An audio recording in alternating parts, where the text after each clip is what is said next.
Imagine standing where your city is now, but the world is wrong. The air is sharper, colder. The sky is a deeper, harder blue by day and a vault of bright stars by night. There are no buildings behind you, no streetlights, no engines, no distant glow of other people's lives. Only wind, only open land, only a shoreline that does not exist on any modern map. You are on a beach that lies, in your time, far out under the waves. The sea is lower by more than 100 meters.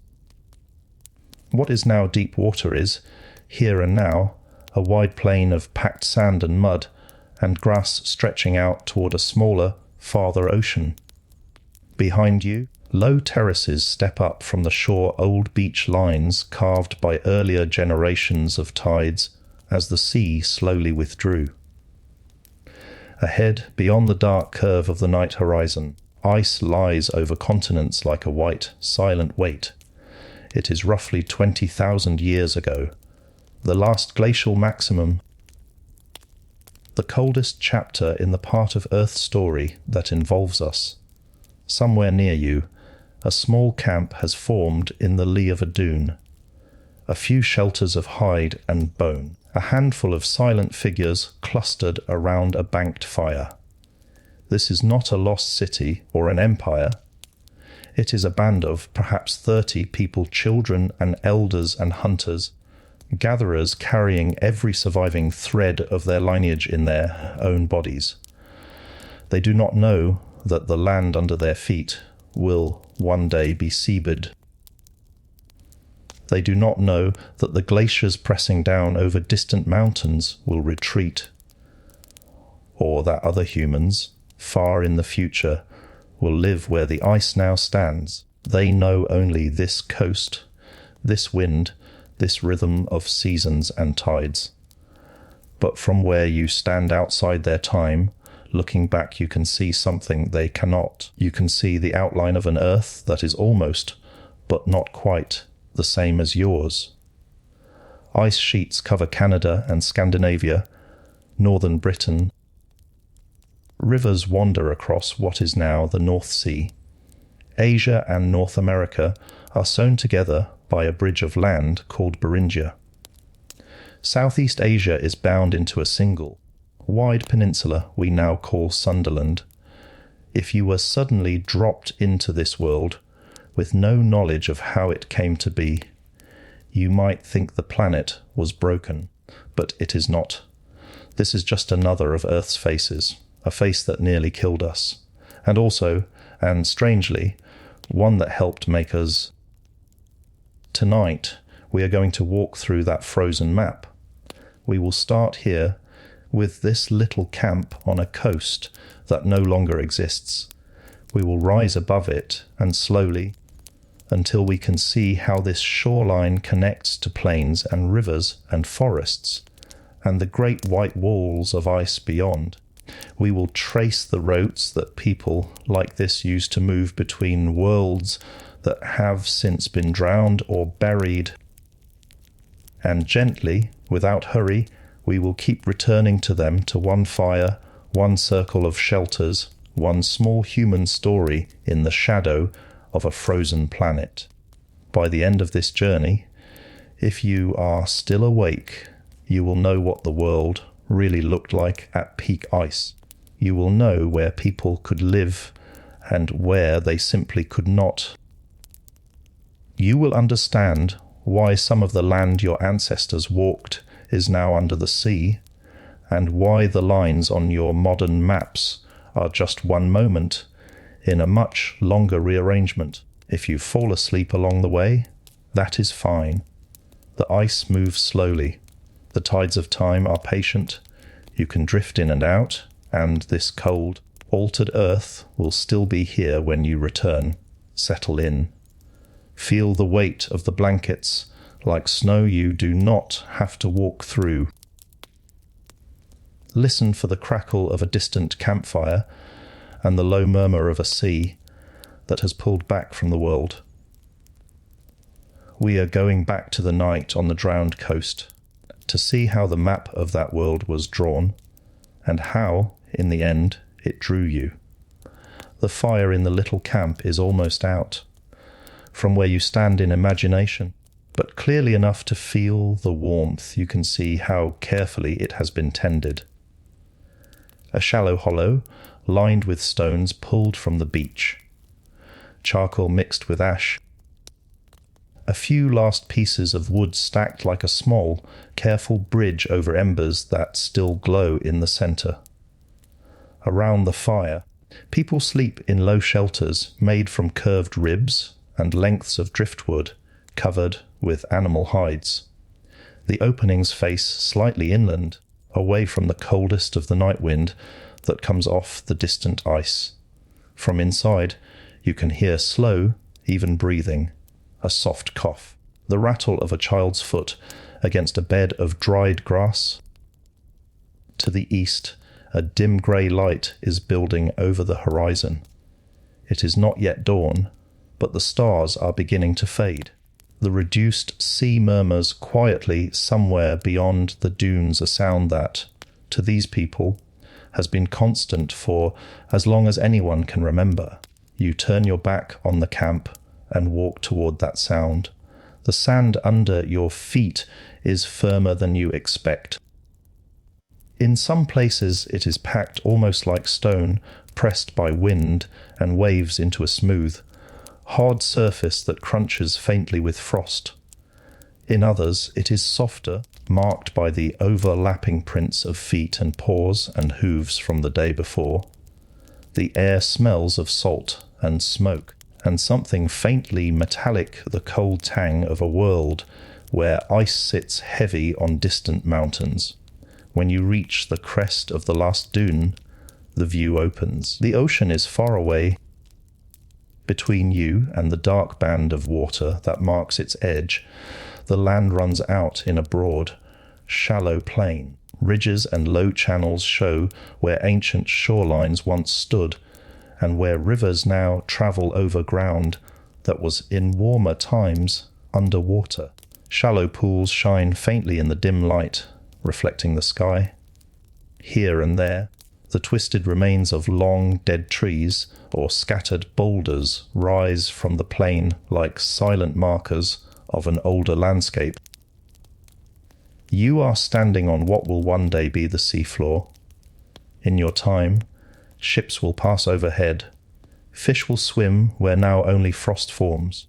Sediments will slowly bury the faint traces of footprints and hearths left by people like the ones sleeping behind you.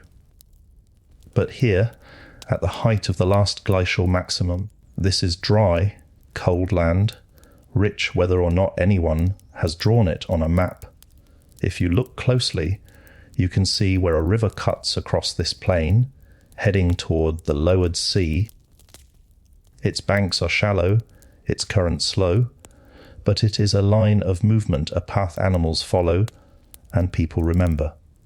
From this camp, the river offers a route inland to hunting grounds and plant gathering areas.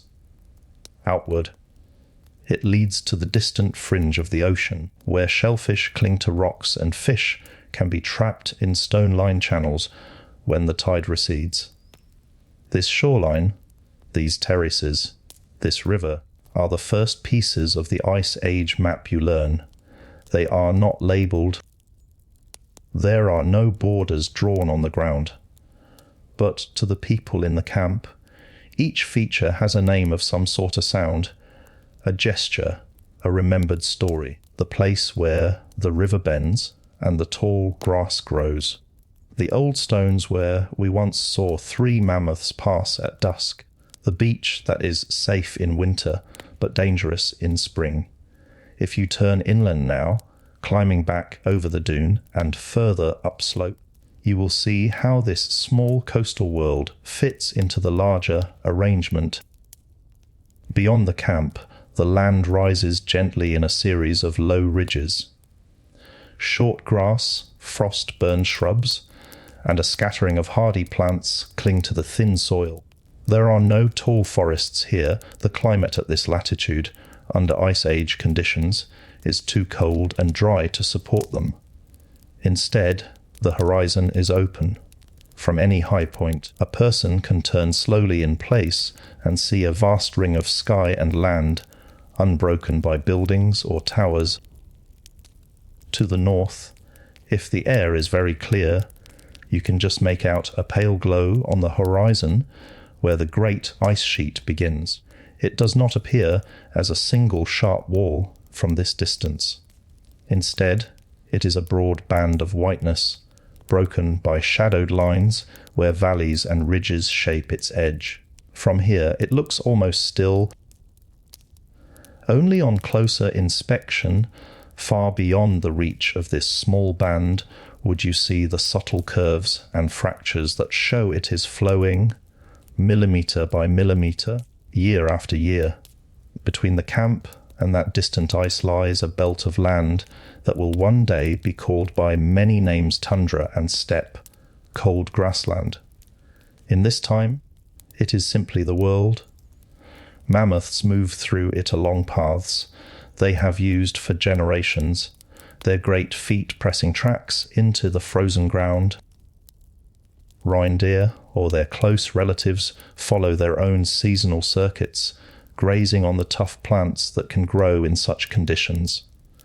Wolves, large cats, and other predators trace more flexible, responsive lines, adjusting their routes to the movements of the herds and the smell of opportunity on the wind. For the people of the camp, this belt of land is both promise and threat. It offers meat and hide and bone and sinew materials that can be turned into food and shelter and tools and clothing. It also offers sudden weather, deep cold, and the risk of being caught far from shelter when a storm sweeps down from the ice. Their mental map does not extend to the entire continent, let alone the whole planet. They have no idea that similar belts of land circle the northern hemisphere, or that another ice sheet, even larger, covers a continent far to the south at the bottom of the world. But they know, and intimately, the dozen or 2 dozen-day walks that define their universe from this coast to a valley where a certain plant grows, from there to a ridge rich in flint, from that ridge to a river where salmon run at a particular season. Those paths, taken together, are their map. As we follow them outward in our imagination, the larger structure of the Last Glacial Maximum becomes clearer. If we could rise gently again, higher and higher above the camp, the details of individual paths would blur. The people themselves would disappear into the texture of the land, but the big shapes would remain the broad plain that will become the floor of the North Sea, the ribbon of the river, the faint line of the ice on the horizon. Climb higher still, and the northern ice widens, reaching across what will, in your time, be Scotland and Scandinavia, pressing into northern Germany and Poland. To the west, other ice spreads over what will become Canada and much of the northern United States. To the east, across the cold interior of Eurasia, steppe and tundra continue, broken by mountains and basins, and river systems that carry meltwater toward distant oceans. Farther south, where the air is milder and snow less absolute, belts of boreal forest cling to the land, their dark needles absorbing what sunlight they can. Beyond them, in some regions, more open woodlands and grasslands spread out, while in others, deserts expand under the influence of cooler, drier conditions. Near the equator, tropical forests and savannas adjust their boundaries, but they do not vanish. Life responds to the Ice Age in many ways, withdrawing in some places, flourishing in others. From this vantage point, you can see the logic of the frozen earth ice in the high latitudes and on mountain ranges, lower seas, exposed shelves, shifted belts of vegetation. You can see why certain areas, like the plains off northern Europe, the Bridge of Beringia, and the expanded lands of Southeast Asia become crucial corridors and refuges. But it is important to remember that no one living at the time sees this view. They only see the slice of the world they can reach on foot in the time allowed by weather and daylight, and the need to return to shelter. Their understanding of the broader map comes from stories told by travellers, from memories of journeys made in childhood, and from the practical need to know where food and water can be found. If you drop back down now, returning step by step to the little camp on the drowned coast, you bring with you a knowledge no one there possesses. You know that the sea will rise again. You know that the plains between here and the distant horizon will, in a few thousand years, lie beneath cold, moving water. You know that the ice on the northern line of the horizon will retreat, leaving behind carved valleys and rearranged rivers. You know that people closely related to the ones in this camp will stand much later on very different shores, looking out at very different seas. They do not. For them, the world feels solid. The terraces behind the camp have always been there. The river has always followed its current course. The ice on the horizon may shift a little from year to year, but it is a fact of life, like the changing angle of the sun or the coming and going of certain animals with the seasons. As you listen to the first rustlings of movement from the shelters, the quiet voices, the soft creak of hide and wood, the coughs and murmurs of people waking, you can sense the scale of the story we are about to follow. We are not just mapping land and sea. We are mapping how a species learns to live within a world that is, in ways it cannot see, temporary.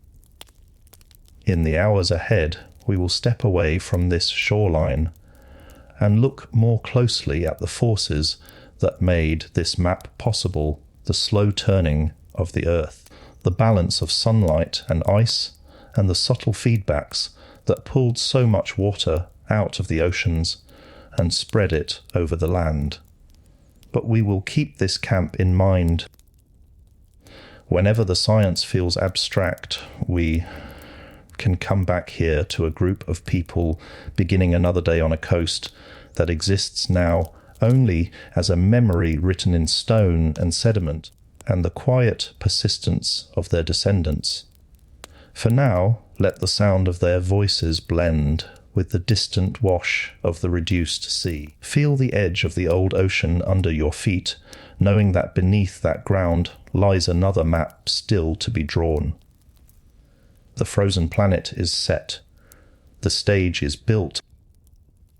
Next, and gently, we will begin to ask how such a world came into being and what it cost and gave to the humans who walked upon it.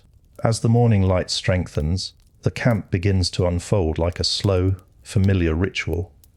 A child emerges first, blinking against the cold, bare feet testing the frost-crusted ground before hopping quickly back inside to pull on soft, fur-lined boots.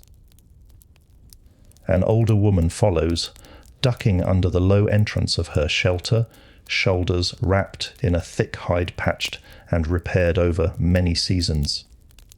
She moves to the fire, kneels beside it, and with the ease of long practice adds a twist of dry grass and a sliver of wood, coaxing the embers back into open flame. This little choreography plays out on a patch of ground you could not visit today.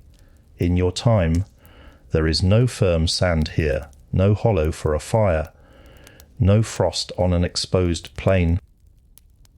There is only water meters of it, cold and dark, moving above a seabed that still remembers, in its buried layers, the weight of footsteps and the heat of forgotten coals. From the woman's point of view, and though this spot is as solid as any place can be, her parents camp nearby. Perhaps their parents did too. The path from the shelters to the freshwater spring, to the river mouth, to the shellfish beds along the lower shore is so well known that she could walk it in darkness. If you follow her inland now, leaving the beach behind, you can feel the world around her widen. She walks up a shallow rise, boots crunching on the thin crust of frozen soil. Short, wiry grasses poke through here and there, their blades stiff with ice. Beyond the crest of the rise, the ground levels out into a broad, open plain that slopes gently away toward the interior. From this vantage point, the map of her day comes into focus. To the left, the faint line of a river gleams in the low sun, its surface partly frozen, partly moving. Later, others will walk there to fill skin bags with water, or to cast lines for fish when the ice is thin. To the right, a darker band marks the edge of slightly higher ground where soil is deeper and certain plants can be dug even in the cold months. Straight ahead, beyond the plain, the horizon is broken by low hills and, further still, by the almost imperceptible, pale suggestion of the distant ice. She does not see latitude or longitude. She does not know the names later map makers will give to these regions. But she knows that if she walks along the river for the better part of a day, she will reach a place where its banks narrow and the water flows fast around a curve, a good spot to watch for animals coming to drink. She knows that if she climbs the hills to the right and follows a shallow valley beyond them, she will come to a sheltered basin where, in warmer months, her people gather roots and seeds. This is the Ice Age map as it exists in a human mind, not as lines and labels on paper, but as a network of remembered journeys from fire to water, from water to food, from food to safety, from safety back to fire. Now, leave her there for a moment, standing on that rise, and let your view expand again. Imagine yourself lifting slowly, as if borne upward on a rising column of cold air. The woman shrinks to a speck, then vanishes. The camp becomes a cluster of small, pale dots on the edge of a darker band of dunes.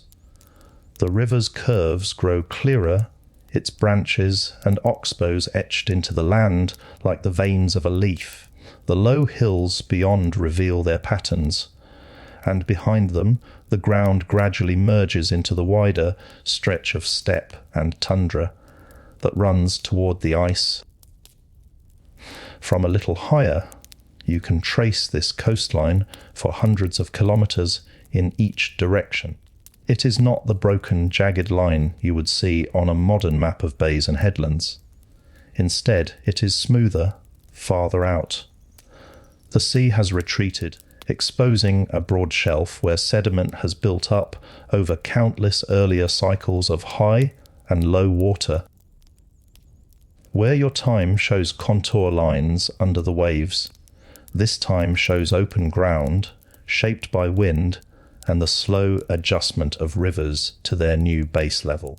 You can follow one of those rivers inland, watching as it gathers tributaries, cuts through ridges of older rock, and flows past valleys where small groups like the woman's relatives may also be camped. Each of those valleys is its own little world, a pocket of slightly different wind, slightly different snow, slightly different mix of plants and animals. Keep rising. The shoreline now becomes part of a larger pattern of coasts and plains. To the south and west, the exposed floor of what will become the North Sea spreads like a shallow bowl, rimmed by what will one day be the British Isles and mainland Europe.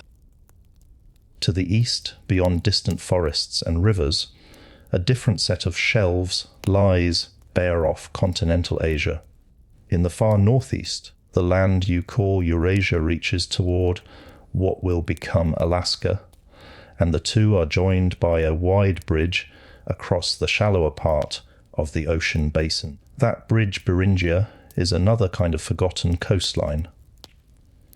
Imagine shifting your attention there now, leaving the European shelf behind and drifting over the curve of the planet to the far side. Here and too, the sea has drawn back, revealing a gently rolling expanse of cold steppe and low hills.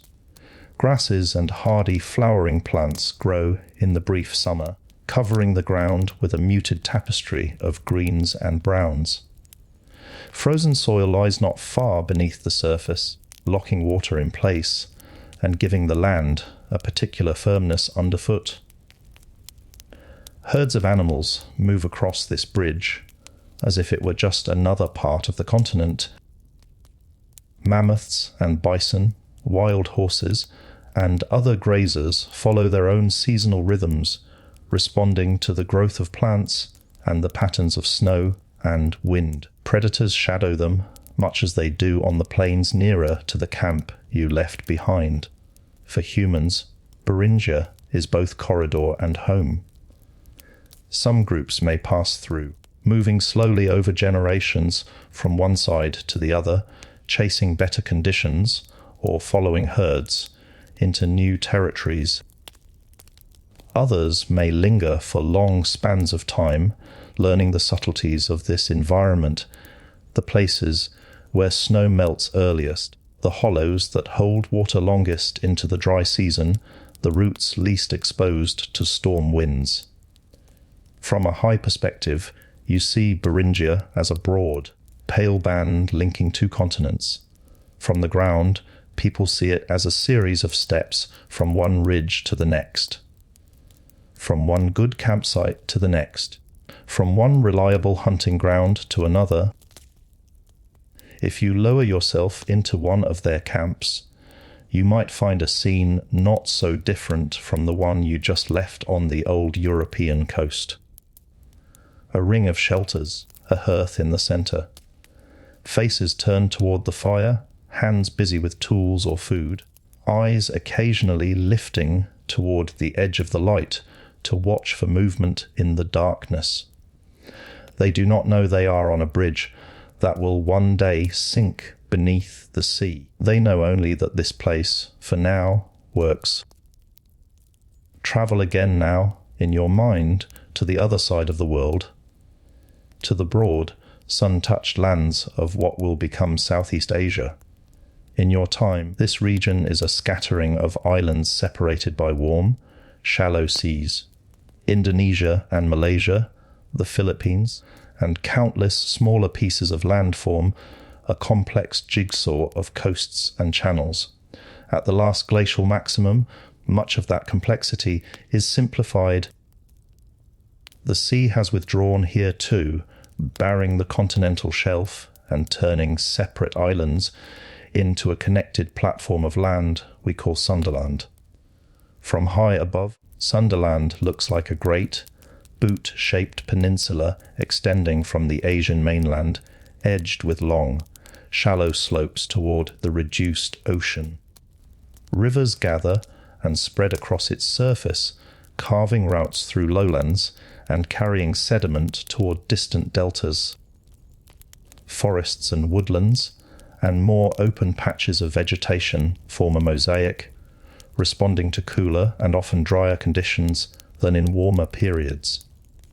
On the ground, moving through those forests, people experience Sundaland as a continuous world of trees and streams and occasional clearings. Camps might be established along riverbanks where fish are plentiful, or on slightly higher ground where the air moves more freely and insects are fewer. Routes thread through the undergrowth, linking water sources, hunting grounds, and plant gathering sites. Later, when the seas rise and flood this platform, those routes will be cut, the camps drowned, the familiar hills transformed into islands. But at the peak of the Ice Age, there is no sense of that future in the minds of those who live here. Their map, like that of the people on the drowned European coast or the Beringian steppe, is made of steps and stories, not contour lines and future projections. All of these places, Doggerland and Beringia, Sundaland, are connected by a single simple fact: there is less water in the oceans. That water is sitting, and instead, on land, piled into ice sheets many kilometers thick.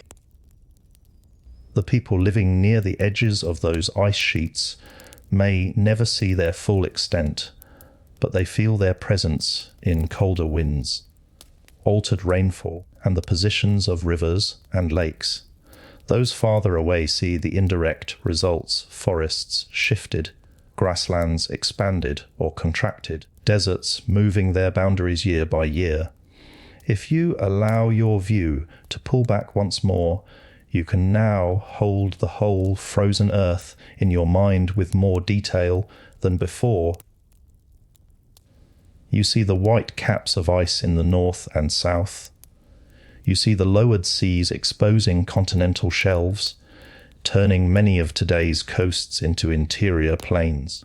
You see belts of vegetation wrapped around the globe in new positions, following the contours of temperature and rainfall under Ice Age conditions. And somewhere in that view, if you look closely and gently, you can find the little camp on the drowned coast once more. It is a mere speck on the surface of this arrangement. Yet for the people who live there, it is everything. They do not care where the line of the polar circle falls. They do not care about the exact number of meters by which the sea has dropped. What matters is that the shellfish beds are still productive, that the nearby springs still flow in winter, that the path to the river is clear and safe enough for children to walk. As you drift back down toward them again, leaving behind the wide view and re-entering the quiet of their morning, you carry with you the knowledge that their world is both fragile and deeply rooted. Fragile because the very ground they stand on is temporary in terms of sea level and climate. Rooted because the continents beneath their feet have held roughly these shapes for tens of millions of years, and because their own bodies carry genetic threads woven through many earlier climates and landscapes.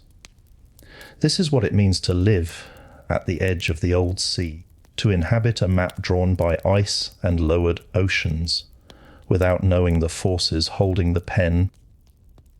In the chapters that follow, we will begin to look more closely at how this arrangement came to be at the long, slow cycles that tilt the planet into and out of states like this, and at the feedbacks that keep ice growing or shrinking once it begins. But whenever the scale becomes too large, too abstract, too far from lived experience, we can return here, to a ring of shelters on a beach that no longer exists, to a river that now runs far beneath the waves, to a woman standing on a low rise, looking toward a horizon where ice glows faintly in the distance, and to a child stepping cautiously out into the cold, learning the map of their world one footprint at a time. For now, let that image settle. The frozen planet is not just a set of numbers and diagrams. It is this a specific morning in a specific place under a sky that is both strange and familiar on land that lies today under water. This is the map we begin with. The engines that built it are already turning, whether anyone sees them or not. The world of the Last Glacial Maximum is not only divided by ice and open ground, it is also divided by time, not the deep, slow time of thousands of years that belongs to the ice and the oceans, but the quicker rhythm of seasons, of short years that each person can feel in their bones. At the camp on the drowned coast, the same map looks different in each quarter of the year. In the deepest part of winter, the reduced sea feels farther away. Storms roll in, bringing hard, driven snow and ice that forms along the edge of the water. The dunes are scoured clean by wind, their crests sharp and bare.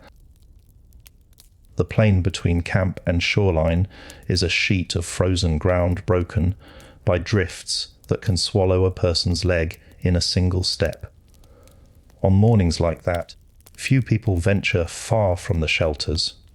Fire must be maintained constantly, fed with carefully stored wood and bone, and dried animal dung. Those who go out do so with purpose to check traps, to bring in ice for melting, to look for signs of animals that might be desperate enough to come close to the camp. The mental map they use in those days is small and compact, a circle only a few 100 meters across, where every hummock of snow and every bend in the nearest stream is known intimately. By late winter, when the days begin to lengthen, but the cold still bites, the map stretches slightly. Ice that once held firm over rivers grows treacherous. Here, a person's knowledge of the landscape becomes a matter of life and death.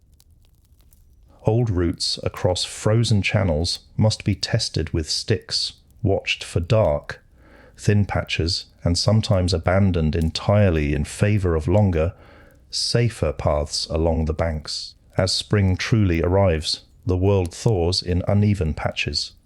Exposed ridges shed their snow quickly, darkening in colour as soil and rock emerge. Low hollows hold on to ice and compacted snow for weeks longer.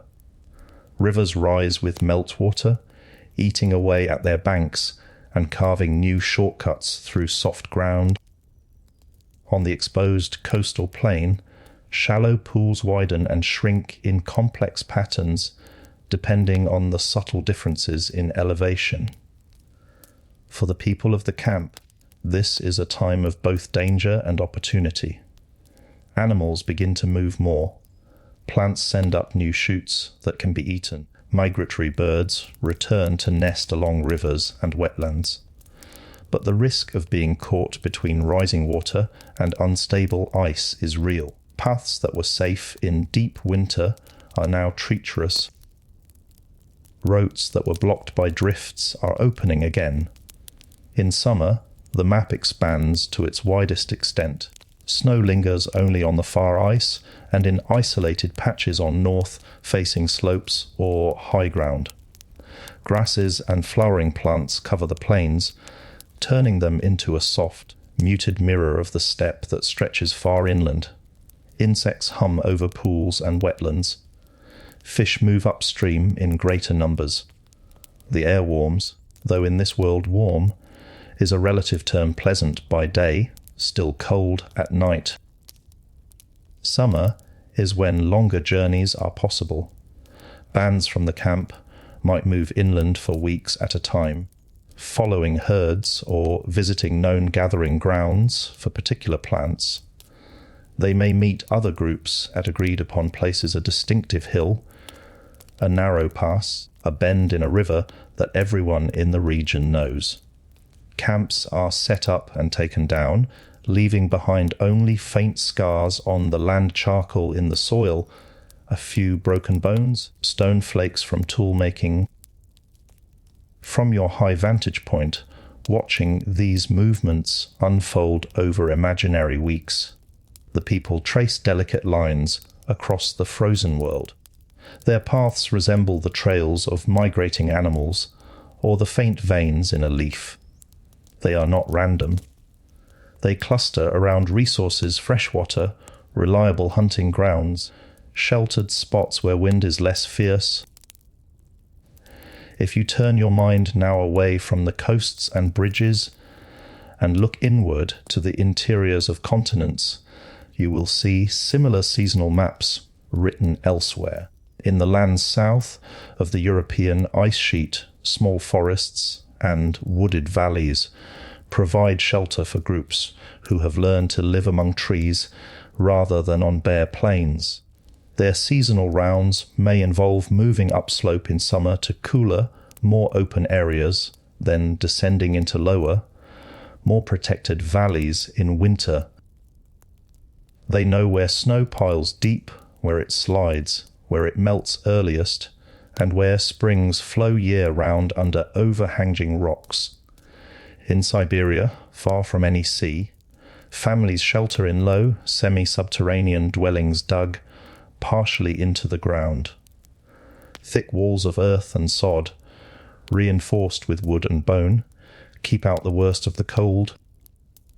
In winter, they rely heavily on stores built up in warmer months: dried meat, rendered fat, roots and seeds gathered and processed when the land was briefly generous. Their mental maps emphasize not coastlines, but sources of fuel stands of scrubby trees, wind-fallen trunks along riverbanks, driftwood that has washed up along ancient lake shores. In Africa, the seasonal maps look different again.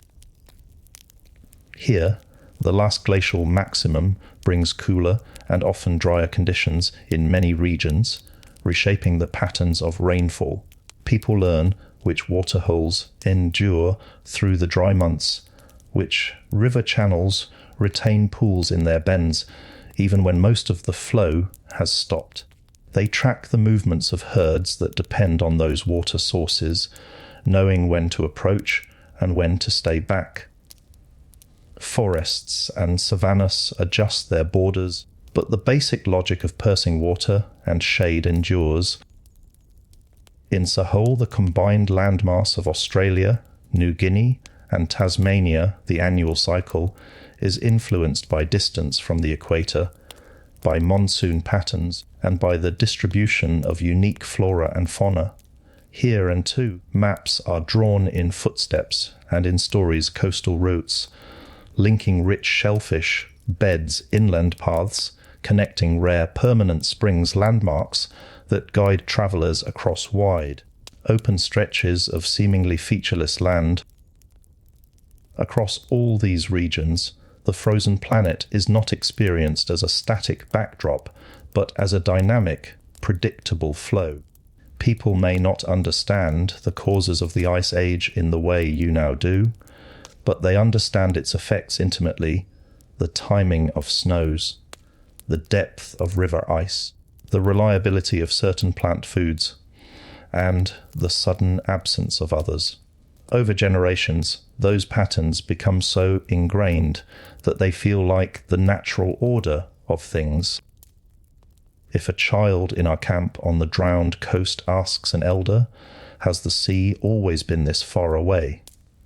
the answer, within living memory, is yes. If another child asks, "Has there always been ice on the far horizon?" the answer, and again, is yes.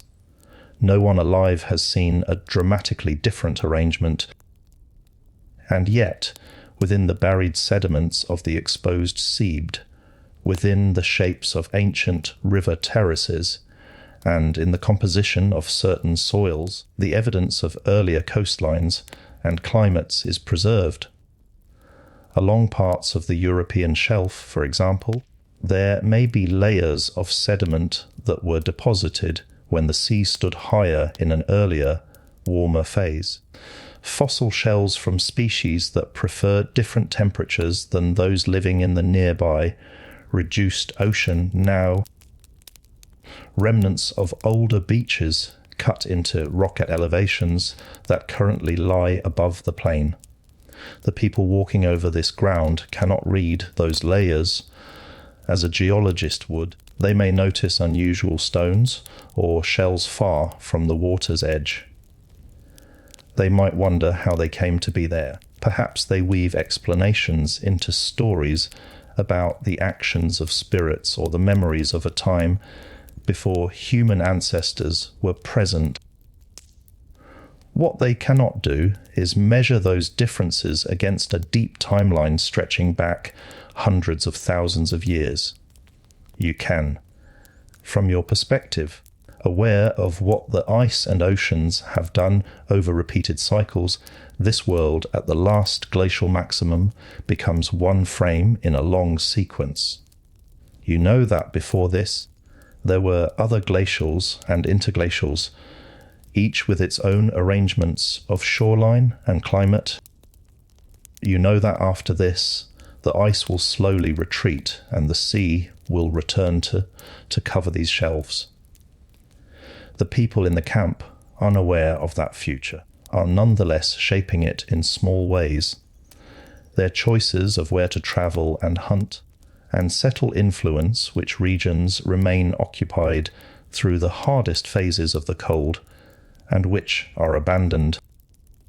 Their knowledge of particular refuges, valleys, and caves, sheltered coasts, helps ensure that at least some lineages survive bottlenecks and harsh episodes. Their cultural memory, stored in songs and myths, and teaching stories, may encode information about past changes, even if the details are blurred. For instance, it is not hard to imagine that in some parts of the world, groups might retain vague tales of lands that sank or rivers that changed their paths long after the specific events have faded from concrete memory. Later, in warmer times, those tales might be reworked into flood myths or origin stories, their roots in Ice Age geography mostly hidden but not entirely gone. In the present moment of our story, and however, those possible futures are only shadows. Here, under the low Ice Age sun, the camp on the drowned coast is preparing for an ordinary day. One of the older children has been sent to check a line of snares set along a brushy hollow where small mammals are known to run. 2 adults shoulder simple packs and spears, heading toward a distant ridge to look for signs of larger game. Another person walks down toward the shoreline with a basket, planning to gather shellfish exposed at low tide. Each of these errands follows a path that has been walked many times. From above, those paths trace thin marks across the ground, beginning and ending in familiar places. From the point of view of those walking them, the map is internal, a sequence of decisions and sights and sounds that unfold from memory. Turn left after the fallen log. Listen for the change in the river sound where the channel narrows. Look for the tall stone that marks the place where the ground begins to soften underfoot. The frozen planet, and then, is not experienced as a single, unified phenomenon. It is experienced as a collection of very local rules and expectations. The sea is here, not there. The forest is this far north, no farther. Snow stays on that slope even when it has melted from others. The ice on the river is safe in midwinter and dangerous in early spring. All of these local truths fit inside the larger pattern of ice sheets and lowered seas, but the people living through them do not need to know that pattern in order to survive. For you listening now, the trick is to hold both levels in your mind at once. On one level, you have the image of a world map redrawn by cold white lobes of ice. Broad exposed shelves of land, shifted belts of forest and grass, and desert. On another, you have the sound of a single pair of boots crunching on frosted ground, or the sight of one person pausing on a rise to scan the horizon for movement. As this chapter comes to its natural rest, you can let those images slowly blur together. See the camp, small and self-contained, on its temporary shore. See the bridge of Beringia, with its scattered fires along rivers and hills. See the forests and savannas of other continents, adjusted but still alive. See the land of Sundaland reaching out under a different, lower sea. This is the frozen world your ancestors faced. not an empty stage, but a complex, interconnected landscape, full of risks and possibilities. The chapters to come will unfold how that landscape was built, how it changed, and how, step by step, it gave way to the warmer earth you know. For now, let the map settle into the back of your mind, a mental globe, half-remembered, with coastlines drawn a little too far out, ice reaching a little too far down, and small clusters of human life glowing like embers along its edges. In sleep or waking, you can return to it whenever you like. The drowned coast, the exposed shelf, the bridge of land to another continent, they are all still there, under the modern sea and soil, waiting to be imagined back into being. So far, you've seen only a few pieces of the frozen world, a drowned coast that is not yet drowned, a bridge of land where there is now sea, a wide, low platform that will become an archipelago. But the Last Glacial Maximum also shapes the high places, the mountains, and caves that serve as refuges when the open land becomes too harsh. Imagine now that you leave the coast and travel inland, following rivers upstream toward their sources. Days pass. The plain rises gently at first, then more steeply. Grasses and low shrubs thin out. Rock begins to show through the soil. In the distance, a line of mountains grows on the horizon, their peaks capped with snow that never fully melts. These are not the continental ice sheets that cover whole regions. They are local glaciers and permanent snowfields, clinging to high ground where air is thinner and temperatures are lower. From afar, they look static. Up close, they speak. Ice cracks and groans as it shifts.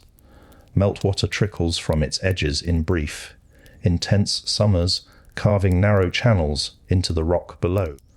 Rocks tumble from cliffs under the gentle but relentless wedge of freezing and thawing water.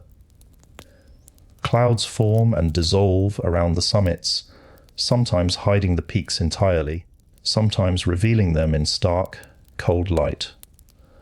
At the foot of these mountains, people have found shelter in overhangs and caves, in narrow valleys shielded from the worst of the wind. Small groups establish seasonal or even semi-permanent camps. Here, the map is three-dimensional. Routes must consider not just distance on the ground, but changes in elevation and exposure, and the risk of rockfall or avalanche. In one such cave, tucked into a limestone cliff that faces away from the prevailing storms, a different kind of morning unfolds. The cave mouth frames a slice of the outside world, a slope falling away into a valley below, with a ribbon of river glinting faintly in the early light. Inside, the air is cool but less biting than the wind outside. Smoke from a long-tended fire stains the ceiling in a broad, dark patch. On the floor lie stones and bones, and the faint traces of many earlier fires layered on top of one another like the pages of a book written in ash and time. People here may stay longer in one place than the band on the open coast. The cave offers consistent shelter from snow and wind. The valley below provides access to water and to animals that move along the river corridor. Steep slopes around the cave create natural, defensible positions, though the greatest threats are not other humans, but weather and scarcity. From this high vantage point, a person can see how the world below changes over the course of a year. In winter, the valley is choked with snow. Trees, if present, are bare or heavily laden, their shapes softened under white. The river runs slow and dark between banks of ice. In spring, meltwater roars down, carrying chunks of ice and broken wood. The ground emerges patch by patch, first on sunnier slopes, then in the valley floor. plants push through the damp soil, bright green against the dull browns and greys of rock and old snow. In summer, the valley is a thread of colour in an otherwise muted landscape. Animals frequent its edges, grazing and browsing. People travel up and down its length, using the cave as a base and outpost. In autumn, the colours fade. Days shorten. The snowline descends. The mental map of someone living in such a cave includes not just where things are, but how high they are. They know that certain passes become impassable earlier than others, that some slopes are prone to avalanches when the snowpack reaches a particular depth, that particular rock ledges hold the first patches of edible plants in spring because they face the sun more directly. For them, the frozen world is not a flat surface, but a series of tilted plains stacked on top of one another. If you step back again and compare this to the camp on the drowned coast, the differences are clear, but there is a deeper connection. Both groups are learning how to inhabit a map that did not exist in the same way before the ice age's deep freeze. The coast dwellers learn where the new shorelines and exposed plains are useful or dangerous. The cave dwellers learn where the glacial margins and high valleys offer refuge or threat. In both cases, knowledge of the land replaces ignorance of the larger forces shaping it. Now, to understand the frozen world more completely, imagine following one band of people through an entire cycle of seasons, watching how their map expands and contracts. We can return to the camp at the edge of the old sea and watch 1 year in slow motion. In late autumn, as the air grows sharper and storms become more frequent, the band begins to think in shorter distances. Long forays inland give way to shorter trips closer to camp. Any major hunting expeditions are timed carefully between fronts of bad weather. The priority shifts from exploration to consolidation, gathering fuel, drying meat, repairing clothing and shelters. They know from the stories of elders and their own memories that winter can arrive with a single storm. Snow that falls and stays, ice that forms and does not melt, so they tighten their world. Paths that in summer stretched for many days now shrink to a ring of habitual routes, to the spring, to the nearest stands of brushwood, to the sheltered hollows where small game might still be found. When the first true winter storm hits, the map compresses even further. For days, the wind howls off the sea and down from the north, driving snow in thick, swirling sheets. The dunes and low terraces that once provided open views become a blank, white haze. Visibility shrinks to a few meters. Sound is muffled. The world outside the camp might as well not exist. Inside the shelters, people huddle together, sharing warmth. The fire is kept carefully banked. Fuel is rationed. Food is eaten sparingly. During these times, the mental map is almost entirely internal. It lives in stories, recited softly to keep minds occupied and to remind the young of places they cannot currently visit. Tales of rivers that curve in certain ways. Of hills where the wind always seems to blow from the same direction. Of clear nights when, from a particular rise, the stars appear especially bright. As winter passes its midpoint, there are brief windows when the weather eases. On those days, individuals or small groups venture out to check the state of the land. Has the ice built up along the shore? Are animal tracks visible near the river? Is the snow crusted enough to walk on, or will each step break through? Their reports feed back into the collective understanding of the map. We can still cross at the lower bend. The hollow near the old tree is filled deeper than last year. The animals are keeping to the further ridge. By late winter, small but important changes appear. Snow becomes heavier, wetter. Ice on streams begins to thin in places. The sun's arc grows higher, and its warmth is felt not just on skin but in the subtle, soggy give of the ground underfoot. With the first real thaw, the map enters its most dangerous phase. Meltwater cuts new channels across familiar paths. Layers of snow collapse, revealing sudden holes and unstable slopes.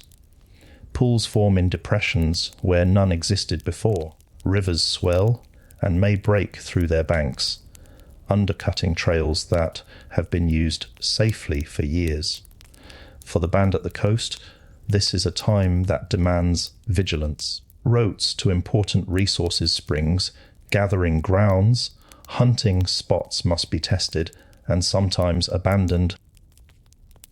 Alternative paths are found, or, if none exist, the group may choose to move camp entirely to a slightly different position on the landscape. Once the worst of the thaw has passed, spring reveals its gifts. Plants that have lain dormant under snow push up new growth. Roots and shoots and early leaves offer fresh, much-needed nutrients after a winter of preserved foods. Migratory birds arrive, bringing eggs and eventually hatchlings that can be hunted or trapped. Fish move along rivers in patterns that people have tracked for generations. Now the map expands. People range farther from camp, exploring valleys and ridges that have been inaccessible or too risky in recent months. They check on known patches of edible plants, monitor signs of large game, and scout potential routes for longer summer journeys. In summer, as before, the world is largest. The band may decide to leave the coastal camp entirely for a period, moving inland to a more central location that gives access to different resources. Alternatively, they may split into smaller groups, each with its own temporary camp, spreading out to cover more ground. Their mental map during these months is alive with detail. Every valley and hill and stream they pass through is evaluated. Is there water late in the season? Are there signs of overuse by animals or other humans? Does this place offer shelter if the weather turns unexpectedly? By autumn, the map begins to contract once more. People gather again around more permanent or familiar sites, like the camp on the drowned coast. Supplies are concentrated. Stories of the year's travels are shared, weaving new observations into the tapestry of collective knowledge. Through all of this, the shape of the larger world, the arrangement of ice and sea and land remains, in their experience, fixed. The ice on the distant horizon has not noticeably advanced or retreated in any one person's memory. The outlines of the exposed coastal plain, the location of the river mouth, the slope of the dunes, all feel permanent. It is only when you step back and imagine this pattern repeating over many generations that you begin to see how the slow changes of climate and sea level might begin to register, and faintly, in human memory, perhaps an elder, near the end of their life, notes that a particular terrace where they once camped as a child now floods more easily. Perhaps someone recalls how their grandparents spoke of hunting grounds that lie, even in their own youth, closer to the water's edge than they do now. Small discrepancies, easily folded into the variability of experience, nonetheless hint at a deeper movement. But those hints are subtle. For most of the people living through the last glacial maximum, the frozen world is the world. They have no reason to think of it as temporary or as one phase in a cycle. Their maps are focused on survival, not on reconstructing planetary history. The advantage you have, listening now, is that you can see both the immediacy of their experience and the context it fits inside. You can imagine the crunch of frost underfoot, the smell of smoke from a hide-lined shelter, the way stars wheel over a landscape almost entirely free of artificial light. At the same time, you can picture the white domes of ice on either end of the globe, the drawn-back seas, the belts of vegetation shifted like bands on a spinning sphere. Chapter 1's purpose is to hold these two views together for you, to make the Last Glacial Maximum feel like a real place, with real mornings and real decisions, rather than just a label on a diagram. To let you walk its coasts, cross its bridges, peer from its caves, and follow its paths for a full, slow circuit of a year, to give you a sense of the scale at which your ancestors experienced this map, not as frozen, timeless perfection, but as a living, changing environment they had to read carefully.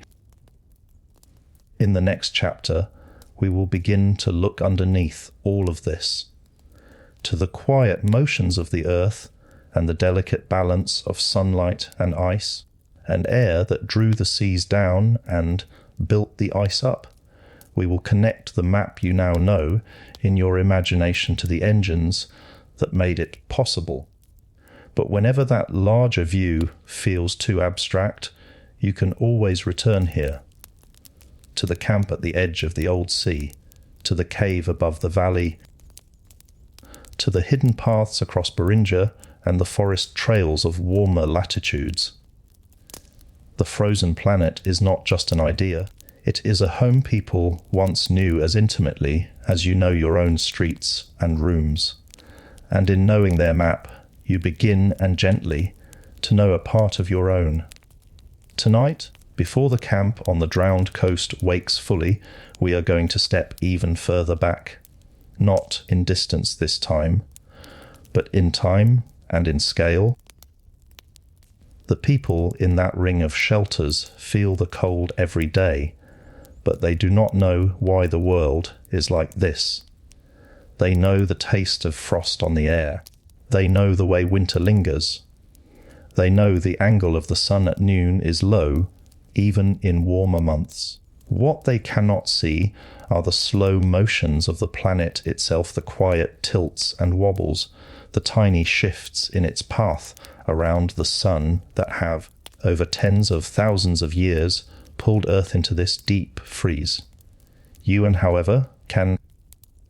So before we follow these people further, let us climb much higher than we have so far, higher than the clouds, higher than the ice, until the whole earth hangs beneath you, turning slowly in the black. From up here, the world looks calm. White caps of ice at the poles, swirling clouds, dark oceans, bands of brown and green where continents lie. If you watched for only a few days, you would see storms form and fade, sunlight sweeping in a regular rhythm from east to west. If you watched for a few years, you would see the seasons shift, snow advancing and retreating, ice spreading and thinning. But if you could watch for tens of thousands of years in a single, patient gaze, you would see something else entirely. You would see the planet changing the way it leans and circles. Very slowly, almost imperceptibly, Earth's axis, the invisible line from North Pole to South Pole, tilts a little more forward, then a little more upright. Over roughly 41,000 years, that tilt swings between about 22.5 and 24.5 degrees.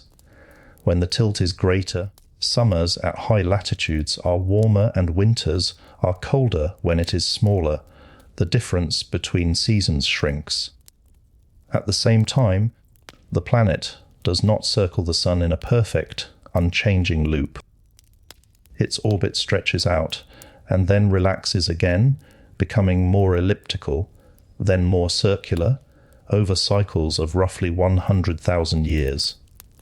In some phases, Earth spends a little more time farther from the Sun in others. Its distance is more uniform.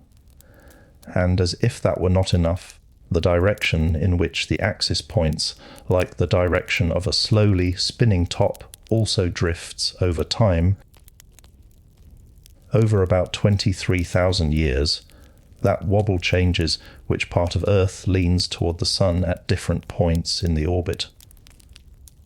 Taken together, these subtle motions are often called Milankovitch cycles, after the scientist who worked out how they might influence climate. None of them, on their own, would be enough to freeze the planet into the state you see below, but over long periods, when they line up in certain combinations, they change how sunlight is spread across the Earth's surface, especially at high latitudes. Less summer sunlight in polar regions means snow survives longer. If enough snow remains from one year to the next, it can accumulate into ice. White surfaces reflect more of the sun's energy back into space than darker ground or open water. That reflection, scientists call it albedo, means the planet holds on to less heat, making it easier for more snow and ice to survive. It is a quiet feedback loop, a little more ice, a little more reflection, a little more cooling, a little more ice. You do not see it happening on any given day, but over thousands of years, it adds up. As ice sheets begin to grow over Canada and Scandinavia and other high-latitude lands, they act like enormous, solid clouds, reshaping winds and storm tracks. Cold air spills down from them into lower latitudes. Ocean currents, which move heat around the globe, adjust their paths in response to the changing balance of fresh water and salt, warm water and cold. Meanwhile, greenhouse gases in the atmosphere respond to and help drive these changes. During warm interglacials, like the time you live in now, carbon dioxide and methane levels are relatively high compared to icy periods. Plants grow more vigorously in many regions, soils breathe out more CO, oceans release some of the gas they have stored. As ice advances and climates cool, those processes shift. Vegetation patterns change. Ocean chemistry changes. More carbon is locked away in deep water, in permafrost, in cold soils, in the ice cores drilled from Greenland and Antarctica. You can see this dance written as lines on a graph, saw-toothed patterns of temperature rising and falling over hundreds of thousands of years, in step with rises and falls in greenhouse gas concentrations and the slow, predictable rhythms of Earth's orbit. The last glacial maximum is one of the low points in those patterns, a moment when ice has reached its greatest recent extent, greenhouse gases are near their minima, and large parts of the planet have cooled enough to let those great ice sheets persist. From your vantage point high above, none of this feels dramatic. The continents do not jerk violently, coastlines do not spring outward overnight. Everything creeps and drifts. But for the people in the camp on the drowned coast, this frozen arrangement is not an abstraction. It is the only world they have ever known. If you drop back down now, falling gently through the atmosphere, through clouds and cold air, you will hear again the sounds we left behind, the crackle of the fire being coaxed back to life, the low murmur of a voice, the soft thud of someone stepping out into the morning frost. From the doorway of one of the shelters, a young person steps into the grey light. They stretch, pulling the hide around their shoulders closer against the chill.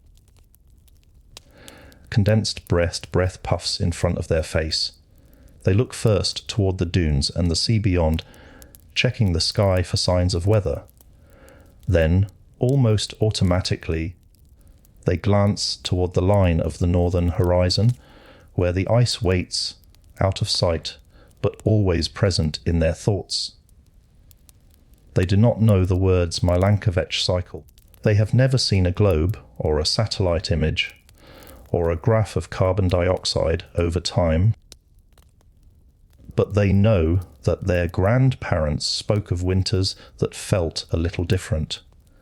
They know that certain routes their people once used are no longer safe in late spring, because the snow there now lingers longer or melts in more treacherous ways. They know the world as a set of patterns, remembered and compared over lifetimes. From our perspective, we can connect those patterns to the physics of a tilting, circling planet. We can say this is why the glaciers are here, why the sea is low, why the winds blow more often from this direction than that. But for them, explanation is grounded in story and in the behavior of the land and sky they can see. On clear nights, they watch the stars rotate slowly around a point in the sky. They may notice that a certain bright star rises over a particular hill at a particular time of year, or that the band of the Milky Way appears in different positions as the seasons turn. Over generations, this becomes another layer of their mental map, not just where rivers and ridges lie, but how the heavens move over those features. If you were to stand next to them and point up, explaining that the tilt of the Earth's axis is what makes the stars wheel in that way, and that this same tilt slowly changing over tens of thousands of years helps decide when the ice will grow and when it will melt, your words would have no frame of reference. They have no need to know that the orbit is slightly more elongated now than it was many millennia before, or that the timing of when Earth is closest to the Sun has shifted relative to the seasons. They need to know whether the river ice is strong enough to cross this week, whether the winds suggest a storm, whether the animals will appear in their usual valley this season, or whether the herd has shifted elsewhere. Yet, whether they know it or not, their lives are shaped by those slow, invisible cycles. The glaciers that grind rock to powder and press down on the crust, the seas that have drained away from the shelf where their camp now stands, the belts of vegetation that have marched north and south, altering where food can be found. All of these are the direct consequences of a planet responding to small but persistent changes in the way it receives sunlight. If you zoom your mental view back into the ice itself, you can picture the surface of one of the great northern ice sheets. From the air, it looks like an enormous, pale shield rising in a gentle dome and then sloping down toward its margins. Snow falls on the top and, over time, compresses into ice, its crystals growing and interlocking. Under the accumulating weight, this ice slowly deforms and begins to flow outward like an extremely thick, slow-moving liquid. At the edges, tongues of ice push into valleys, forming glaciers that advance downhill, eroding the rock beneath them. Where they meet the sea, they may float and break off as icebergs, carrying their cargo of rock debris out into ocean currents. Where they end on land, they may drop piles of mixed stones and sediments, moraines that will mark their maximum reach long after they have retreated. Every centimetre of that movement is driven by gravity and by the balance between snow falling at the top and ice melting and breaking, or sublimating at the margins. And every bit of that balance depends on how much energy the sun delivers to different parts of the planet at different times of year. The people in the camp are not wrong to see the ice as a fact of nature. They simply cannot see far enough in time to recognize that this fact is one phase in a repeating pattern. As you listen to them begin their day, voices rising and falling, tools clinking softly, children stepping out to stamp their feet in the frost you bring with you from that impossible vantage point above the earth, an awareness they lack. You know that the engines of ice are not permanent. The cycles will continue to turn. At some point, more summer sunlight will reach the high latitudes. Snow will melt more completely. The white shield will begin, very slowly, to shrink. But from where we stand in this part of the story, all of that lies ahead. For now, the last glacial maximum is in full command. In the next part of our journey through this chapter, we will stay with these great forces a little longer. We will follow how shifting winds altered ocean currents and the reflective power of ice work together to deepen and maintain the cold. And we will see how even in the heart of this frozen era, small cracks in the pattern begin to appear, tiny hints that the engines of ice are already preparing to change direction. For the moment, and though, you can let those details soften. Hold only this a planet that tilts and wobbles with infinite patience, a sun that shines steadily, and a thin, fragile layer of air and ice where those simple facts combine into worlds that can almost, but not quite, erase us. From the camp on the drowned coast, the day unfolds in patterns that feel predictable. The fire is fed, water is fetched, tools are checked and repaired. People leave and return along routes they have walked so many times that each bend and hollow feels like an old friend. Nothing in this rhythm suggests to them that immense, invisible forces are at work over their heads and under their feet. To see those forces, you have to rise again, not all the way out into space this time, but just high enough to watch the air and water move. From that mid-level vantage point, looking down across the hemisphere, Earth's atmosphere behaves like a slowly turning engine. Bands of wind wrap around the planet, driven by the unequal heating between equator and poles, and steered by the planet's rotation. Near the equator, warm air rises, spreads poleward aloft, then sinks again in subtropical belts, creating vast loops of circulation. Farther north and south, westerly winds dominate, sweeping storms from ocean to continent, from continent back to ocean. In an ice age world, with huge ice sheets parked over high latitudes, those patterns shift. The bright, cold surfaces of the ice reflect more sunlight than darker land or open water. Air above them stays colder and denser than it would over bare ground.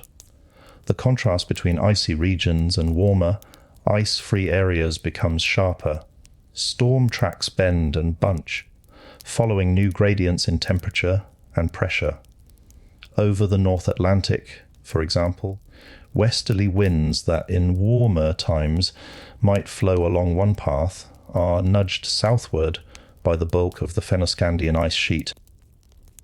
Storm systems sweep in lower over Europe, bringing snow and cold to regions that, in your time, are more temperate. Over North America, the Laurentide ice sheet similarly diverts jet streams and storms, changing where rain and snow fall, and where dry, clear conditions prevail. Ocean currents respond in their own slow but powerful way.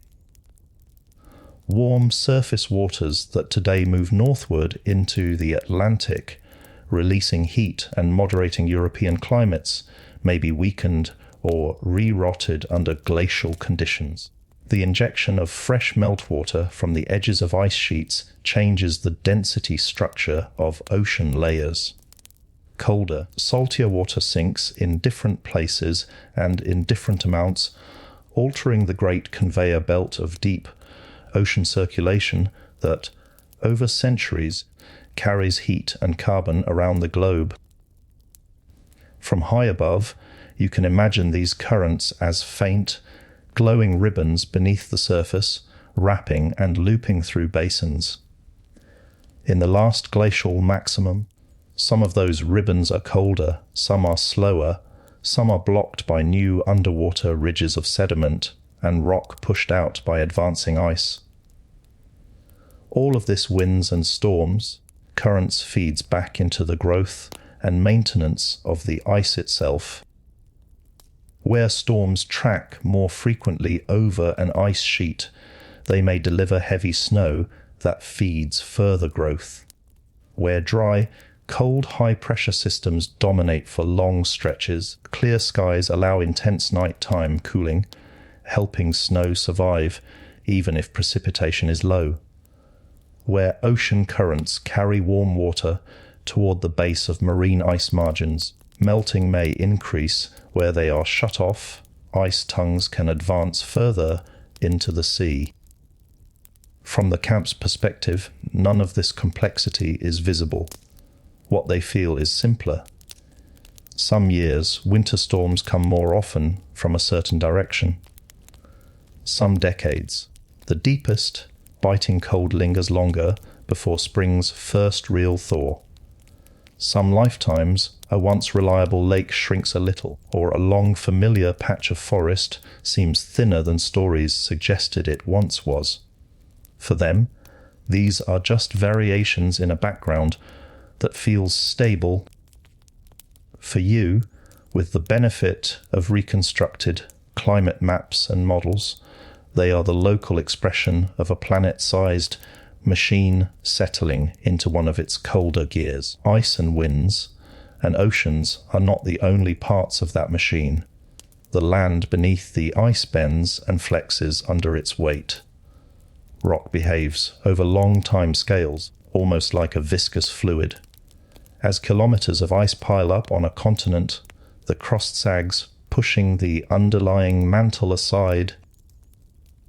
At the margins of the ice sheet, and in regions beyond its reach, the crust may rise slightly in compensation.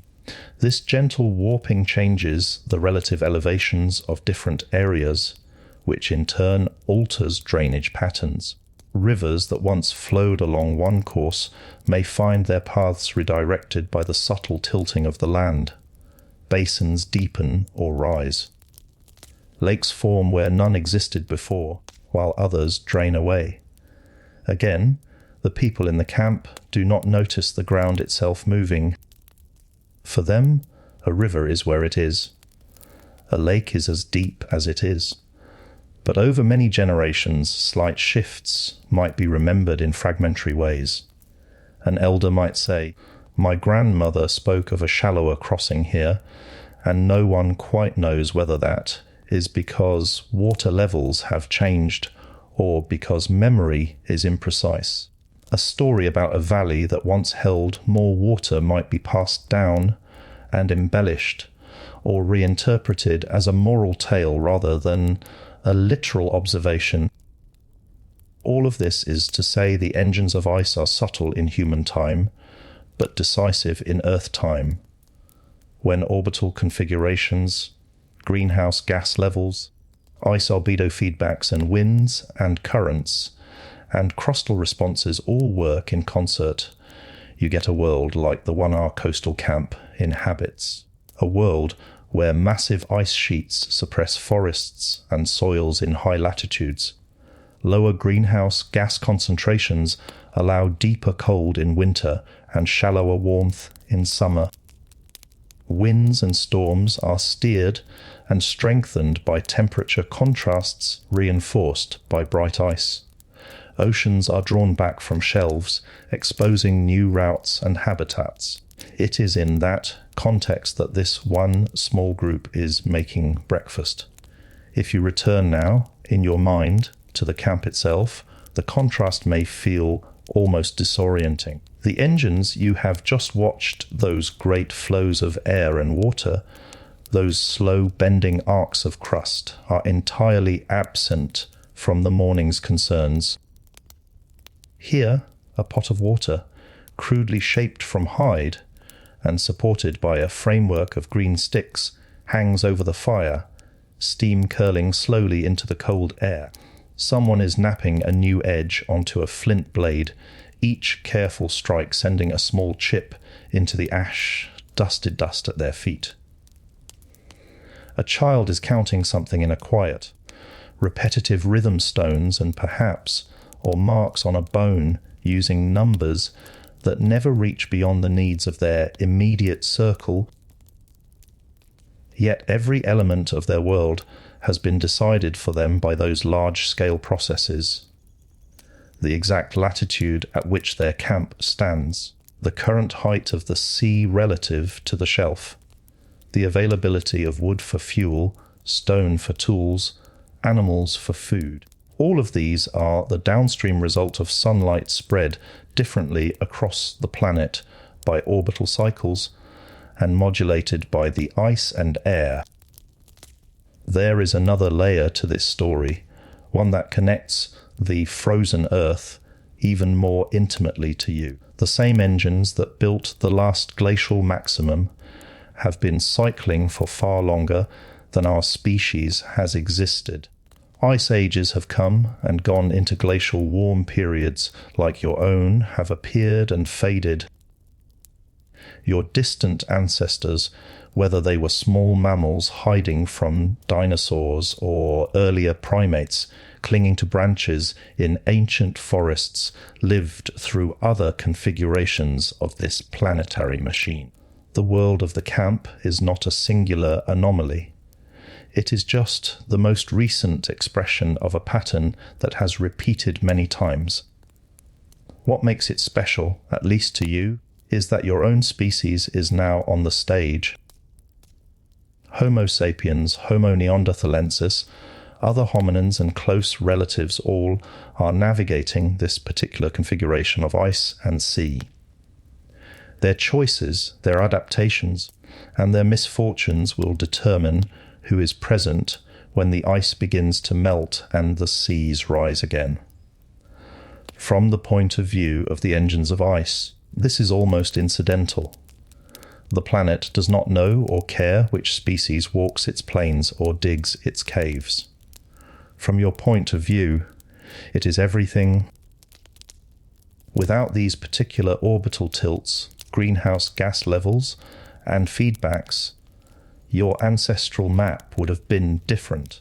Migration routes might have been blocked instead of open, or open instead of blocked.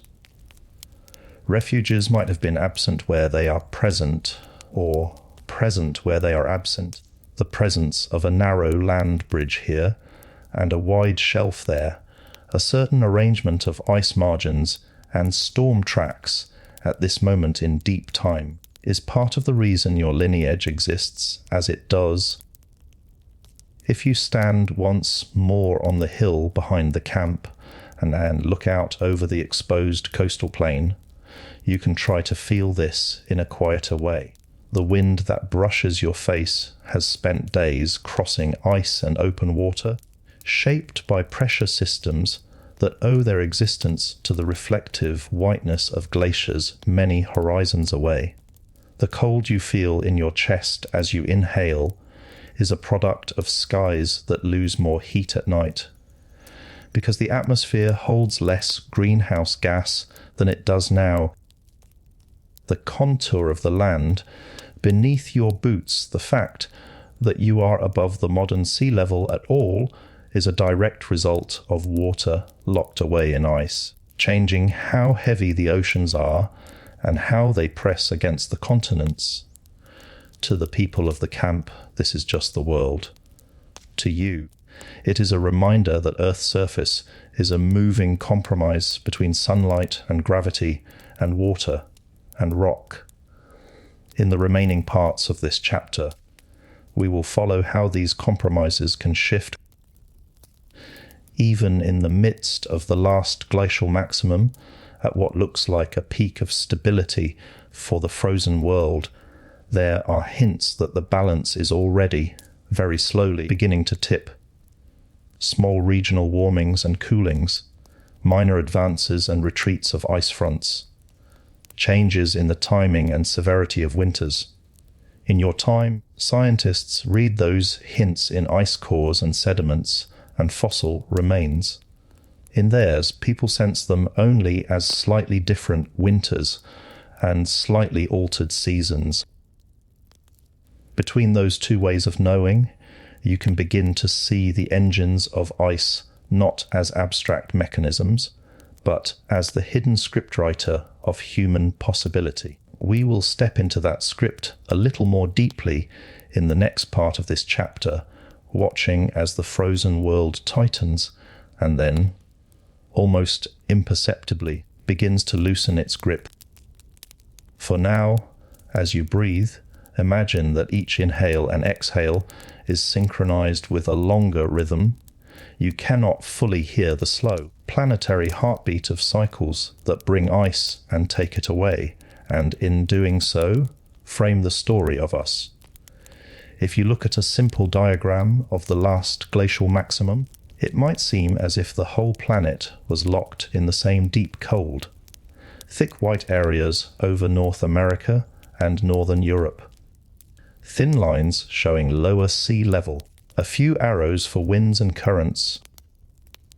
It is easy to imagine a world that is uniformly harsh, one endless winter from pole to pole. But that is not how climate works. Not then. Not now. Even at peak ice, the Earth is still a patchwork.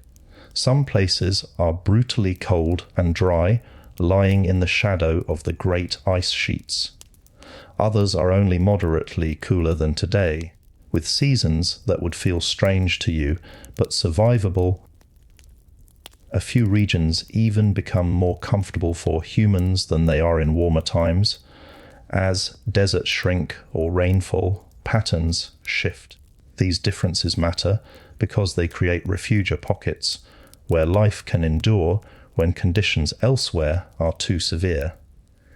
Imagine, once again, that you are rising in your mind above the northern hemisphere, but this time you have different glasses on. Instead of seeing only ice and land, you see temperature and moisture. Bright blues and purples mark the coldest, driest areas. Paler colours show less intense cold. Warmer, more humid zones glow in muted greens and yellows. Over the Laurentide and Fennoscandian ice sheets, the colours deepen. These are the cores of the glacial engine: thick ice, very cold air, sparse snowfall compared to what you might expect, and little opportunity for anything but the simplest forms of life on the surface. Just south of these cores, and though the colours shift. In parts of southern Europe, for instance, the climate is cooler than today, but not unlivable. Winters are longer, and sharper summers are shorter and milder. Forests, where they exist, are more open, with species adapted to tolerate frost and shorter growing seasons. Grasslands and steppe environments fill in many areas that are now covered by thick woodland or agriculture. In these marginal zones, animals and humans find footholds. Think of the Mediterranean region. Today it is a place of crowded coasts, ancient cities, and sun-baked hills. At the last glacial maximum, sea level is lower, coasts extend farther out, and climates along the northern edge of the basin are cooler, and in some areas drier. But the Mediterranean Sea itself remains a source of moisture and moderate temperatures, compared to the lands deeper in the continent's interior. Rivers like the Auranie and Po and others carry meltwater and rain from higher, colder catchments into milder lowlands. Valleys carved by those rivers shelter plants and animals.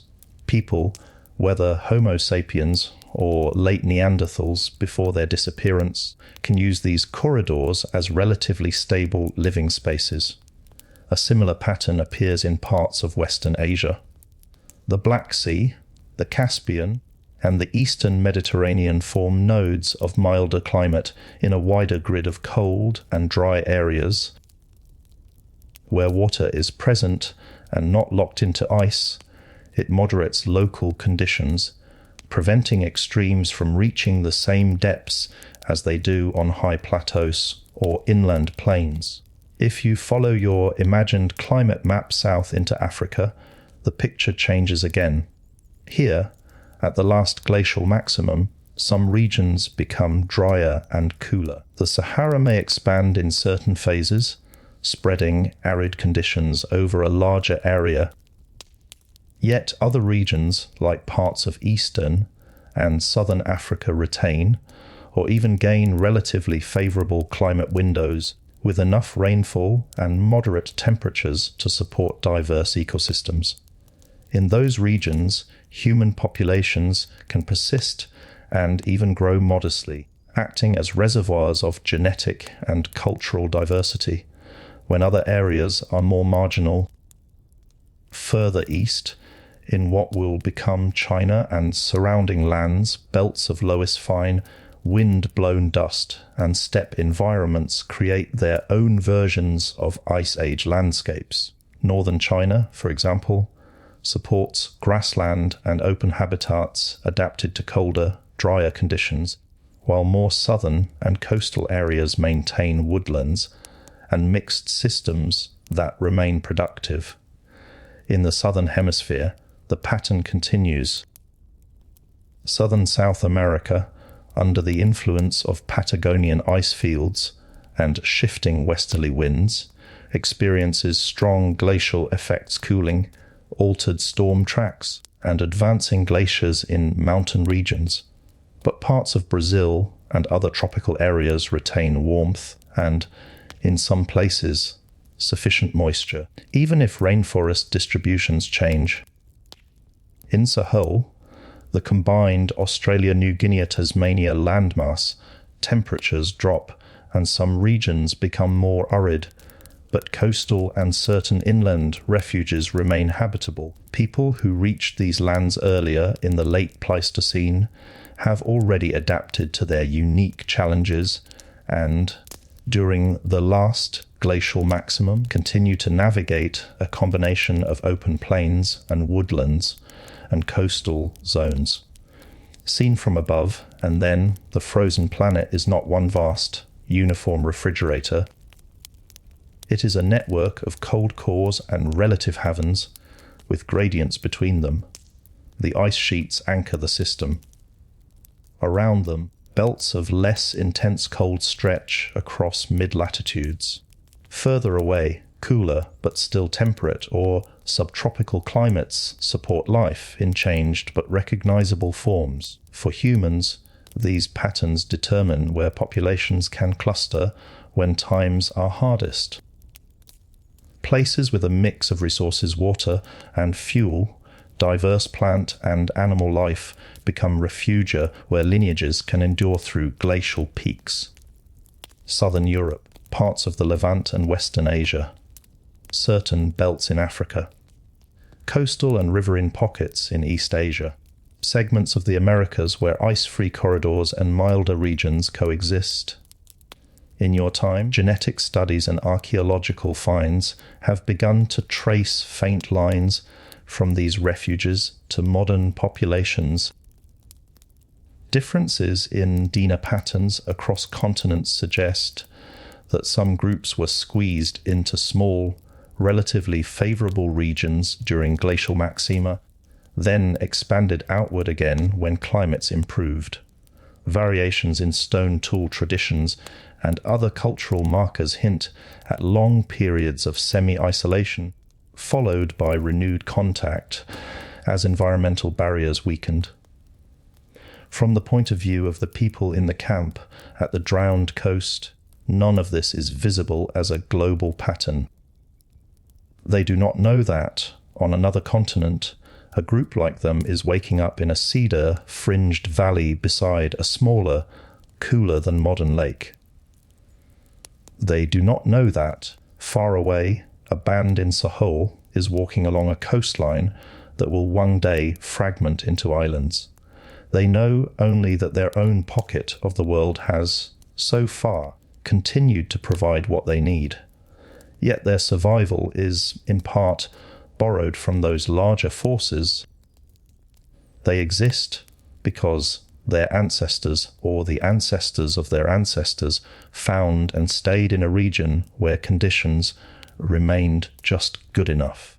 The ice did not advance so far as to bury their land. The sea did not withdraw so far as to leave them stranded in a totally arid interior. The winds and storms, shaped by distant ice and oceans, still bring enough moisture and moderating air to keep their climate within habitable bounds. The idea of refugium may be a modern scientific term, but the reality it describes is deeply human. Every person alive at the last glacial maximum is, in some sense, living in a refuge carved out of a harsher world. Some refuges are obvious caves, sheltered valleys, coasts with stable food sources. Others are more abstract networks of knowledge that allow groups to move between microhabitats at just the right times, staying ahead of hunger and cold. If you imagine all of these refuges lighting up on your mental map, the frozen planet becomes a constellation, small, glowing points scattered across the continents and shelves, each one a cluster of fires, each one a circle of people, huddled against the cold, telling stories about where they have come from and where they might go next. From those scattered stars, the later history of humanity will be drawn when the engines of ice begin to ease, when orbital conditions shift just enough, when greenhouse gas levels rise, when feedbacks start to reverse.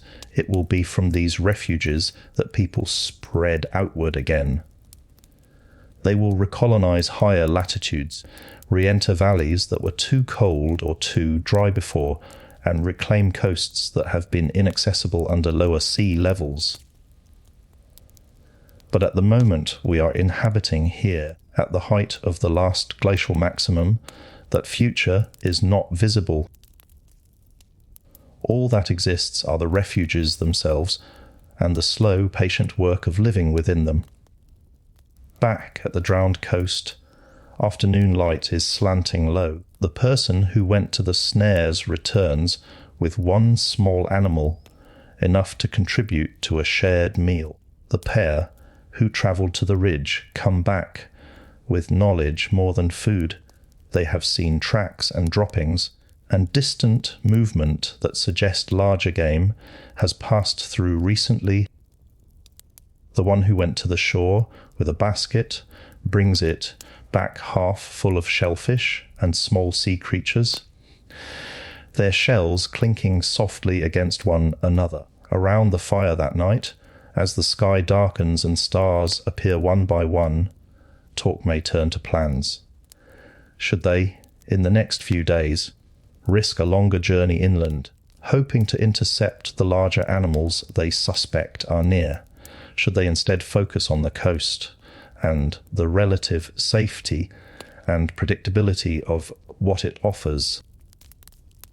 Do they stay in this exact spot as the season shifts, or move a little up or down the shoreline to take advantage of some remembered feature? They talk not in the language of climate dynamics or orbital forcing, but in the language of experience. Last time we went that way, the snow was deeper than we expected. The river broke its banks 2 springs in a row. We should be ready. The animals were more plentiful when we waited until the moon was a little fuller. Behind those observations lies the hidden truth you now see more clearly. The engines of ice have arranged their world so that these decisions are possible in some places and not in others. It is the combination of global patterns and local choices that will decide whose descendants live to see the ice retreat. For now, as this part of the chapter gently comes to rest, you can let the image of those scattered refuges linger. Small camps on temporary coasts, caves above glacial valleys, lakeshores in cooler, drier forests, river corridors on exposed shelves and bridges. Each one a tiny answer to a vast question: how does life persist when a planet grows cold? In the next part of this chapter, we will turn our attention more directly to the subtle cracks already forming in this frozen arrangement. We will see how, even in its apparent stability, the last glacial maximum contains within it the first faint signals of change signals that, centuries later, will swell into the great thaw. For now, breathe with the rhythm of this cold earth. In, out, stable, but not forever. The engines of ice are still turning. From a distance, the last glacial maximum looks like a plateau. On graphs of temperature and ice volume, the line falls and falls over tens of thousands of years, then seems to flatten. A long, cold shelf, a world that has settled into its frozen shape and will remain that way for a while. But if you look more closely, if you zoom in on that apparently flat line, you see that even at the peak of the Ice Age, the system is not perfectly still. There are small rises and dips, brief warmings and coolings, regional wobbles in climate that never quite break the grip of the ice, but show that the engines underneath are still moving. Scientists, reading these patterns in ice cores and sediments, give some of them names: Dansgaard Oster events, Heinrich events and stadials, interstadials. For the people living through them, they are simply colder years and less cold years, bad winters and better ones. Imagine for a moment that you compress the timeline of the last glacial maximum into a few human generations. In the first generation, winters are harsh but predictable. The snow arrives around the same time each year. Rivers freeze at their usual places and with their usual thickness. Animals follow known routes, appearing in familiar valleys at roughly the expected seasons. People build their plans, their hunting strategies, their migrations, their storage habits around this pattern. In the second generation, small deviations appear. A decade of slightly warmer summers in one region, for example, may allow shrubs and small trees to creep a little further north or up a slope. Another decade, cooler and drier, may push them back. A sequence of winters might be remembered as particularly snow-heavy or unusually light, altering where people choose to camp or which passes they attempt. In the third generation, perhaps a cluster of years stands out. Storms come with unusual intensity. Sea ice lingers longer along certain coasts. A favoured lake freezes more completely than expected, or fails to freeze as solidly as memory suggests it should.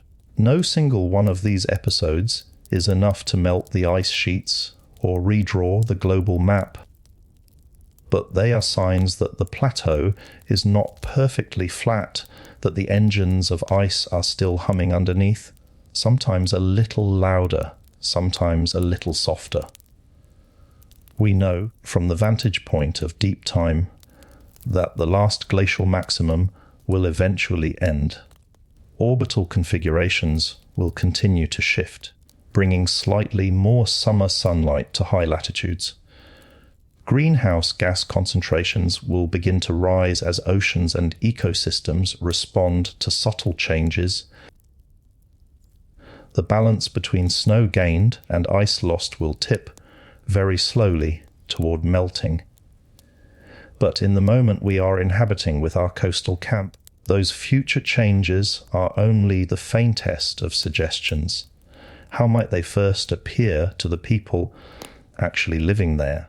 Perhaps as a stretch of years when summers feel just a little more reliable. Snow that once lingered on north-facing slopes through much of the warm season now retreats more completely. Certain plants, those that thrive with a somewhat longer growing window, begin to appear in new patches. Children born during this period may grow up thinking of these slightly milder conditions as normal, while their grandparents mutter that the winters used to be different. In another region, the first signs might be a shift in where ice melts along the edge of a glacier. A hunting party that has travelled to the same glacial valley for decades might find that the ice tongue no longer extends quite as far down as the elders remember. The bare rock revealed by its retreat might at first be a curiosity, an exposed surface pocked with stones and scratched by the glacier's slow passage. Small plants may colonize the freshly uncovered ground in ways that, over time, change animal paths. Elsewhere, longer or more intense warm seasons could alter rainfall patterns. In some areas, this might mean more frequent, heavier summer storms that recharge lakes and rivers. In others, shifts in wind patterns might make existing arid regions even drier, stressing vegetation and the animals that depend on it. For the band at the drowned coast, the earliest hints might be simply this a handful of springs that used to run weekly through winter now freeze solid for a few extra weeks, or, and conversely, remain ice-free where they once did not.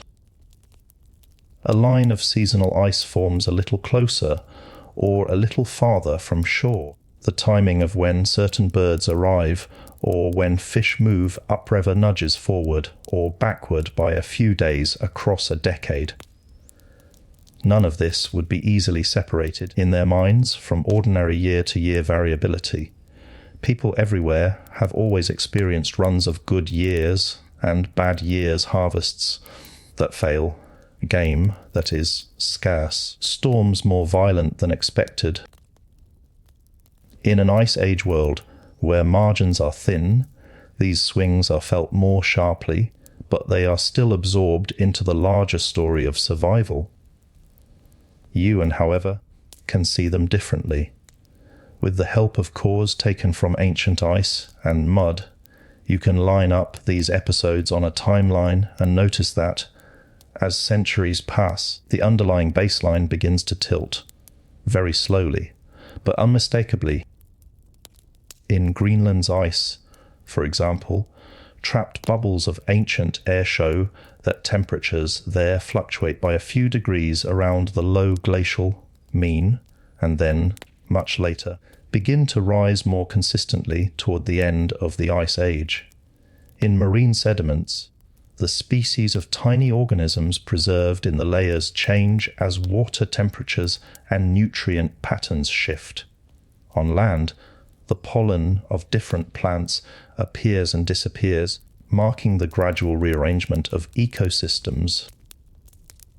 All of these changes eventually accumulate into the great warming phases that will, thousands of years from the moment of our story, flood the coastal plain where the camp sits and turn Beringia and Sundaland back into seafloor. But in this chapter, our focus is not yet on the thaw. It is on the instability within stability, the idea that even at peak freeze, the system is alive. If you walk again among the people of the camp with this knowledge in mind, their world takes on a slightly different cast. You watch a small group set out across the plain at a time of year that, in previous generations, might have been considered too early. Perhaps someone has observed that the snow has melted faster this spring, and they are testing the idea that certain hunting grounds will be accessible sooner.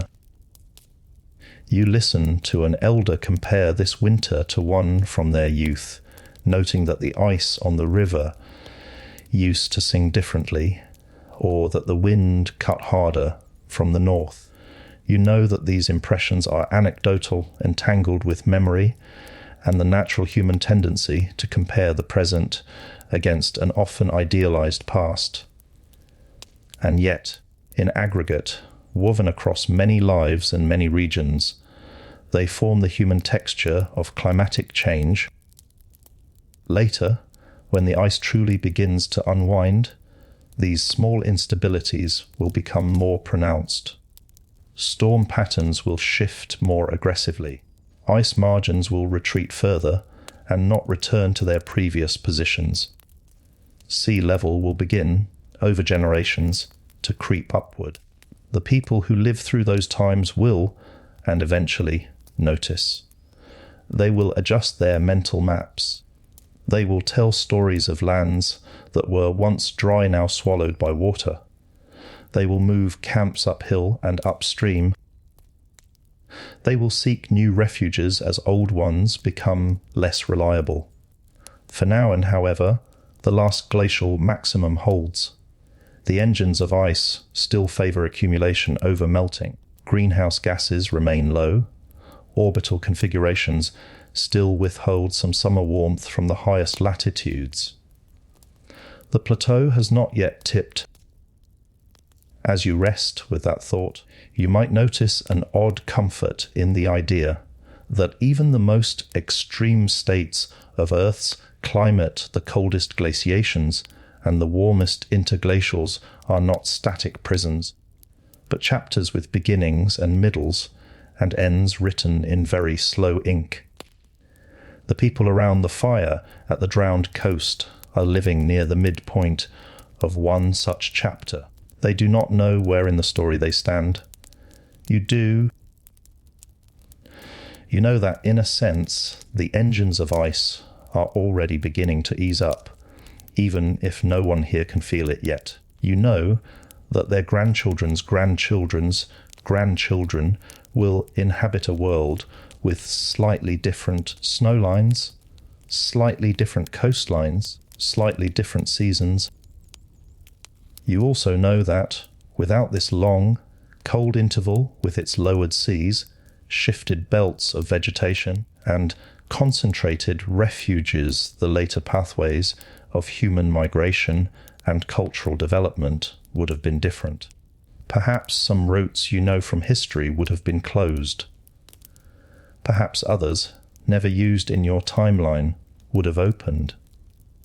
Perhaps your own genetic mix, the particular combination of ancestries within you, would not exist at all.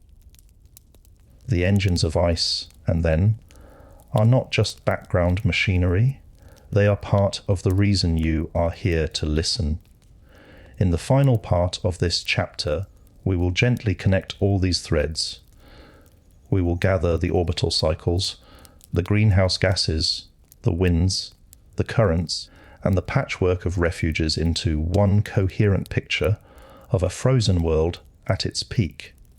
And we will prepare to turn, in the next chapters, from the question, how did the world become this cold, to how did humans and their cousins live and think and change within it. For now, breathe out slowly. Picture, one more time, the earth as it hangs below you whitecaps. Drawn back seas. Bands of cloud crossing a sky that is, at its core, no different from the one outside your window, and scattered across those altered lands and small, stubborn islands of warmth and light refuges where people sleep and wake, and wonder about tomorrow just as you do. The engines of ice are large, but the lives they frame are always small. It is at the meeting of those two scales that the real story begins. By now, you have held many pieces of the frozen earth in your mind. The great white domes of ice pressing down on northern lands. The lowered seas, exposing plains and shelves where ships will one day pass overhead. The bands of altered vegetation wrapped like belts around the planet. The pockets of milder climate where people and other creatures cling on through the cold. You have seen the invisible motions behind all this too. The slow sway of Earth's axis, the stretching and relaxing of its orbit, the long, patient breathing of greenhouse gases in and out of the air. The way ice, once it begins to grow, makes itself more likely to grow, and how, once it starts to melt, it makes melting easier. Chapter 2's task is to bring these threads together into a single, quiet picture. So, one more time, let us imagine the Earth as if it were a living instrument. At its heart, a ball of rock and iron, heavy and dense. Around that, layers of mantle and crust that can bend and flow over long spans of time, wrapped in a thin skin of air and water, turning steadily, circling the sun, leaning first a little more, then a little less. When the tilt is right and the orbit aligns, certain parts of that instrument receive less summer warmth. Snow lingers. Ice accumulates. As ice builds, the instrument's tone changes. White surfaces reflect more sunlight. Less energy is absorbed at the surface, more is bounced straight back into space. Air over those regions cools and sinks, altering winds. Pressure patterns shift. Storms take new paths. Oceans respond to the new arrangement. Currents weaken or strengthen. Deep water forms in different places. Cold, salty water sinks, locking away heat and carbon for centuries or millennia at a time. Surface waters change their temperatures and chemistry, affecting the tiny organisms that float in them, and, through them, the entire marine food web. Land does not remain aloof. Under the weight of thickening ice, continents flex. Valleys deepen as glaciers carve their way downhill, grinding rock into fine powder. Mountains are reshaped. Rivers are rerotted by the subtle warping of the crust, and by mounds of debris pushed aside by moving ice. Plants and animals, feeling these changes most directly, shift their ranges. Forests retreat from advancing cold. Grasses take over new ground. Deserts move as winds and rains change their routes. Species that cannot move quickly enough, or that are too specialized, may vanish from entire regions, or from the earth altogether. And humans new to the stage, in deep time terms, but already widespread enough to feel these changes in many places respond as they have to every challenge with movement, with memory, with culture. Some groups are squeezed out of lands where conditions cross an invisible line between difficult and impossible. Others remain in belts where the cold is sharp but survivable, learning to read the signs of snow and ice and wind with desperate precision. Still others find relative safety in tropical or subtropical refuges where the imprint of the ice age is lighter, but still present in altered rainfall and ecology. All of these responses are framed by the engines you have just followed. If the orbit had shifted differently, if the tilt had been a little more or less, if greenhouse gases had fallen or risen by other amounts, the map of survival would not match the one our coastal camp inhabits. The astonishing thing is not that climate changes over long periods. That is simply what planets do. The astonishing thing is that, on this particular planet, a species arose that is capable of noticing that change, reconstructing it, and even, in your time, beginning to influence it. The people in the camp at the edge of the old sea have no idea that their world is the result of such a vast conversation between rock and light and water and air. They are preoccupied with immediate concerns. Has the frost penetrated the storage pit? Will the next storm come from the land or from the sea? Has anyone seen fresh tracks near the river this morning? And yet they too are part of the conversation. Their fires release tiny amounts of carbon back into the air, drawn from plants and animals that themselves grew under Ice Age conditions. Their decisions about when and where to hunt and gather and move subtly shape the presence and absence of certain species in certain places. Their survival or failure, on the knife edge of glacial life, helps determine which genetic lineages carry forward into the warmer world that lies ahead. The frozen earth, and then, is not simply a backdrop for the story of humans. It is a co-author. It sets the stage by deciding where land and sea lie. It chooses the lighting by determining how strong the seasons are and how long winters last. It selects the props by deciding which animals and plants can exist in any given region. Within those constraints, humans improvise. If you find yourself wondering why we started this entire journey with a single camp on a drowned coast, rather than immediately listing orbital cycles and temperature graphs, this is why. Without that camp, without a concrete sense of what it feels like to wake into such a world, all of this risks remaining abstract. Numbers on a chart, lines on a diagram, data rather than lived reality. With the camp, the engines of ice become more than mechanisms. They become the unseen forces that decide whether a child grows up knowing snow only on mountains, or seeing it every winter at their doorstep. Whether a group learns to follow herds across open plains or to navigate forests and rivers in narrower corridors. Whether the story an elder tells at night is about warmth lost, cold endured, or water rising where land once stood. Chapter 2 has taken you through those engines as gently as possible. You have seen the slow cycles of tilt and wobble and orbit that change sunlight's distribution, the feedback loops of ice and albedo that amplify small differences, the role of greenhouse gases in deepening or easing the cold, the way winds and storms and ocean currents knit everything together, the patchwork of refuges and harsh zones that emerges from this interplay.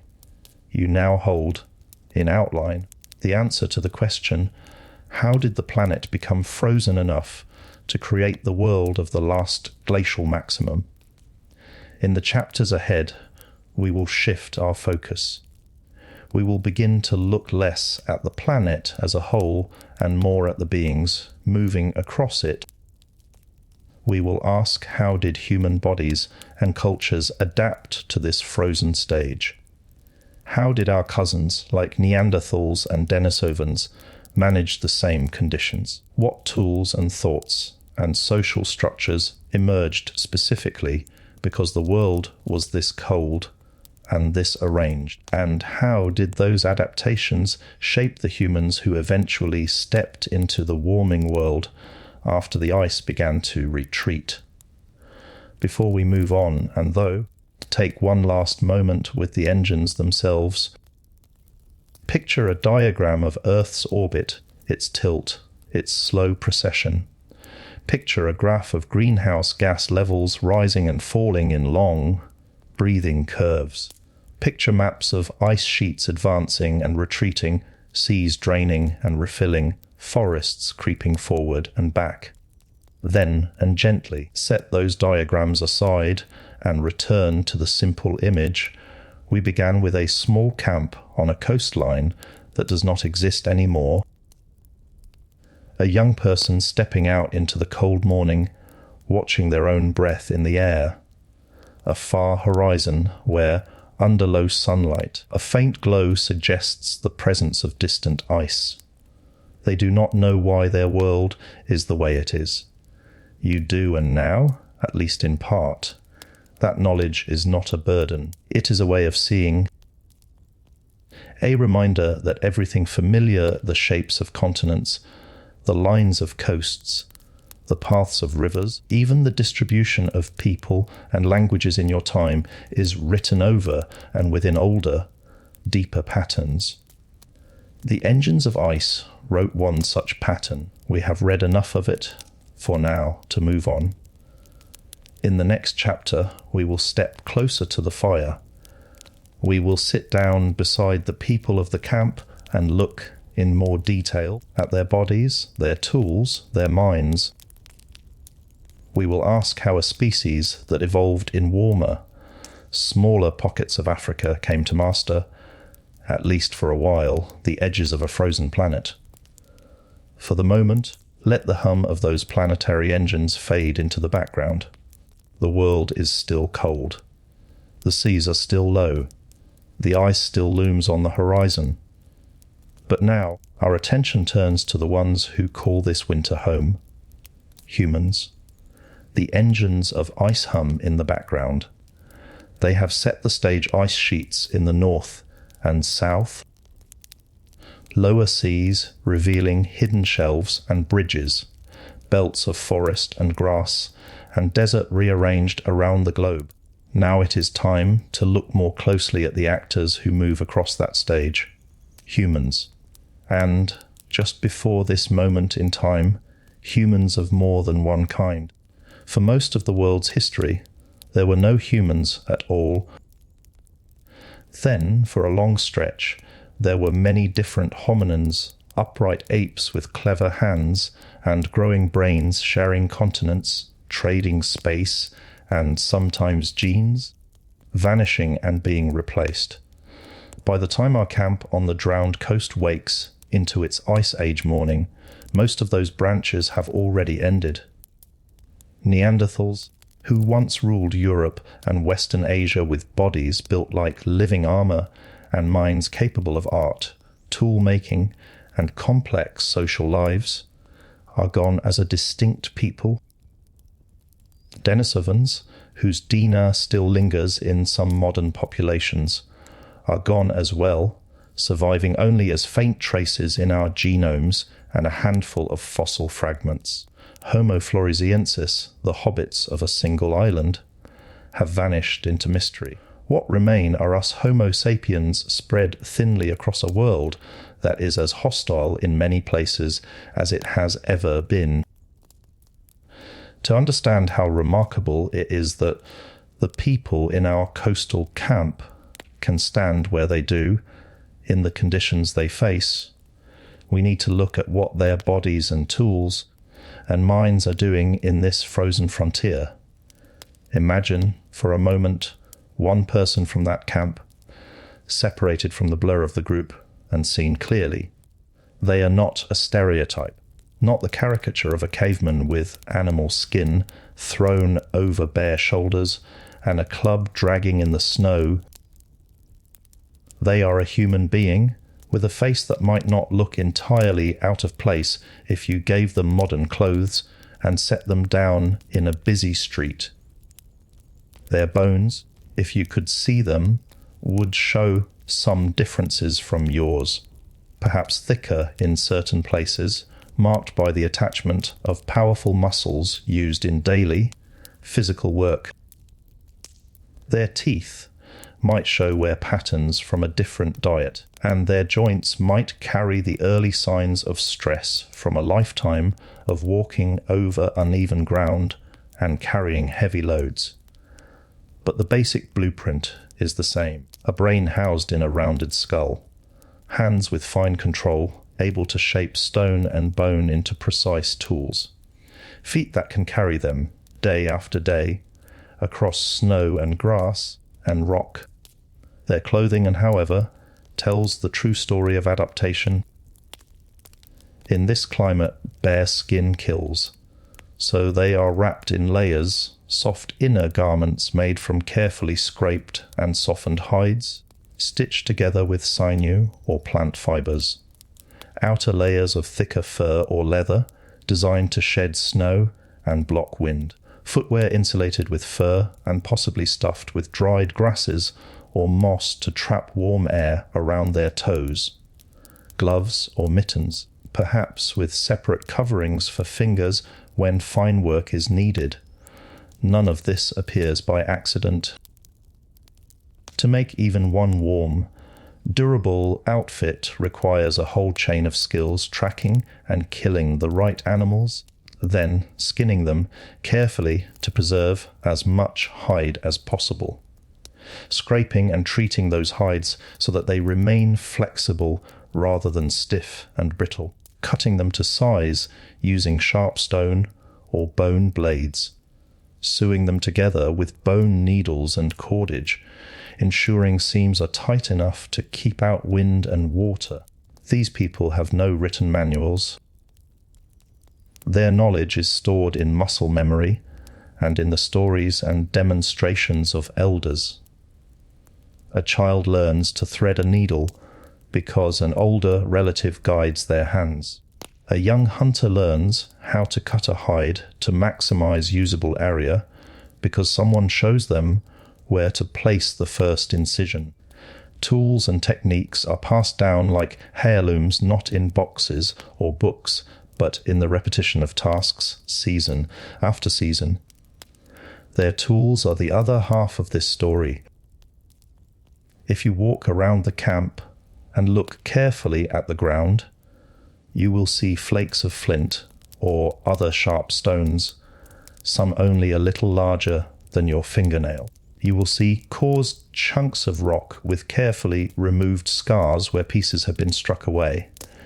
You might see long, thin blades, narrow and sharp, that once formed the cutting edges of knives and spear points, or inserts along the sides of composite tools.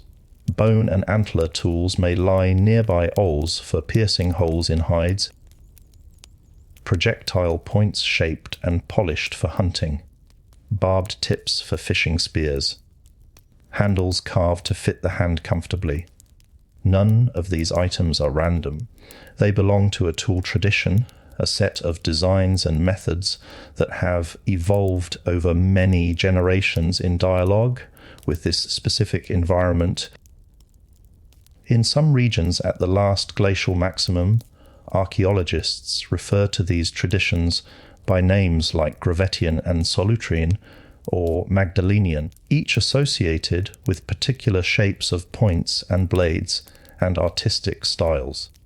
You do not need to memorize these terms to understand the point people have been experimenting and refining and copying and teaching how to turn stone and bone into survival gear for a very long time. In an Ice Age camp, tools are not luxury items. They are as essential as the fire, as the shelters, as the knowledge of where water and food can be found. A dull blade can mean a failed hunt, a poorly butchered animal, a wound that becomes infected. A broken spear point at the wrong moment can mean a missed opportunity or death. So people care for their tools. They resharpen. They rehaft points onto new shafts when the old ones break. They recycle fragments into smaller implements when larger ones are no longer usable. All of this is done without hurry, but with an undercurrent of necessity you can feel if you watch long enough. Beyond clothing and tools, there is the social fabric of the group. In a band of perhaps 20 to 50 people, everyone knows everyone. Children know who will comfort them, who will tease them, who will teach them. Adults know who is strong, who is clever, who is skilled at making things or at negotiating disputes. Elders carry stories and techniques and warnings. This is not a world of anonymous crowds. If someone fails to do their share in gathering fuel or in watching for predators or other dangers, it is noticed. If someone excels at a particular task, that skill becomes part of the group's resilience. In conditions this harsh, cooperation is as important an adaptation as clothing. Individuals cannot and consistently hunt large game alone. They cannot stand guard 24 hours a day alone. They cannot raise children, care for the sick, and maintain shelters alone. The frozen world forces a kind of intimacy. People sleep close together for warmth. They know one another's habits and moods.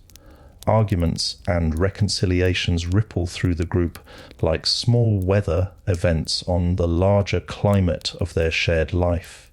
Around the fire at night, their minds move beyond immediate tasks. They tell stories not just of hunts and travels, but of things they cannot see directly, of the spirits they may believe inhabit animals or places, of ancestors whose names may be remembered across several generations, of why the world is arranged as it is, in patterns of ice and land and sea. You might wonder, listening now, how close their inner thoughts feel to your own. They have no words for glaciation or orbital forcing or refugium, but they likely have words, maybe gestures, maybe ritual acts for the place where the wind always comes from, the hill where the animals appear, the river that has never failed us. The cognitive work is the same: to see patterns, to make predictions, to pass on rules for survival. Their language, whatever sounds and structures it uses, is probably as complex in its own way as any spoken language today. They need to discuss not only concrete things, hand me that, I am hungry, the fire is dying, but also more abstract ones, we should leave earlier this year. The snow will be deep if the sky looks like that. This person is not to be trusted as a hunting partner. We have no recordings of their speech, no written records, but the presence of organized, multi-step tool production, long-distance social networks implied by the movement of materials like certain stones or shells, and shared symbolic practices all strongly suggest that their communication is rich. In this sense, the peoples of the frozen frontiers are not primitive. They are specialists in reading snow and ice and sky, in converting animal bodies into clothing and shelter and tools and food, in managing risk in a world where a small miscalculation can have large consequences. If you stand with them and look out over their frozen world, knowing what you now know about the engines of ice, you might feel a kind of double vision. On the one hand, you see how vulnerable they are. A single broken leg, a badly timed storm, a series of poor hunting seasons, an outbreak of disease, any of these could reduce their group below a sustainable number. Their genetic diversity is low by modern standards. Many of them are closely related. Their tools, though effective, do not include metals and writing or stored surplus on the scale you are used to. On the other hand, you see how finely tuned they are to this environment. Their clothing is the product of centuries of trial and error. Their seasonal movements are calibrated to the behavior of animals and the timing of plants in this exact climate. Their knowledge of safe and unsafe ice, of where sound carries and where it doesn't, of how long a fire's embers can stay warm under ash, is detailed and precise. They are, in many respects, better equipped to live here than you would be, dropped without preparation or technology into their place. Chapter 3, as it unfolds, will stay with them. We will look more closely at how different regions produced different variations of Ice Age peoples, how groups interacted trading and intermarrying, perhaps sometimes fighting at the edges of their territories, how earlier cousins like Neanderthals, already gone by the time of the last glacial maximum, faced similar challenges and left their mark in our genes and cultures. For now, hold on to this first, detailed impression. Not a caricature of Ice Age humans, but a specific band of people on a specific morning in a world whose cold they do not fully understand, but whose patterns they read with lifelong attention. They are the ones who will carry our story forward into the warming that lies beyond the ice. In the next part of this chapter, we will walk with them more directly through a hunt, a shared meal, and a quiet night to see how their bodies and tools and minds work together to keep a fragile flame of humanity alive in a frozen land. The sun has climbed a little higher over the plain. In the camp at the edge of the old sea, the slow, careful work of the morning has given way to decisions about the day. Today, a hunt. Not because there is a dramatic shortage of food. There are still dried stores from earlier successes, still shellfish and small game to be had, but because, in a world like this, you are always one bad season away from hunger. A small group prepares to leave. 3 adults, 1 older adolescent. Each checks their gear with the same quiet focus spear shafts for cracks, bindings for looseness, points for sharpness and firm attachment. Their spears are not thrown lightly. Some may be designed for thrusting at close range, heavy and strong. Others, lighter and more finely balanced, are meant to be launched with the help of a spear thrower, a carved or shaped piece of wood or antler that extends the hunter's arm and multiplies the force of the throw. The invention of the spear thrower is one of those small, almost invisible revolutions. To someone who has never used one, it might look like a simple stick with a notch. To those who have practiced with it since youth, it is the difference between having to approach dangerously close to a large animal and being able to deliver a lethal blow from several more body lengths away.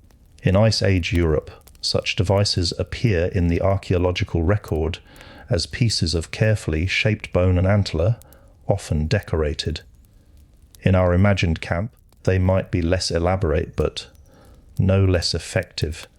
The hunting party moves out across the frost-hardened ground in a loose line.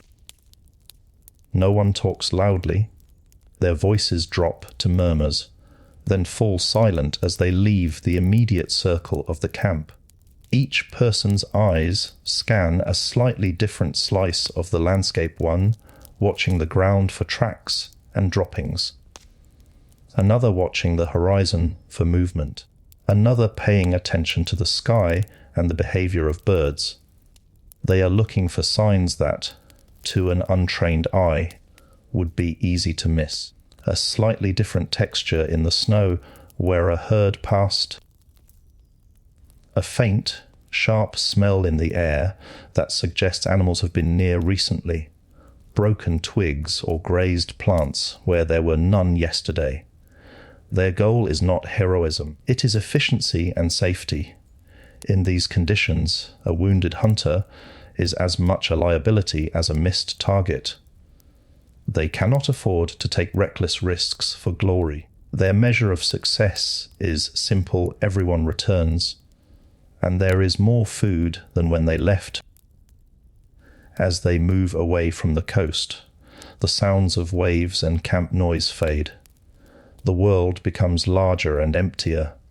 The crunch of their own footsteps, the soft hiss of wind over snow and dry grass, the occasional distant call of a bird, or the crack of ice shifting in a buried pool. For hours, nothing happens. This, and too, is part of the reality of Ice Age life.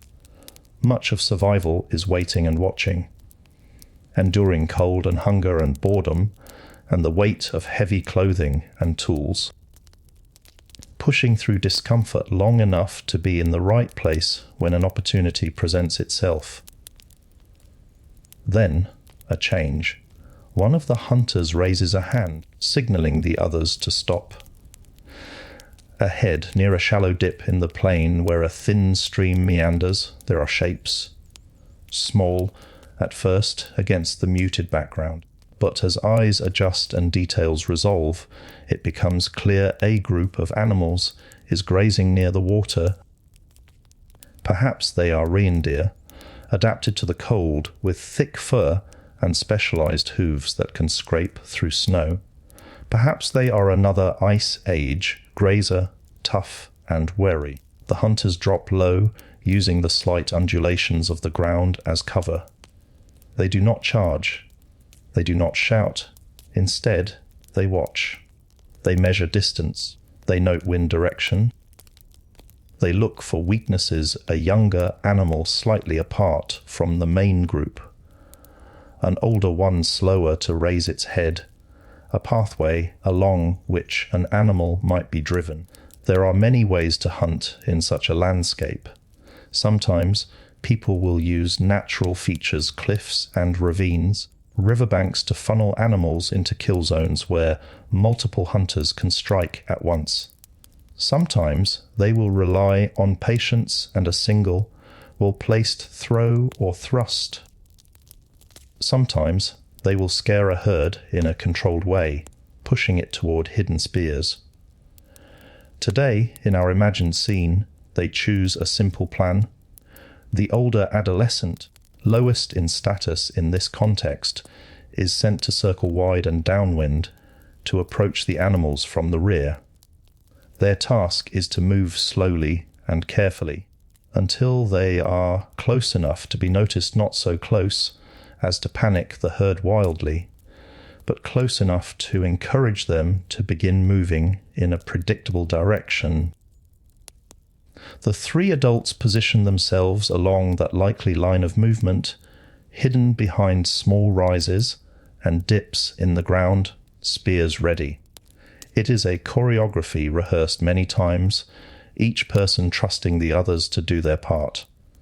When the animals finally sense the approaching human, they react. Heads lift, ears turn, bodies tense. There is a moment, and always, when the herd seems to hold itself in stillness, balanced between staying and fleeing. Then movement. They begin to trot, then run in the direction that seems safest away from the approaching figure, toward what looks like open ground. They do not see, at first, the hunters waiting ahead. From your vantage point, watching from a slight rise, the pattern is clear.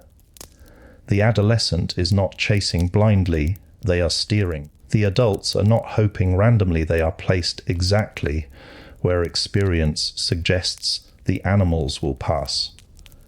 When the first of the herd comes within range, a spear flies, then another, then another. No one counts how many are thrown in total, or how many miss or strike glancing blows.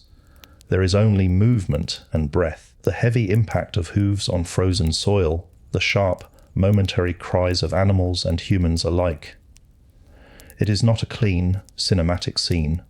Some animals escape entirely. Others may be wounded but manage to flee, their fates uncertain. With luck, one or two fall. For the hunters, that is enough. One mid-sized animal, in this context, can feed the camp for days when combined with other foods. Its hide will become clothing and shelter, or repairs.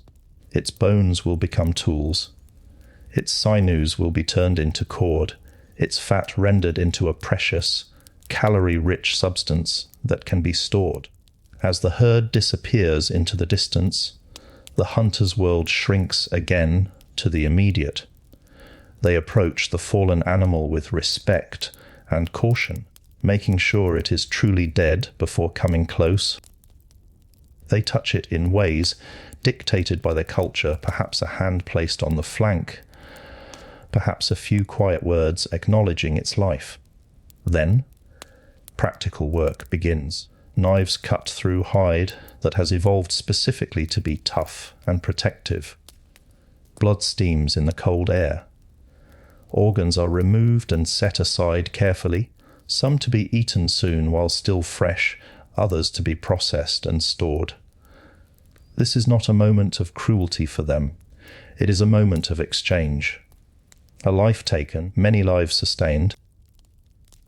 Their knowledge of how to cut, where to cut, how to preserve as much as possible, is as important an adaptation as any physiological trait. From where you stand, at a slight remove, you can see the layers of history in this act.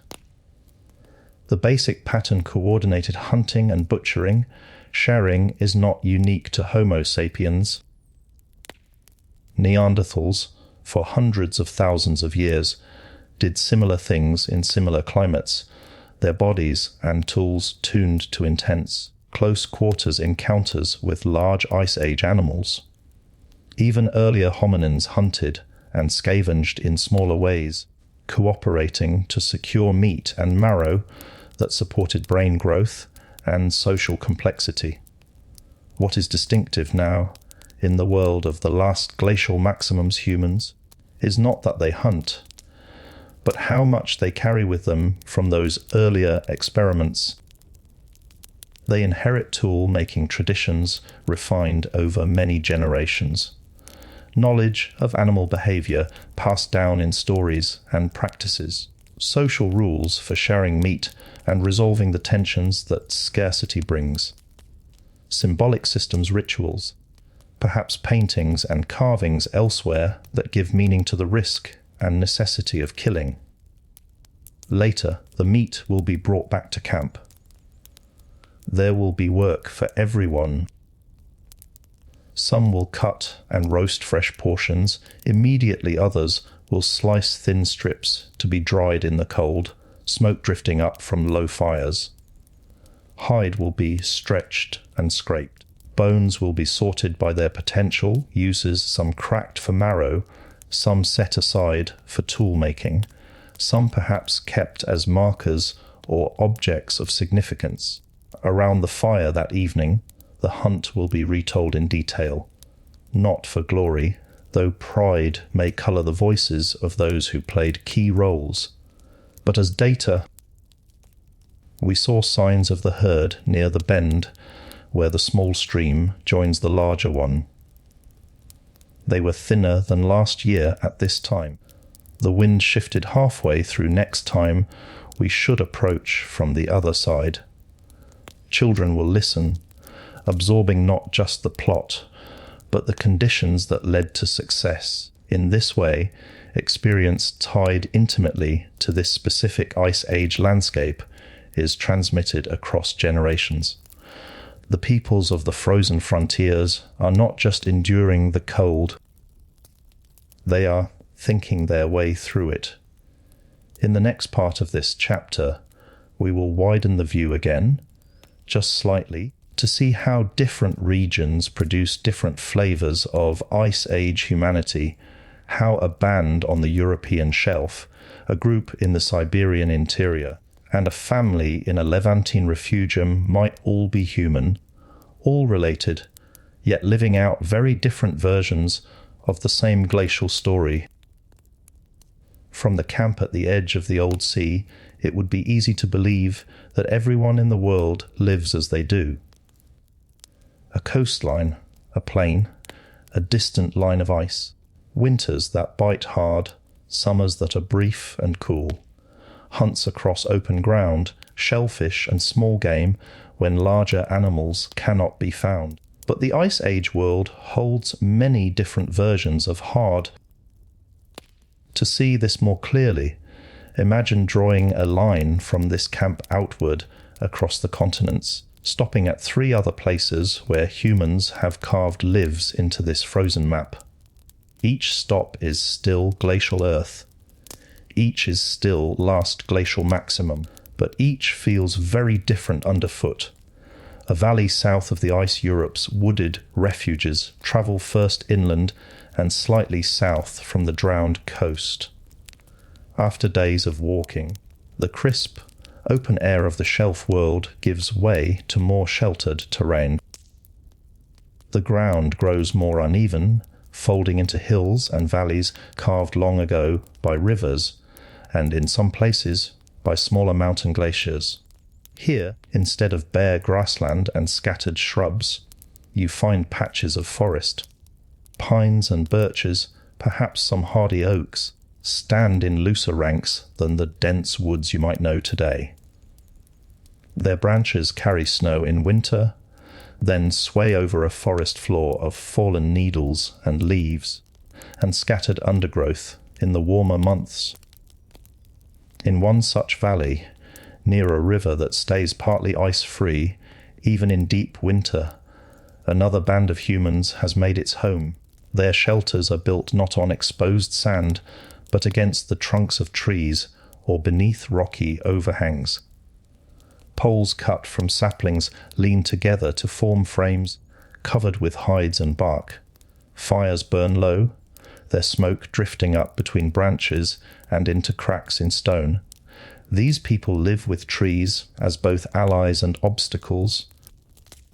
From trees, they gain fuel for fire, raw material for spear shafts, tool handles, and simple structures. Branches can be bent and woven into frameworks, roots, and inner bark can be used as fibers. But trees also block long lines of sight, where the coastal band can scan horizons and watch herds from far away. The forest edge group must think in shorter distances. A bend in the river, a small clearing, a rise in the ground, all become crucial waypoints in a more enclosed, intimate map. Their hunts may focus more on animals adapted to woodland deer, moving quietly between patches of shadow and light. Boar rooting in leaf litter, smaller mammals and birds that thrive in the structure a forest provides. Their clothing and tools reflect this emphasis. They may carry more bows and arrows. If such technology has emerged in their tradition, allowing them to shoot quietly through gaps in trunks and branches, or they may rely on carefully laid traps and snares, exploiting narrow game trails and natural choke points. They will almost certainly possess a detailed, handed-down understanding of wood itself, which species burn hottest and longest, which bend without breaking, which resist rot, which are best for digging sticks, for spear shafts, for shelter supports. The ice age here is still real. Winters are longer and colder than in the same valley today. Snow falls more often. Frost lingers beneath the trees, but the presence of forest softens the experience compared to the open coastal plain. Walking through their world, you feel less exposed, more cocooned. The sound of wind in the canopy, the creak of ice in branches, the steady drip of meltwater from needles and leaves, all of these create a soundscape different from the hollow, wide open quiet of the shelf. If you were to trace the ancestry of many modern Europeans back through time, some of those threads would likely pass through valleys like this. Refugia such as these, south of the ice sheets, but still within the temperate zone, served as long-term havens where human groups could maintain relatively stable populations through glacial peaks. A river on the steppe Siberia's interior bands now. Move your mind's eye east, across the core of the continent. Travel over rolling plains and low plateaus, through belts of boreal forest, and out again into open, treeless country where the horizon is a flat line broken only by the curve of the earth. Welcome to the Siberian steppe. Here, the Last Glacial Maximum paints a different picture. The air is dry and very cold for much of the year. Snow falls, but in many places, wind moves it across the land, piling it into drifts in some spots and scarring it away in others. The ground beneath may be frozen year-round, just below the surface permafrost locking water in place and affecting how plants grow. In this environment, humans anchor themselves to rivers. A band might live in semi-subterranean houses dug into river terraces, their roofs made from wood and bone and hide. These structures conserve heat efficiently, using the earth itself as insulation against the biting winds. From such a house, a person stepping outside sees a long, slow river snaking through a broad valley.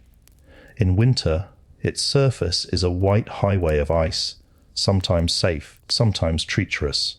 In summer, it is a ribbon of dark water feeding a narrow strip of richer vegetation along its banks. Their map is linear: upstream, downstream, left bank, right bank, seasonal camps or hunting grounds clustered at key bends, tributary junctions, and crossing points. Herds here may include mammoths, woolly rhinoceroses, and large herds of steppe bison or wild horses, depending on the exact region and time. Hunters follow these animals along routes that are long in distance but, in a sense, simple in structure, parallel to the river, across the river, away from or toward it. The cold here is a different quality than near the coastal camp. It can be more intense colder nights, colder days, especially when clear skies allow heat to radiate efficiently into space. But humidity is often low, and the stability of certain winter patterns can make parts of this world oddly predictable. The people of the Siberian interior must be masters of storage and insulation. They may rack fish in large numbers along racks to dry in the cold, smoke drifting lazily over the river. They may cache meat and fat in pits dug into the permafrost, where constant low temperatures slow decay. They may line their houses deeply with furs and hides, layering them to keep out any draft. Their social networks may stretch over longer distances than those of more coastal bands. The river is a highway. News and materials and genes can travel along it over generations, linking groups that rarely, if ever, see one another directly, but share tool styles and perhaps even distant kinship. In such a setting, the frozen world feels vast and thinly populated.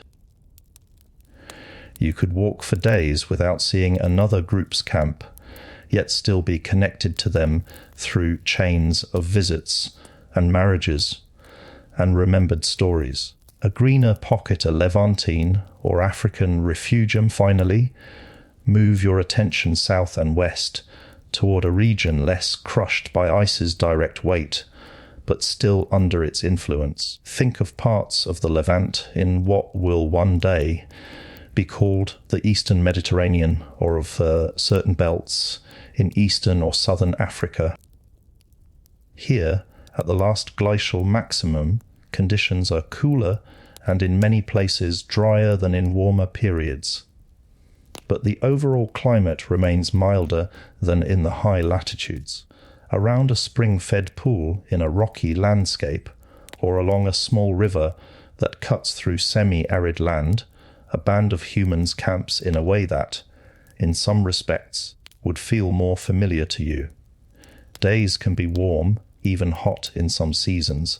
Nights can be chilly, but not routinely lethal on their own. Vegetation is patchier, but where water is present, it can be lush reeds and shrubs, trees with deeper roots. Here, the primary challenge is not surviving deep freeze, but managing variability in water and food. Droughts may last longer. Rains may come in bursts and then fail for years. Animals may congregate intensely around water sources, putting pressure on resources and increasing the chances of encounter between groups both human and non-human.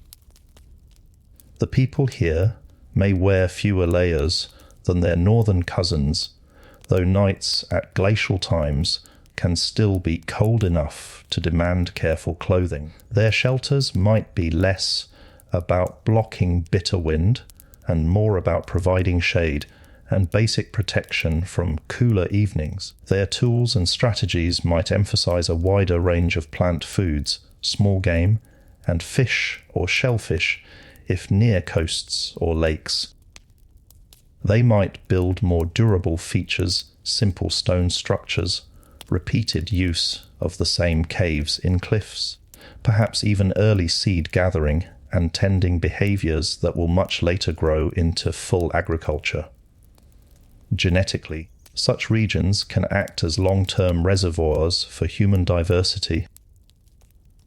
Groups that hunker down near relatively stable water and food sources, enduring through glacial peaks, and may, when climates improve, send out waves of descendants into newly favourable lands, carrying with them the genetic and cultural toolkit of their refugium. From your perspective, hovering above all these scenes, the peoples of the frozen frontiers are diverse. Some wear heavy furs and walk across snow-covered plains. Some move between forest and open ground, their lives threaded through trees. Some follow rivers across cold interiors. Some cluster around life-giving water in cooler, drier but not fully frozen landscapes. What unites them is not a single Ice Age lifestyle, but a common need to read a world that has been altered by the engines of ice. You have just studied. Each group is a different answer to the same question: how do you remain human thinking and cooperating, feeling in a world that tests your body and mind every day? In the next parts of this chapter, we will narrow our focus again.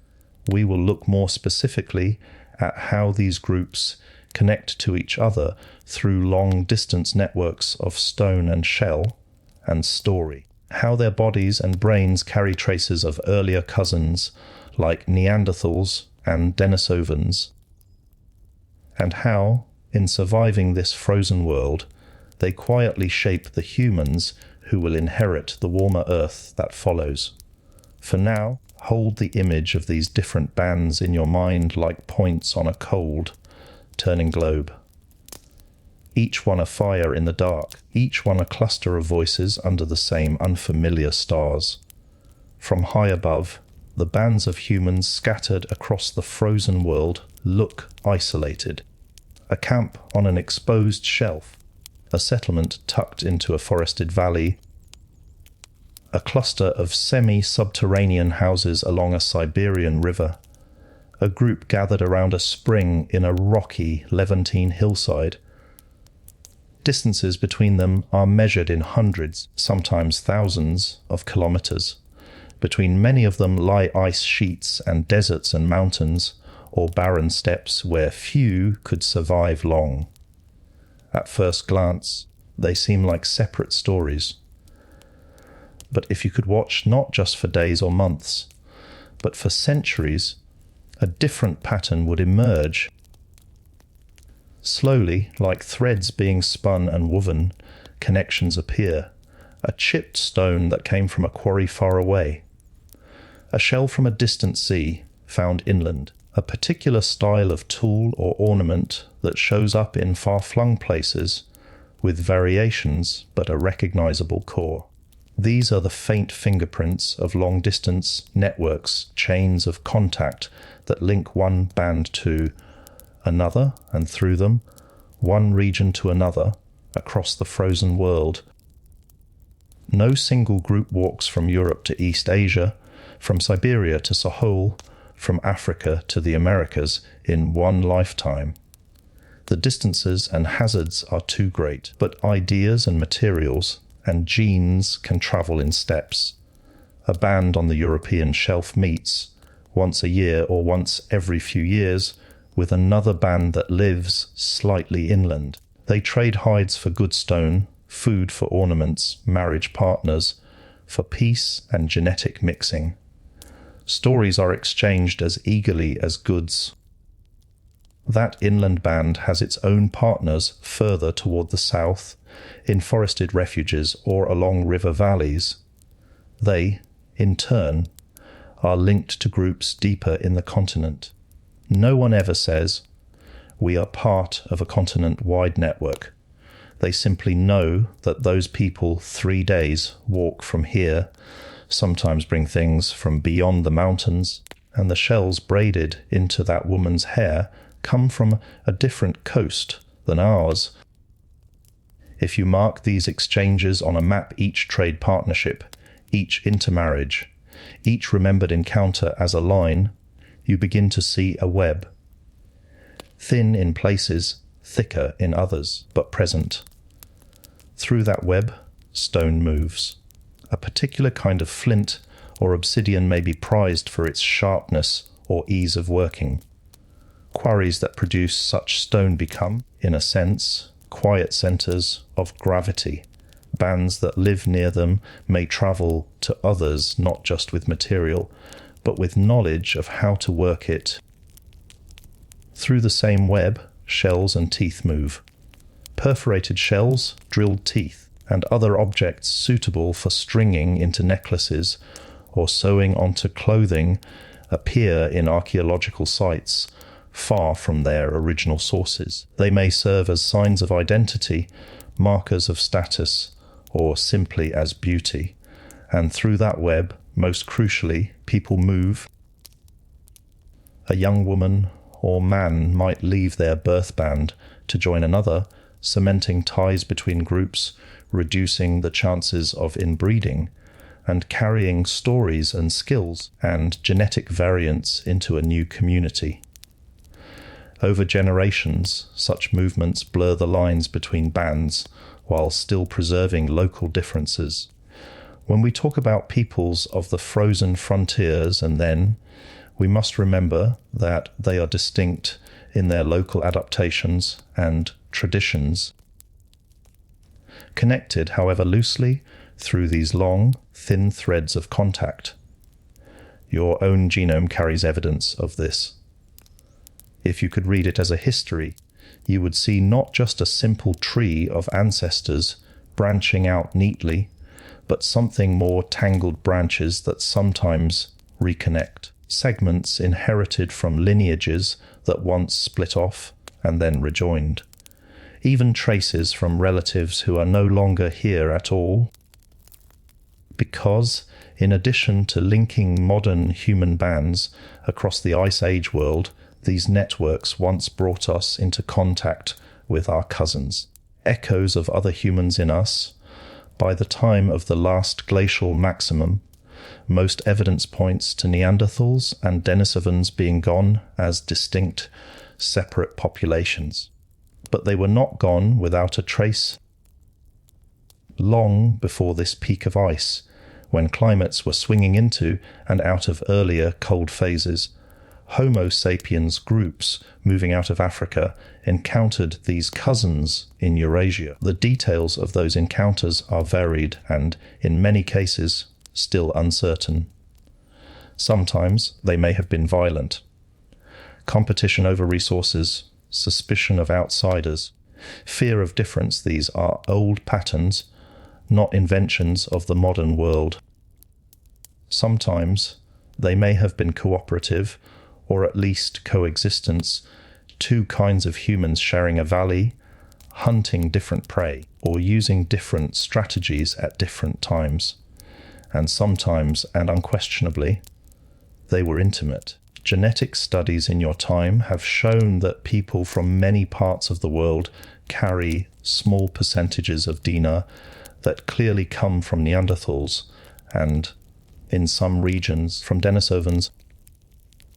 This means that, at some point, someone from one group and someone from the other had children together, and those children's descendants did not die out. Those ancient encounters ripple forward into the frozen frontiers. The people in our coastal camp, in the Siberian houses, in the valleys and refuges, may carry immune system genes that first arose in a Neanderthal or Denisovan body. These genes may help them respond better to certain pathogens or to the stress of cold and diet than their fully pure Homo sapiens ancestors could have. Other inherited segments may influence how their bodies handle fat, blood sugar, or even altitude in some cases. In this way, the frozen world is inhabited not just by pure modern humans, but by mosaics. Each person is a patchwork of ancestral contributions, some from older Homo sapiens in Africa, some from Neanderthals in Europe and Western Asia, some from Denisovans in parts of Asia and Oceania, and many segments whose exact origins are still mysterious, hints of ghost populations we have not yet identified in the fossil record. Culturally, and too, traces may linger. Certain tool types or ways of using space in caves and open sites show continuities that suggest ideas did not always vanish with the extinction of a group. Some may have been picked up and carried forward by newcomers, adapted and reinterpreted without anyone being fully aware of their multi-lineage roots. By the last glacial maximum, the people of the frozen frontiers are our people in the sense that all modern humans are descended from them and their contemporaries in warmer zones. But inside their bodies and their toolkits are quiet echoes of those who faced earlier glacials and interglacials. Neanderthal hunters who learned to stalk Ice Age prey in Europe's long winters. Denisovan groups who may have mastered high altitude living in parts of Asia. Other, less well-known hominins whose DNA whispers from the depths of our cells. The ice, in a sense, was a shared teacher. Different branches of the human family learned from it at different times and in different ways. By the time of the last glacial maximum, much of that collective learning has been folded into the genetic and cultural package carried by Homo sapiens alone. Shared minds, shared challenges. If you sat in on a long evening at any of our imagined camps, you might notice something else that binds these peoples together: the way their minds move. They plan beyond the moment. They imagine future conditions. If the snow comes early this year, where will we find enough wood? If the herd does not return to the valley, what is our second option? They talk about unseen forces, spirits and ancestors and luck, taboos. Whether or not these ideas map onto anything measurable, they represent a shared human attempt to find meaning and causality in a complex world. They tell stories that stretch beyond personal experience. Some stories may reach back only a few generations. Others may be retold versions of much older events, distant floods, strange winters, encounters with unfamiliar people, or animals that have grown less precise over centuries. In all of this, you can recognize your own species. The same capacities that support science and art and religion and politics in your time pattern recognition. Symbolic thinking, social negotiation are at work here under much more constrained circumstances. What differs are the inputs. Where your mind is fed with roads and screens and books and an almost overwhelming volume of information, theirs is fed with the angle of the sun on a particular day, the way ice sounds when it is about to crack, the smell of distant smoke on a wind that should be clean, the thickness of an animal's fat layer in a harder winter. Their intelligence is no less. It is simply tuned to different frequencies. As Chapter 3 continues, we could go deeper still into art and ritual cave paintings, carved figurines, burial practices that show how Ice Age people thought about themselves and their place in the world. Into specific case studies: one Neanderthal cave, one early Homo sapiens burial, one cluster of artifacts on a vanished plain. Into daily life child rearing, conflict resolution and love, grief. But for the purposes of this first great script, Your Foundational Earth, at peak ice film, we have enough to carry forward a clear sense that the frozen frontiers are not empty. They are inhabited by humans who are fully us in their mental capacities, but shaped by a world harsher and narrower than the one you know. They move through that world in small, tightly knit bands, wearing the bodies and carrying the genes of many earlier experiments in being human, linked to one another by long, fragile threads of trade and partnership and story.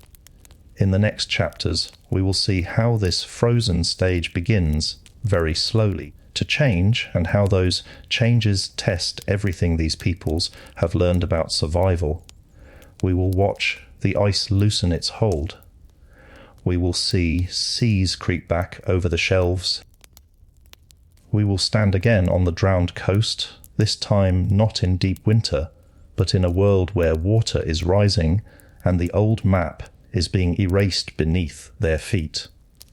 So far, you've seen the Ice Age peoples as bodies and bands wrapped in fur and hide, hunting across plains and through forests, storing food, tending fires, reading tracks in snow.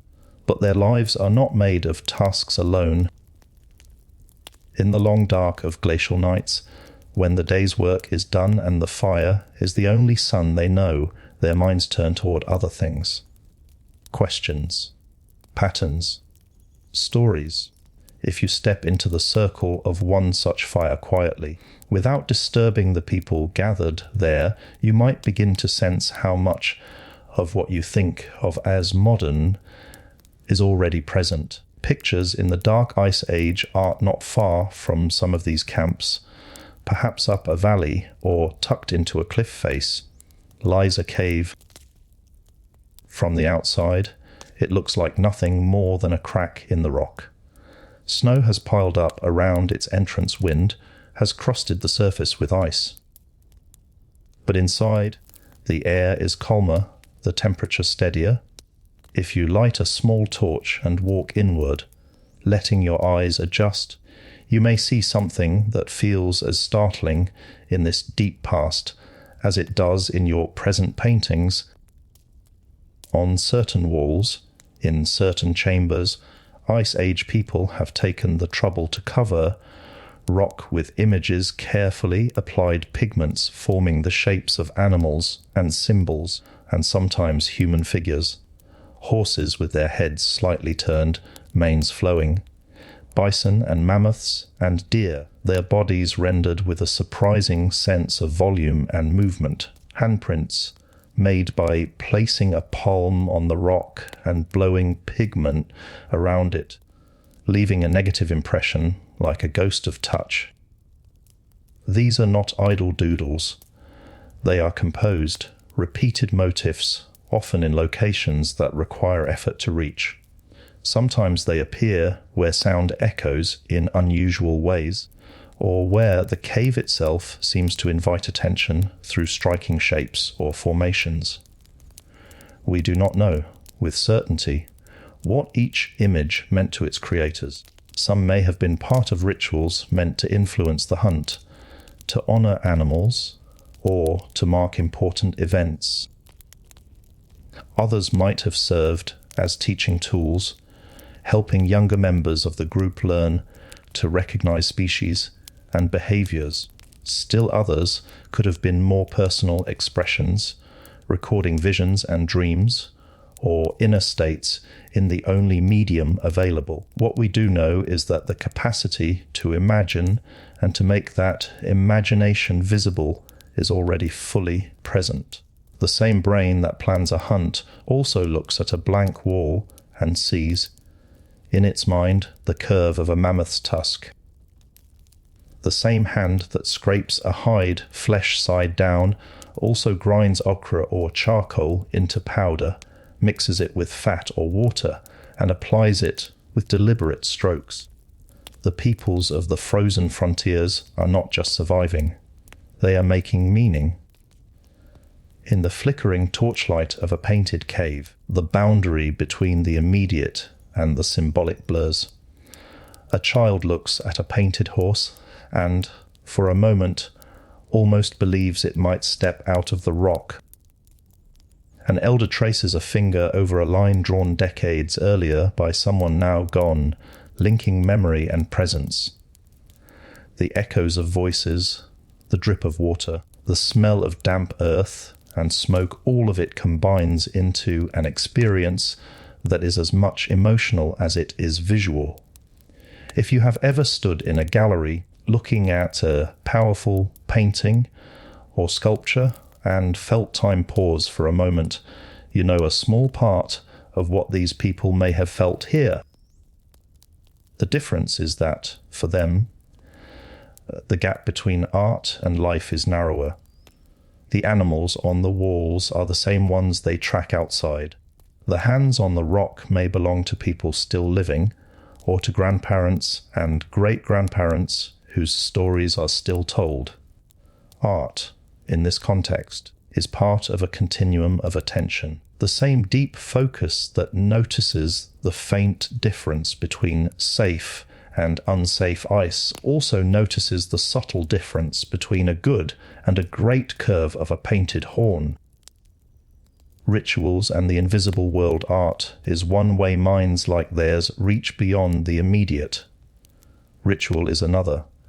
Around the fire, you might see patterns that repeat, not because they are the only way to do things, but because they are felt to be the right way. A particular order in which food is distributed, elders first, then children, then others.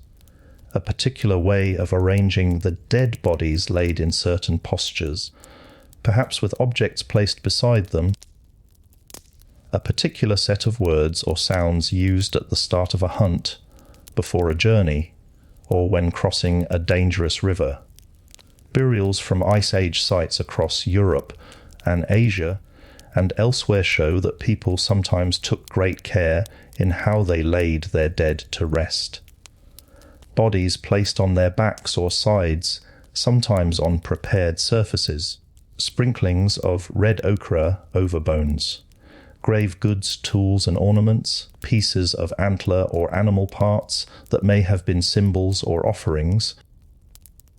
These practices speak to a sense of continuity beyond individual life, whether they conceived of an afterlife, a realm of spirits, or some other form of ongoing presence. They behaved as if the dead still mattered in a tangible way. To an outside observer, ritual can seem distant or opaque. Why trace a pattern in the snow before stepping onto the river ice? Why say certain words over a dying fire? Why paint animals in places where no one lives from day to day? But from within the culture, these actions help make a dangerous world feel negotiable. They turn sheer randomness into something that can be addressed. If we do this, perhaps the hunt will go well. If we remember our dead in this way, perhaps we will not be forgotten when our time comes. If we honor the animals, perhaps they will continue to present themselves to us. From your modern perspective, that the engines of ice are indifferent to such gestures.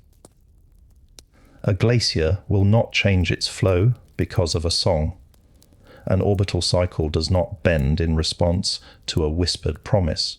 But you also know the data is clear that groups with strong social cohesion, shared narratives, and systems of mutual support tend to fare better under stress than those without.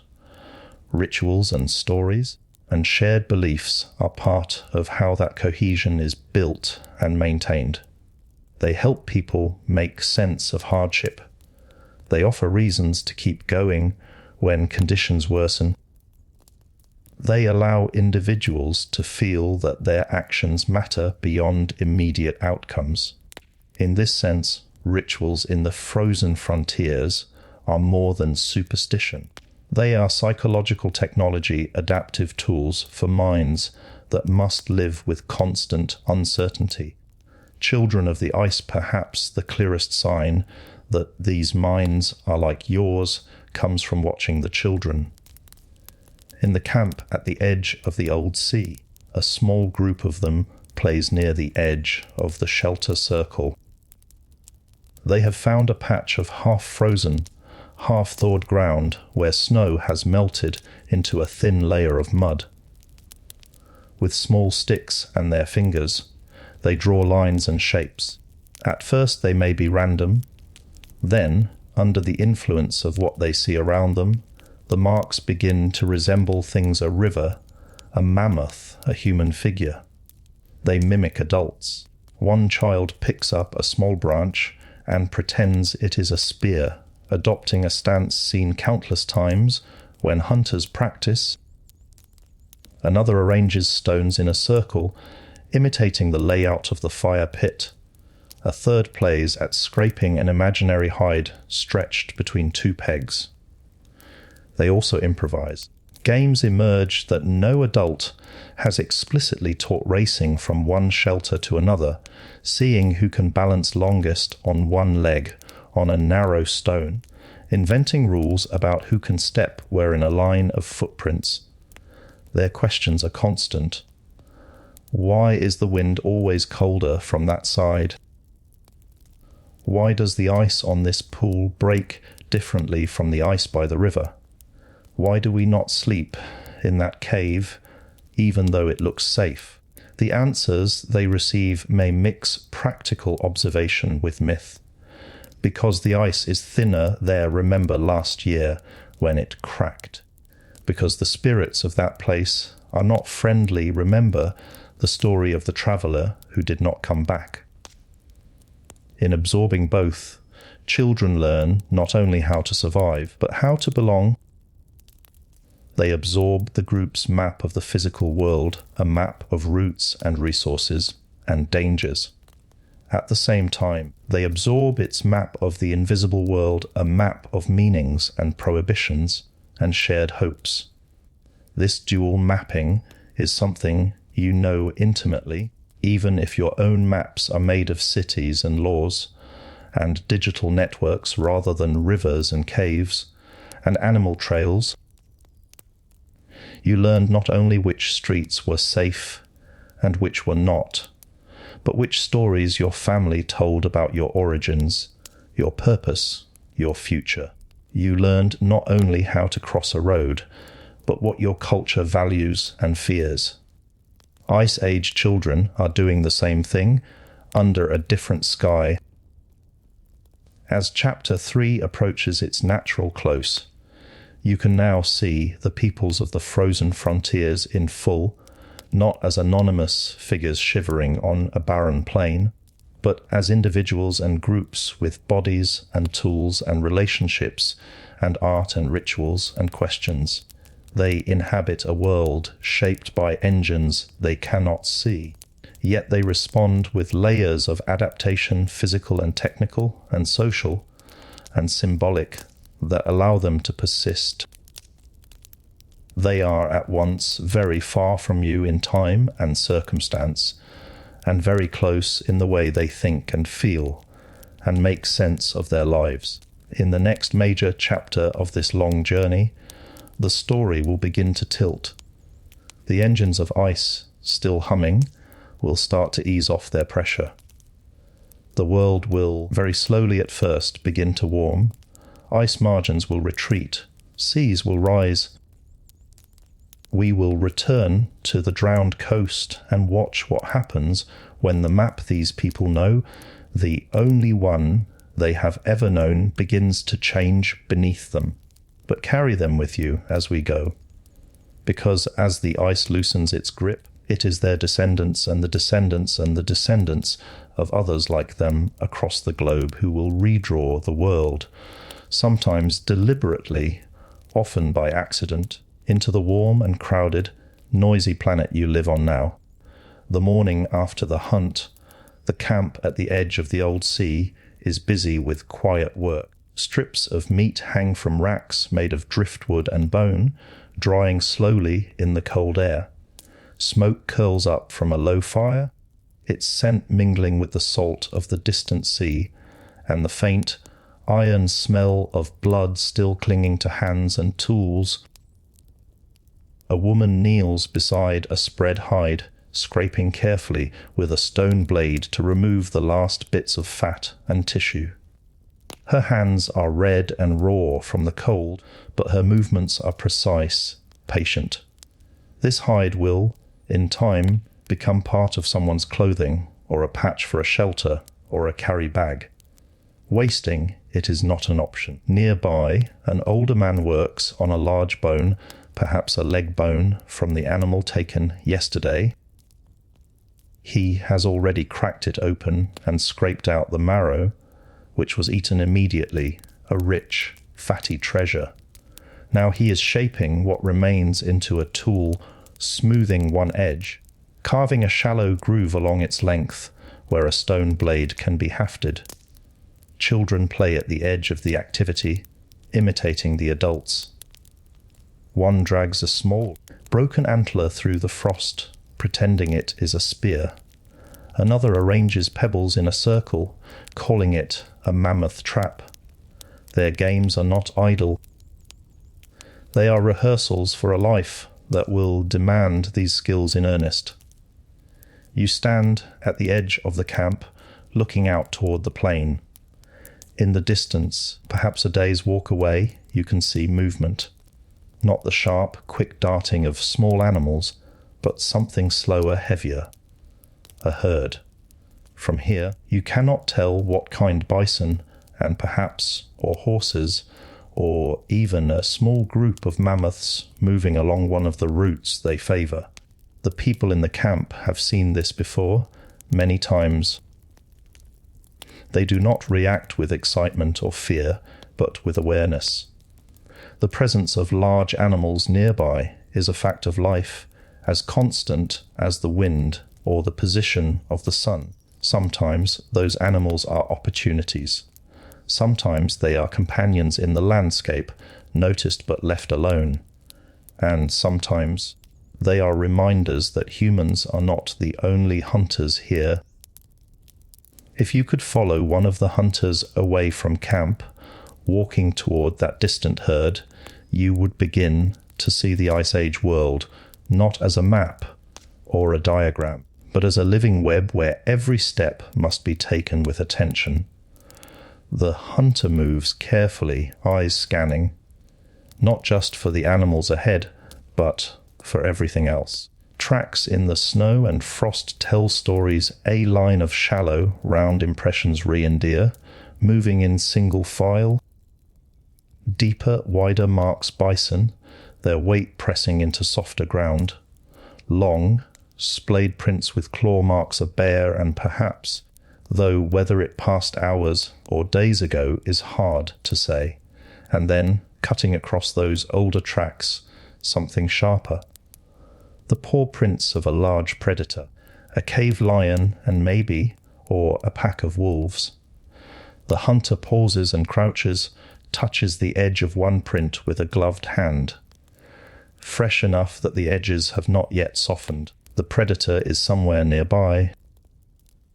This changes the calculation. Approaching a herd when predators are already watching is dangerous. Not because the predators will necessarily attack a human, they usually avoid direct confrontation, but because a kill site draws attention from everything in the area, scavengers, other predators, competition. The hunter marks the spot mentally, then adjusts the route, swinging wider to approach the herd from a different angle, where the wind will carry their scent away, and where the predator's path does not intersect. This is the reality of living among Ice Age megafauna. They are not just resources. They are forces that shape every decision. Where to camp, when to move, which routes to take, how long to stay near a kill before returning to safety. From high above, the web looks like this at the center. Vast herds of grazers, mammoths, and bison and horses, reindeer moving across the steppe and through valleys in rhythms determined by seasons and forage and instinct. Around them, predators, wolves, and lions and bears, hyenas in some regions, each with their own strategies and territories. Woven through both, humans neither at the top nor the bottom, but somewhere in the middle, using intelligence and cooperation and tools to carve out space. And beneath it all, the smaller lives, rodents and birds and insects and plants and fungi, microbes each playing roles that, while less visible, keep the entire system functioning. The hunter finally reaches a low rise where the herd comes fully into view. Bison, perhaps 30 of them, grazing in a loose cluster near a shallow stream that still runs and unfrozen, fed by a spring somewhere upstream. Their heads are lowered, moving slowly as they tear at the short grasses and forbs poking through the thin snow. Their breath rises in clouds. The largest among them, a mature bull, lifts his head occasionally, scanning the surroundings, ears twitching. The hunter does not move. Not yet. Instead, there is watching. How healthy do they look? Are any limping and slow, separated from the group? Are there young among them, which would suggest the herd is stable and well fed? And crucially, are there other hunters nearby, human or otherwise? Minutes pass. Then, from another angle, a flicker of movement. The hunter's eyes narrow. Wolves. A small pack, maybe 5 or 6, moving along a parallel course to the bison herd, staying low, patient. The hunter watches them, watching the herd. This is one of those moments where Ice Age life reveals its layered complexity. The bison are aware of the wolves, but not yet alarmed wolves are a constant presence, and the herd knows that as long as they stay together and alert, a direct attack is unlikely. The wolves are aware of the human, but for now, unbothered one human alone is not a threat to them. And the human is aware of both, calculating. If the wolves move on the herd and succeed in bringing down an animal, the human might be able to approach afterward and claim part of the carcass if the pack is small enough or skittish enough to be driven off. If the wolves fail, or if they move on, the human and their band might have an opportunity later. If the human attempts a hunt now, while the wolves are near, the commotion might scatter the herd and ruin chances for everyone. So the hunter waits, and in that waiting you can see what it truly means to live in this web. Not as a conqueror, not as an outside force imposing will on a passive landscape, but as a participant, reading the moves of others and adjusting, cooperating and competing in turns, always aware that survival depends on understanding the rhythm of a world where you are never the only hunter.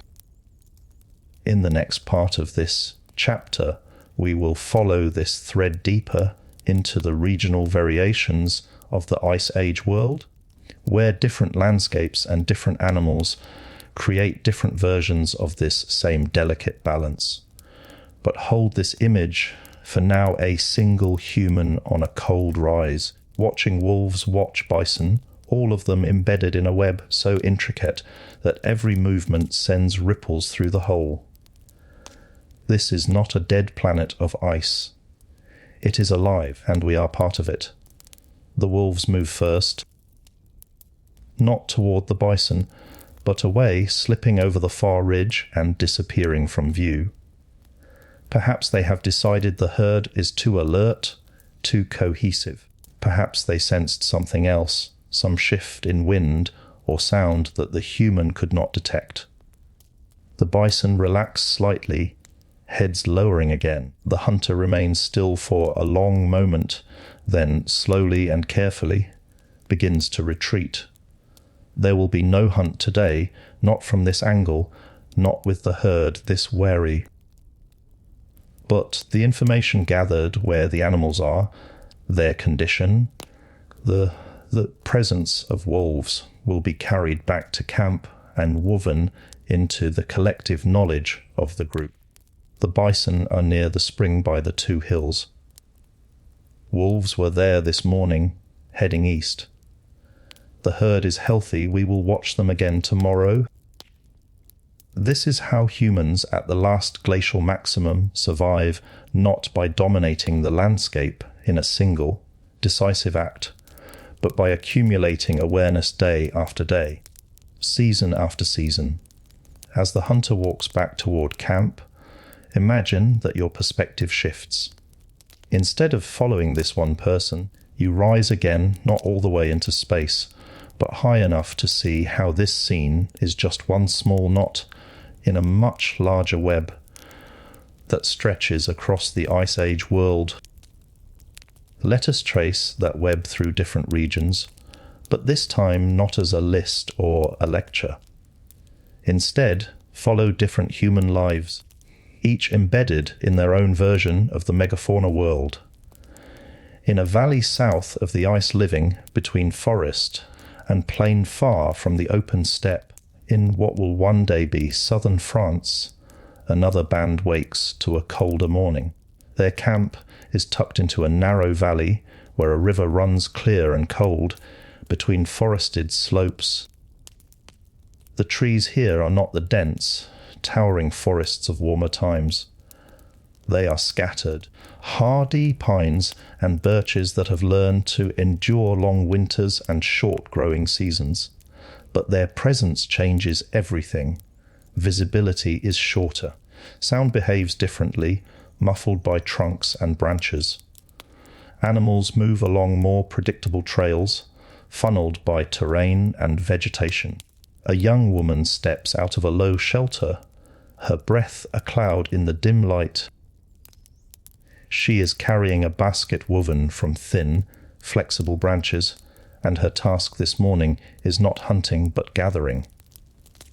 In a clearing not far from camp, she knows there is a patch of ground where, even in winter, certain roots can be dug. They are tough and fibrous, bitter if not prepared correctly. But they keep, and in a season when meat is harder to come by, they fill bellies and keep people moving. As she walks the familiar path, her eyes scan for other signs. A scrape on a tree trunk deer rubbing velvet from antlers weeks ago. Droppings, old and frozen, near a game trail. And then something newer, a track. Large. Clod. A bear. She stops, studies the print. The edges are sharp, the track is recent, perhaps from last night. She knows this bear. Not personally, but in the way anyone knows a neighbour whose habits are predictable. It uses this valley in winter, moving between dens and feeding sites. Usually, it avoids humans. Usually, but hunger and chance can change patterns. She adjusts her route slightly, choosing a path that keeps her in the open parts of the clearing rather than near the thicker brush where a bear might be resting. Her gathering takes longer than planned, but she returns safely, basket half full. Around the fire that night, she mentions the track. The others nod. The bear is still near. We will need to be louder when we move through that section. If we see it, we leave it space. No reason to provoke. This is the web in a more enclosed landscape, predators and humans sharing narrow corridors. Resources concentrated along rivers and in clearings. Movement more cautious, more deliberate. In this region, megafauna are present: bison and deer, wild boar, but they are spread more thinly than on the open steppe. Hunts may require more planning, more patience. Success rates may be lower, but the forest also offers things the steppe does not shelter from: wind, firewood in abundance, and a greater variety of plant foods. The people here have learned to balance these trade-offs. They move between forest and open ground seasonally, following animals and plants as each becomes accessible. They use caves more frequently, returning to the same sites year after year, leaving behind layers of bone and ash, and stone that will, millennia later, be excavated and studied. And on the walls of some of those caves they paint horses running, bison with heads lowered, deer caught mid-leap, not as decoration, though they are beautiful, but as something deeper, a way of holding the animals close, even when they are not physically present.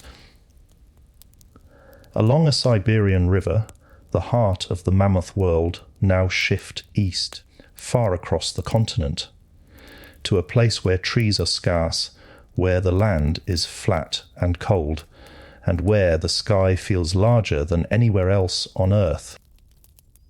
A family lives here in a house dug partially into the ground, its walls reinforced with mammoth bones and tusks, its roof a dome of hides and earth. From the outside, the house looks like a low mound, almost part of the landscape. Inside, it is surprisingly warm body heat and a carefully tended fire trapped by thick walls and a narrow entrance. On this morning, the father and eldest son prepare for a journey, not a hunt and exactly, but a scouting mission. They have heard from another band they met weeks ago that mammoths have been moving along a route near a particular bend in the river. If the report is true and if the timing is right, there may be an opportunity. They pack lightly spears and fire starter, water bladders, dried meat.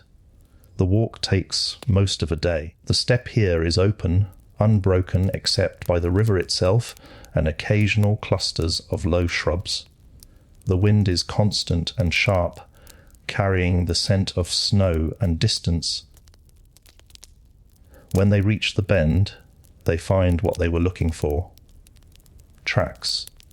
Not just a few, but many dozens of enormous, round impressions pressed deep into the frozen ground.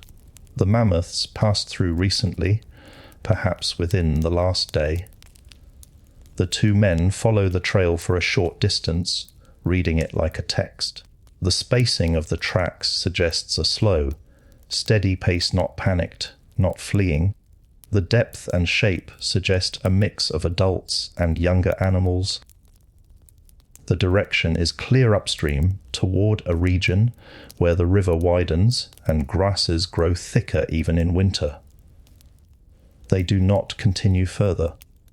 Tracking a mammoth herd alone, without the rest of the band, without a plan, is not hunting, it is just observation. But observation is valuable. They return home and share what they learned. Over the next few days, the band discusses: should they move camp closer to the herd's route? Should they wait for the mammoths to circle back, as they sometimes do? Should they attempt a coordinated hunt, or simply watch and hope for a natural death, an old animal, an accident, a predator kill they can scavenge? These decisions are not made lightly. Mammoth hunting is dangerous and costly. Even a successful kill requires immense effort, butchering a body that may weigh several tons, transporting meat and materials back to camp, processing everything before it spoils or is claimed by scavengers. A failed hunt can mean wasted energy and injuries and days of hunger. But when it works, a single mammoth can sustain the band for weeks. Meat dried and cached, fat rendered and stored, bones used for tools and fuel and construction, hide turned into shelters and clothing, tusks carved into implements and ornaments, or traded to other groups. In this region, mammoths are not just animals. They are pillars of the economy, the cornerstones around which human life is built. And the people know this. Around the fire at night, children are told stories about mammoths, how to read their behavior. how to avoid startling them, how to honor them after death. Some stories may speak of mammoths as ancestors or as beings with their own spirits and intentions. Others may be more practical cautionary tales of hunts gone wrong or successes remembered and celebrated. Either way, the message is clear: mammoths are not mere resources. They are partners in survival, whether they know it or not. In the next part, we will continue this human-focused tour through the Ice Age world Beringia as a lived landscape, not just a bridge. The Americas seen through the eyes of early arrivals.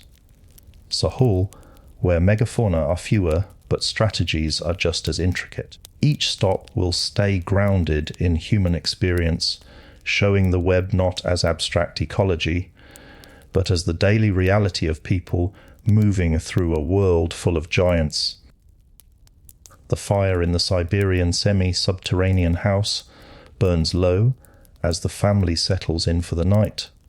Outside, the wind howls across the steppe, but inside, wrapped in hides and pressed close together, the cold is kept at bay. A child asks a question, softly will the mammoths come back. The father, eyes half closed, answers in a voice made for storytelling. They always come back. They follow the rivers and the grass. They remember the land the way we do. The child is quiet for a moment, then asks, do they remember us? The father smiles, though no one can see it in the dark. Maybe.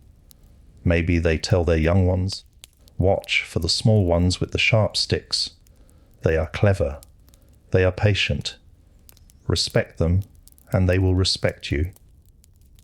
Whether this is true or not does not matter. What matters is that the child is learning to see the world not as a place where humans simply take, but as a place where relationships exist even with animals who will never speak a word. This is part of how the web holds together, not just through hunting and being hunted, but through stories that teach balance. Beringia walking the bridge between worlds now travel east again, beyond the Siberian rivers, cross vast, empty stretches of steppe and tundra until you reach the edge of the continent, or what, in warmer times, would be the edge. Here, at the Last Glacial Maximum, there is no ocean. There is Beringia, a broad, rolling plain where Asia and North America meet, exposed by seas that have fallen more than 100 meters below their modern levels. It is not a narrow isthmus. It is a subcontinent in its own right, stretching over 1,000 kilometers from north to south at its widest, with its own rivers and lakes and ecosystems. A band of humans moves across this landscape in early spring. They are not migrating in the way you might imagine a single, purposeful journey toward a distant goal. They are simply living, moving as the seasons and resources demand, unaware that they are standing on what will one day be called a land bridge between continents. To them, it is just the world. The leader of the group, an older woman with a face weathered by decades of wind and sun, pauses on a low rise. She scans the horizon, noting features. To the north, a line of low hills where snow still clings in shadows. To the south, a river meandering through flatter ground, its banks beginning to green with the first thaw. Ahead, a faint haze that might be dust kicked up by animals, or might be nothing. She signals the others to rest. They drop their packs bundles of hide and bone, tools wrapped in leather straps, and sit in a loose circle, eating dried meat and passing around a water bladder. One of the younger men points toward the haze. Horses. The woman nods, or bison. Hard to tell from here. They discuss quietly. Should they approach and investigate, or continue along their planned route toward a known lake where waterfowl will soon gather to nest. The decision is not dramatic. They have food for several more days. The lake is a known quantity, reliable. The haze could be animals worth pursuing, or it could be nothing, or it could be another band's territory. They choose the lake. As they walk, the landscape around them tells its own story. Beringia is cold but productive. Grasses and low-growing plants cover much of the ground in summer. Herds of mammoths and horses and bison move through in shifting patterns, following forage and water. Predators' wolves, perhaps short-faced bears in some areas, are present, but not overwhelming. For humans, Beringia offers something rare in the Ice Age world space. Enough room to move without constantly bumping into the territories of other bands. Enough resources that lean seasons, while difficult, are not always catastrophic. Some groups live here for generations, adapting so fully to this environment that it becomes home in the deepest sense. Others pass through more quickly, part of longer movements eastward into what will become Alaska and eventually the heart of the Americas. But at this moment, at the peak of the ice, those movements are slow, measured in lifetimes rather than years. A child born on Beringia may live their entire life within a few hundred kilometers of where they were born, never knowing that their grandchildren's grandchildren will stand on ground thousands of kilometers to the south or east. The web here is less dense than in Eurasia. Fewer human bands. More distance between them.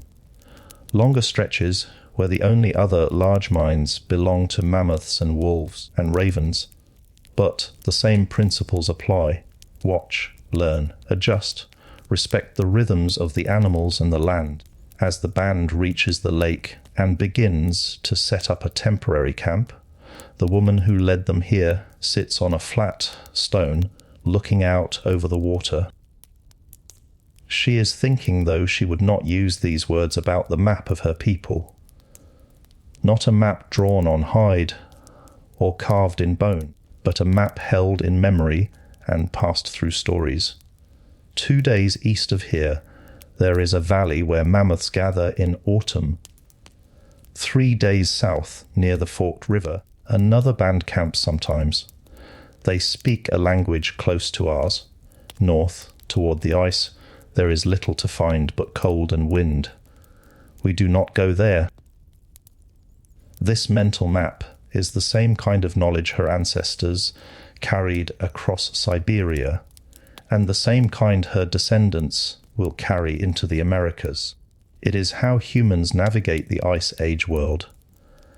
Not with perfect knowledge of the whole, but with intimate knowledge of the parts they can reach and the ability to link those parts through memory and story and careful observation. Across the ice, a glimpse of the Americas follow that thread forward in time, just slightly. Imagine now a different band, generations later, who have crossed Beringia and moved south along the edges of the great ice sheets that cover much of what will become Canada.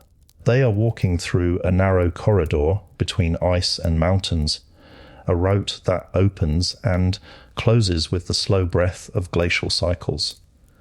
The world here feels squeezed. To the west, the Cordilleran ice sheet rises like a white wall. To the east, the Laurentide ice stretches as far as anyone can see. Between them, a strip of tundra and sparse vegetation where cold winds funnel through almost constantly. The animals here are familiar bison, horses, but fewer and warrior. This is not the rich steppe of Beringia or Siberia. This is a transitional zone, a place to pass through rather than linger. Yet even here, the web holds. A hunter finds tracks near a frozen stream, not fresh, but recent enough to suggest animals passed this way within the last few days. The band adjusts their routes slightly, following the possibility. That night, huddled around a small fire built from scraps of wood carried from the last forested valley, someone asks, how much farther does the ice go? No one knows. The elders can only say what they have heard from their elders beyond the ice. The land opens again. There are valleys and rivers, animals. People have gone that way and not returned, but whether they died or found a better place, we do not know. This uncertainty is part of the Ice Age human experience. The map is always incomplete. Beyond the known lies the unknown, and beyond that, stories that may or may not be true. Some bands turn back. Others push forward, driven by curiosity and necessity, or simply the momentum of movement. Those who continue south will, in time, find themselves in a new world lands rich with megafauna that have never seen human hunters, ecosystems untested by human fire and strategy. But that story belongs to a later chapter, a later episode in your series. For now, at the peak of the ice, the Americas remain mostly empty of humans, or at least very thinly populated. The web here is not yet woven tight. The corridor between the ice sheets is silent now, the small band's fire just a fading memory in the cold. But shift your attention south and west, across an ocean that has never frozen, to lands where the Ice Age wears a different face. Sahul, a world of fading giants, on the far side of the Pacific, in what will one day be called Australia, the morning sun rises over a red, dusty plain. The heat builds early, even though this is the last glacial maximum and temperatures are cooler than they will be in later, warmer times. A group of 3-2 adults and a young adolescent walk in single file along the edge of a dry riverbed. The river has not flowed here for months, maybe longer. Only scattered pools remain, shrinking day by day under the relentless sun. Around those pools, life concentrates. Tracks crisscross the pale, cracked mud kangaroos, their hopping gait unmistakable. Emus, their 3-toed prints sharp and clear. Smaller birds and reptiles, each leaving their signature. And something else, larger, heavier. The lead adult crouches, touches the edge of a broad, deep impression. It is old several days, maybe a week, but it is recognizable. Deep-Rotodon, a massive marsupial, the size of a modern rhinoceros, with a gait somewhere between a bear and a wombat. Once, these animals were common across Sahul. Now, they are rare. Whether from changing climate, human hunting, or both, their numbers have been falling for generations. The adolescent asks, quietly, will we see one? The elder shakes their head, maybe. But they avoid us now, and we do not hunt them, often too much work for too little gain. Better to take kangaroos. This is the reality of Sahul at the last glacial maximum. Many of the giants that once filled this land are already gone or nearly so. Giant kangaroos, some standing over 2 meters tall. Marsupial lions with retractable claws. Enormous flightless birds. Massive goannas, reptilian predators longer than a person is tall. Some vanished tens of thousands of years ago, long before the peak of the ice. Others linger now only in the most remote, least visited corners of the continent. The people here have adapted. Where once they may have relied more on large prey, they have shifted towards smaller game and plants and coastal resources. Their toolkit has changed. More snares and nets. More grinding stones for processing seeds. More systematic use of fire to manage landscapes, clearing undergrowth, encouraging new growth that attracts kangaroos and other mid-sized animals. The web in Sahol and then is different from the mammoth steppe or the European valleys. It is sparser, more fragile, and more clearly shaped by human presence over long timescales. As the three walkers reach the nearest pool, they find what they hoped for: fresh tracks leading into the water. Kangaroos recently come to drink. They settle in to wait, patient and still. The sun climbs higher, hours pass. Finally, movement. A small group of kangaroos emerges from the scrub and cautious, ears swiveling. They approach the water slowly and watching, listening. One of the adults in the human group has a spear thrower ready. The other holds a throwing stick, a curved piece of wood that can be launched with force and accuracy over a short distance. They wait until the kangaroos have lowered their heads to drink. Then, in one smooth motion, the spear is thrown. It flies straight and fast, aided by the leverage of the thrower. The strike is clean. The other kangaroos scatter, vanishing into the bush in a blur of powerful leaps. The humans move quickly, securing the kill, offering a brief word or gesture, whether of thanks and respect or habit is hard to say from the outside. By midday, they are walking back toward their main camp, the kangaroo carried between them.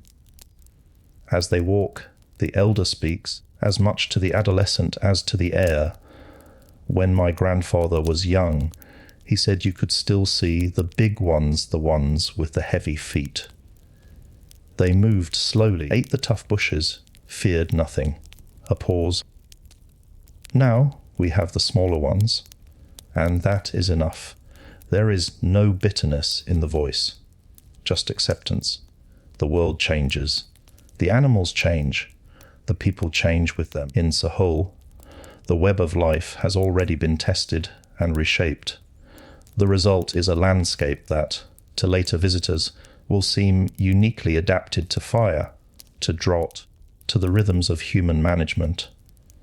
But it was not always this way.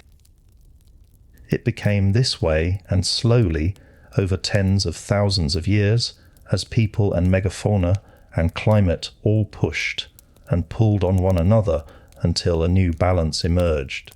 The tropics' life in the warmer margins finally turn your mind toward the equator. Not to one specific place, but to the broader belt where the ice age's cold loosens, its grip and life remains, in many ways more abundant and diverse than in the frozen north. In a rainforest that has contracted from its warmer period extent, but still clings to river valleys and coastal zones, a different kind of morning unfolds. The air is warm even at dawn. Moisture drips from leaves. Insects hum, constant and pervasive. Bird calls echo through the canopy, layered and complex. A small band camps near a river, their shelters simple frames of bent poles, covered with broad leaves and bark. They are not concerned with cold, but with other challenges: rain, that can turn paths into mud in minutes. Animals that are fast and agile, and often hidden by dense vegetation. Plants that may be edible or poisonous, requiring careful knowledge to distinguish. Their tools reflect this environment. Bows and arrows, where they exist, are optimized for short-range shots through gaps in foliage. Blowguns in some regions silent and precise. Nets and traps woven from vines and fibers. Hunting here is less about tracking across open ground and more about ambush and patience and intimate knowledge of behavior.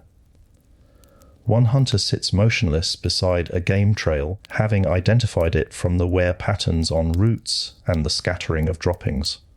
Hours pass. The heat builds. Sweat beads on skin. But the hunter does not move. Finally, a wild pig appears, rooting along the trail, grunting softly. The hunter waits until it is fully committed to the path, head down, distracted. Then, a quick, silent release of a short spear from close range. The pig startles and bolts, but does not make it far. The hunter follows, finishes the kill, and carries it back toward camp. Here, the web is denser in species but different in scale. There are no mammoths, no woolly rhinos. Instead, dozens of smaller and mid-sized species, each occupying niches defined by forest layers, water access, and canopy cover. Predators exist: big cats, crocodiles near rivers, but they are less visible, less a constant presence than the wolves and lions of the steppe. For humans in these regions, survival depends less on enduring extremes of cold and more on navigating complexity, knowing which fruits are ripe when, which streams carry fewer parasites, which trees host bees whose honey can be harvested, which roots can be dug and processed and stored. The tropical peoples at the last glacial maximum are no less skilled than their northern cousins. They are simply skilled in different ways, shaped by a different set of challenges and opportunities. Their relationship to megafauna, where such animals exist, is more opportunistic than central. Elephants and other large species may be hunted occasionally, but they are not the cornerstone of the economy in the way mammoths are for Siberian bands. Instead, the web here is built on diversity, many threads, each relatively small, but woven together into a resilient whole. As the sun sets over the tropical camp, over the Australian plain, over Beringia and Siberia and the European valleys, over the coastal camp, where we began this chapter, the same quiet truth holds across all these places. Humans are part of the web. Not above it, not outside it, but woven into it, dependent on it, shaping it in small ways, shaped by it in larger ones. In the final part of chapter 4, we will bring all these threads together, returning to the camp on the drowned coast and reflecting on what it means to live in a world where giants walk, where predators watch, and where survival depends on reading the web with care and humility. Night has fallen over the camp at the edge of the old sea. The fire burns steady, fed with driftwood and carefully rationed pieces of bone. Around it, people sit in a loose circle, some working on tools or clothing, others simply resting after a long day. A child, no more than 6 or 7, watches the flames and asks a question that seems to come from nowhere: why do the big animals let us stay? The adults pause. An elder, her face lined with years of sun and wind, considers the question. They do not let us, she says slowly. We share the land. They take what they need. We take what we need.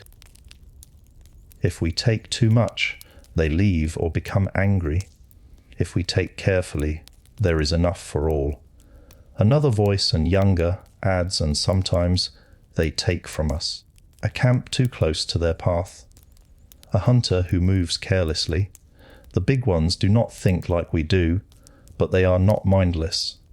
The child nods, absorbing this. It is not a complete answer, how could it be? But it is enough for now. It is the beginning of a lifelong education in reading the web. From high above, if you could see all the fires of all the human camps burning across the Ice Age world at this moment, they would look like scattered stars. Small, fragile, vastly outnumbered by the campfires of no fires at all the dark stretches where only animals move, where wind crosses empty plains, where ice grinds slowly over stone. But those small fires are nodes in a living network. Each one represents a group of people who have learned to survive in a specific environment. Knowledge passed down across generations about animals and plants and weather and seasons. relationships cooperative and competitive with other bands, with predators, with prey. Stories that encode that knowledge in forms that can be remembered and retold. The megafauna mammoths and bison and reindeer and kangaroos, giant ground sloths, diprotodons are the anchor points of many of these networks. Where large animals are abundant, human strategies organize around them. Movements follow herds. Camps are positioned along migration routes. Hunts are planned and executed cooperatively. Tools and clothing and shelters are built from the bodies of these giants. Even art and ritual reflect this centrality. Painted mammoths on cave walls, carved ivory figurines, stories that speak of respect and danger and dependence. Where large animals are scarce or gone, as in parts of Sahul, human strategies shift. More reliance on fire to manage landscapes, more focus on smaller game and plants and coastal resources, more innovation in tool types, nets, grinding stones, fishing gear. But the web remains. It simply takes a different form. The fragility and resilience of the Web 1 truth about webs is that they are both strong and delicate. Strong because they are redundant. If one thread breaks, others can hold. If one prey species declines, another may take its place. If one hunting ground fails, the group can move to another. But delicate, because every thread depends on others. Large herbivores depend on plants, which depend on soils, which depend on decomposers, which depend on climate. Predators depend on herbivores, which depend on their own predators, including humans, not over-harvesting them. Humans depend on all of it, and also shape it, subtly but cumulatively, through hunting and fire, and the simple presence of camps and trails. At the last glacial maximum, the web is under stress in many places, but not yet breaking. Cold and aridity push ecosystems to their limits. Some species retreat into refugia. Others, unable to adapt quickly enough, thin out or vanish locally. But overall, the system holds. Mammoths still roam Siberia and Beringia. Bison still thunder across European steppes.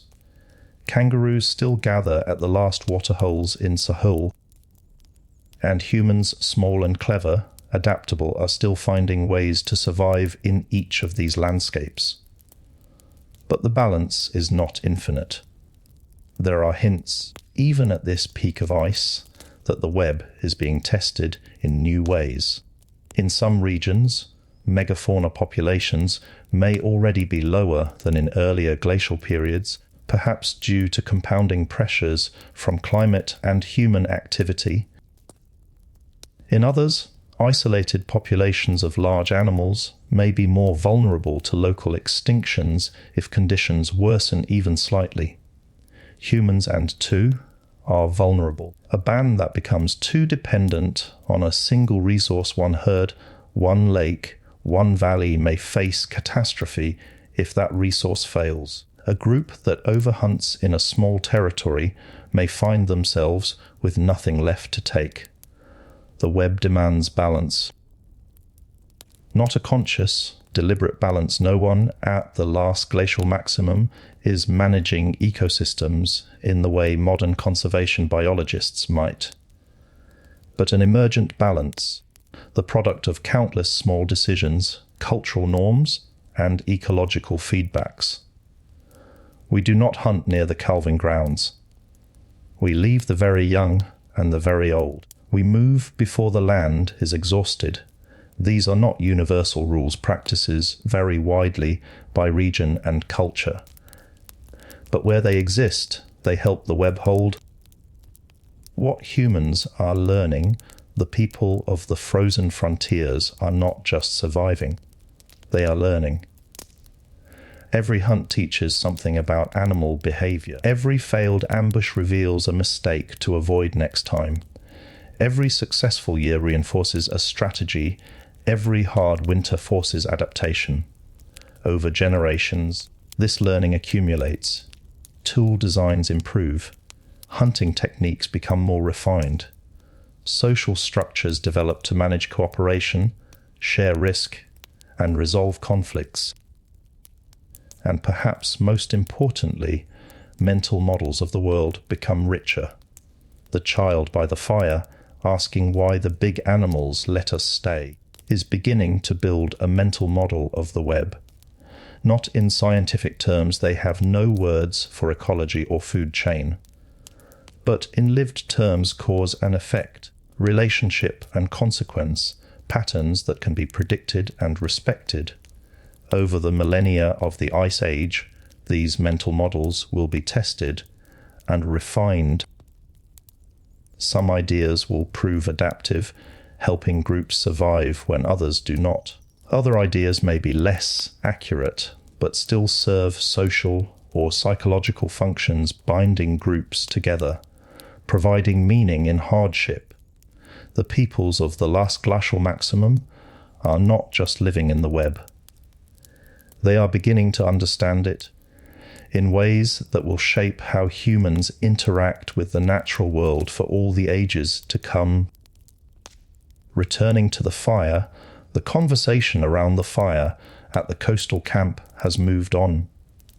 Someone is sharpening a bone awl, the scraping sound rhythmic and soothing. Someone else is humming a low, tuneless melody that might be a lullaby or just a habit. The child who asked the question is now quiet, eyes half closed, leaning against an adult's shoulder. Outside the circle of firelight, the night is immense. Stars wheel overhead, the same stars humans have watched since the species began. Somewhere out on the dark plain, animals are moving, a herd settling for the night, a predator on the hunt, a lone mammoth following a route known only to its kind. All of them, human and non-human, are threads in the same vast and cold, beautiful web. As Chapter 4 comes to rest, you can hold that image, not of humans dominating a frozen world, but of humans learning to live within it, reading its patterns, respecting its balances, taking what they need, but not yet taking so much that the web begins to fray. That unraveling will come later, in the chapters and episodes ahead, when the ice begins to retreat and the world enters a period of rapid, destabilizing change. But here, at the peak of the cold, the web still holds. The giants still walk. And by the light of small fires scattered across the frozen earth, people tell stories, sharpen tools, and prepare for another day of moving carefully through a world that is not theirs to command, but theirs to share. Breathe. Feel the weight of fur on your shoulders, the warmth of the fire on your face, the cold at your back. This is the Ice Age. Not a dead world, but a living one. And every thread in its web, plant and animal.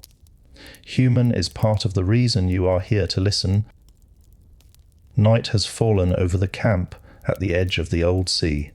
The fire burns steady, fed with driftwood and carefully rationed pieces of bone. Around it, people sit in a loose circle, some working on tools or clothing, others simply resting after a long day.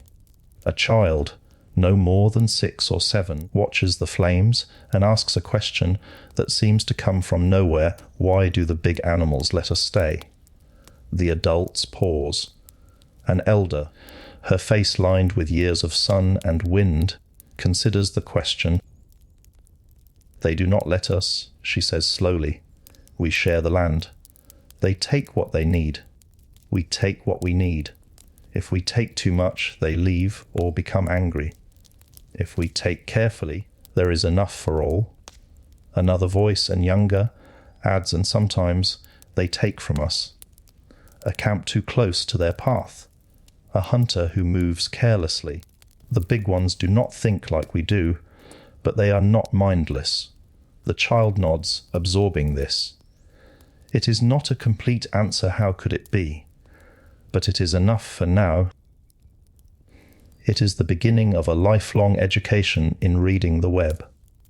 From high above, if you could see all the fires of all the human camps burning across the Ice Age world at this moment, they would look like scattered stars. Small, fragile, vastly outnumbered by the campfires of no fires at all the dark stretches where only animals move, where wind crosses empty plains, where ice grinds slowly over stone. But those small fires are nodes in a living network. Each one represents a group of people who have learned to survive in a specific environment. Knowledge passed down across generations about animals and plants and weather and seasons. Relationships cooperative and competitive with other bands, with predators, with prey. Stories that encode, that knowledge informs, that can be remembered and retold. The Megafauna mammoths and bison and reindeer and kangaroos, giant ground sloths, diprotodons are the anchor points of many of these networks. Where large animals are abundant, human strategies organize around them. Movements follow herds. Camps are positioned along migration routes. Hunts are planned and executed cooperatively. Tools and clothing and shelters are built from the bodies of these giants. Even art and ritual reflect this centrality. Painted mammoths on cave walls, carved ivory figurines, stories that speak of respect and danger, and dependence. Where large animals are scarce or gone, as in parts of Sahul, human strategies shift. More reliance on fire to manage landscapes. More focus on smaller game and plants and coastal resources. More innovation in tool types, nets, grinding stones, fishing gear. But the web remains. It simply takes a different form. The fragility and resilience of the web. One truth about webs is that they are both strong and delicate. Strong because they are redundant. If one thread breaks, others can hold. If one prey species declines, another may take its place. If one hunting ground fails, the group can move to another. But delicate, because every thread depends on others. Large herbivores depend on plants, which depend on soils, which depend on decomposers, which depend on climate. Predators depend on herbivores, which depend on their own predators, including humans not over-harvesting them. Humans depend on all of it, and also shape it, subtly but cumulatively, through hunting and fire, and the simple presence of camps and trails. At the last glacial maximum, the web is under stress in many places, but not yet breaking. Cold and aridity push ecosystems to their limits. Some species retreat into refugia. Others, unable to adapt quickly enough, thin out or vanish locally. But overall, the system holds. Mammoths still roam Siberia and Beringia. Bison still thunder across European steppes. Kangaroos still gather at the last waterholes in Sahul, and humans, small and clever, adaptable, are still finding ways to survive in each of these landscapes. But the balance is not infinite. There are hints, even at this peak of ice, that the web is being tested in new ways. In some regions, megafauna populations may already be lower than in earlier glacial periods, perhaps due to compounding pressures from climate and human activity. In others, isolated populations of large animals may be more vulnerable to local extinctions if conditions worsen even slightly. Humans and too are vulnerable. A band that becomes too dependent on a single resource, one herd, one lake, one valley, may face catastrophe if that resource fails. A group that overhunts in a small territory may find themselves with nothing left to take. The web demands balance. Not a conscious, deliberate balance, No one at the Last Glacial Maximum is managing ecosystems in the way modern conservation biologists might, but an emergent balance, the product of countless small decisions, cultural norms, and ecological feedbacks. We do not hunt near the calving grounds. We leave the very young and the very old. We move before the land is exhausted. These are not universal rules practices vary widely by region and culture, but where they exist, they help the web hold. What humans are learning, the people of the frozen frontiers, are not just surviving, they are learning. Every hunt teaches something about animal behavior. Every failed ambush reveals a mistake to avoid next time. Every successful year reinforces a strategy. Every hard winter forces adaptation. Over generations, this learning accumulates. Tool designs improve. Hunting techniques become more refined. Social structures develop to manage cooperation, share risk, and resolve conflicts. And perhaps most importantly, mental models of the world become richer. The child by the fire, asking why the big animals let us stay, is beginning to build a mental model of the web.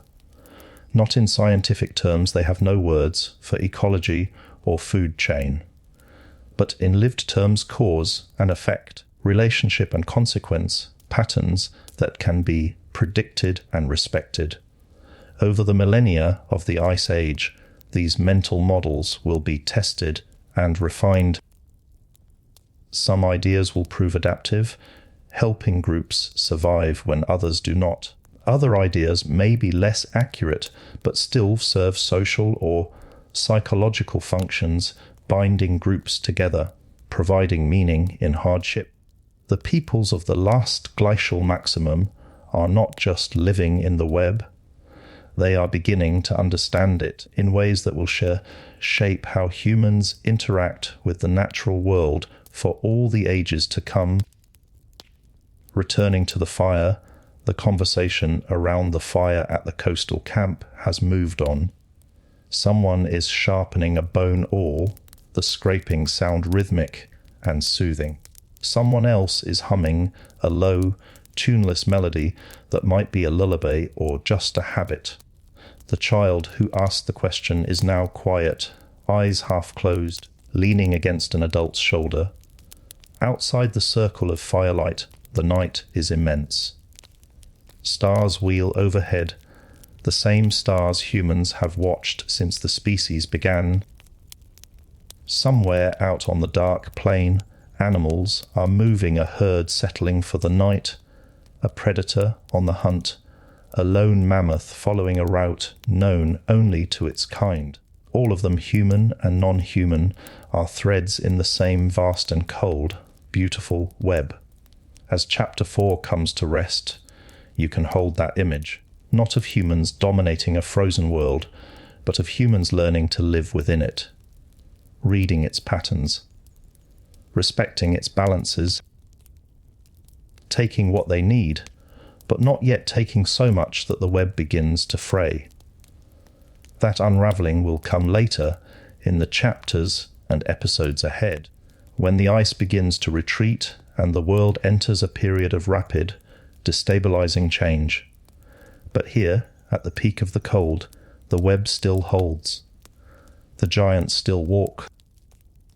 And by the light of small fires scattered across the frozen earth, people tell stories, sharpen tools, and prepare for another day of moving carefully through a world that is not theirs to command, but theirs to share.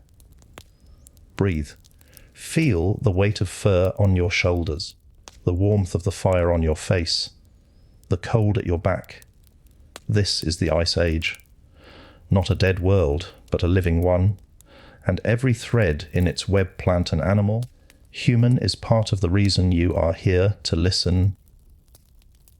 Picture yourself standing on a low rise above the camp on the drowned coast, the same camp we visited at the very beginning of our journey, where a band of perhaps 30 people has made their home through the long, cold millennia of the last glacial maximum.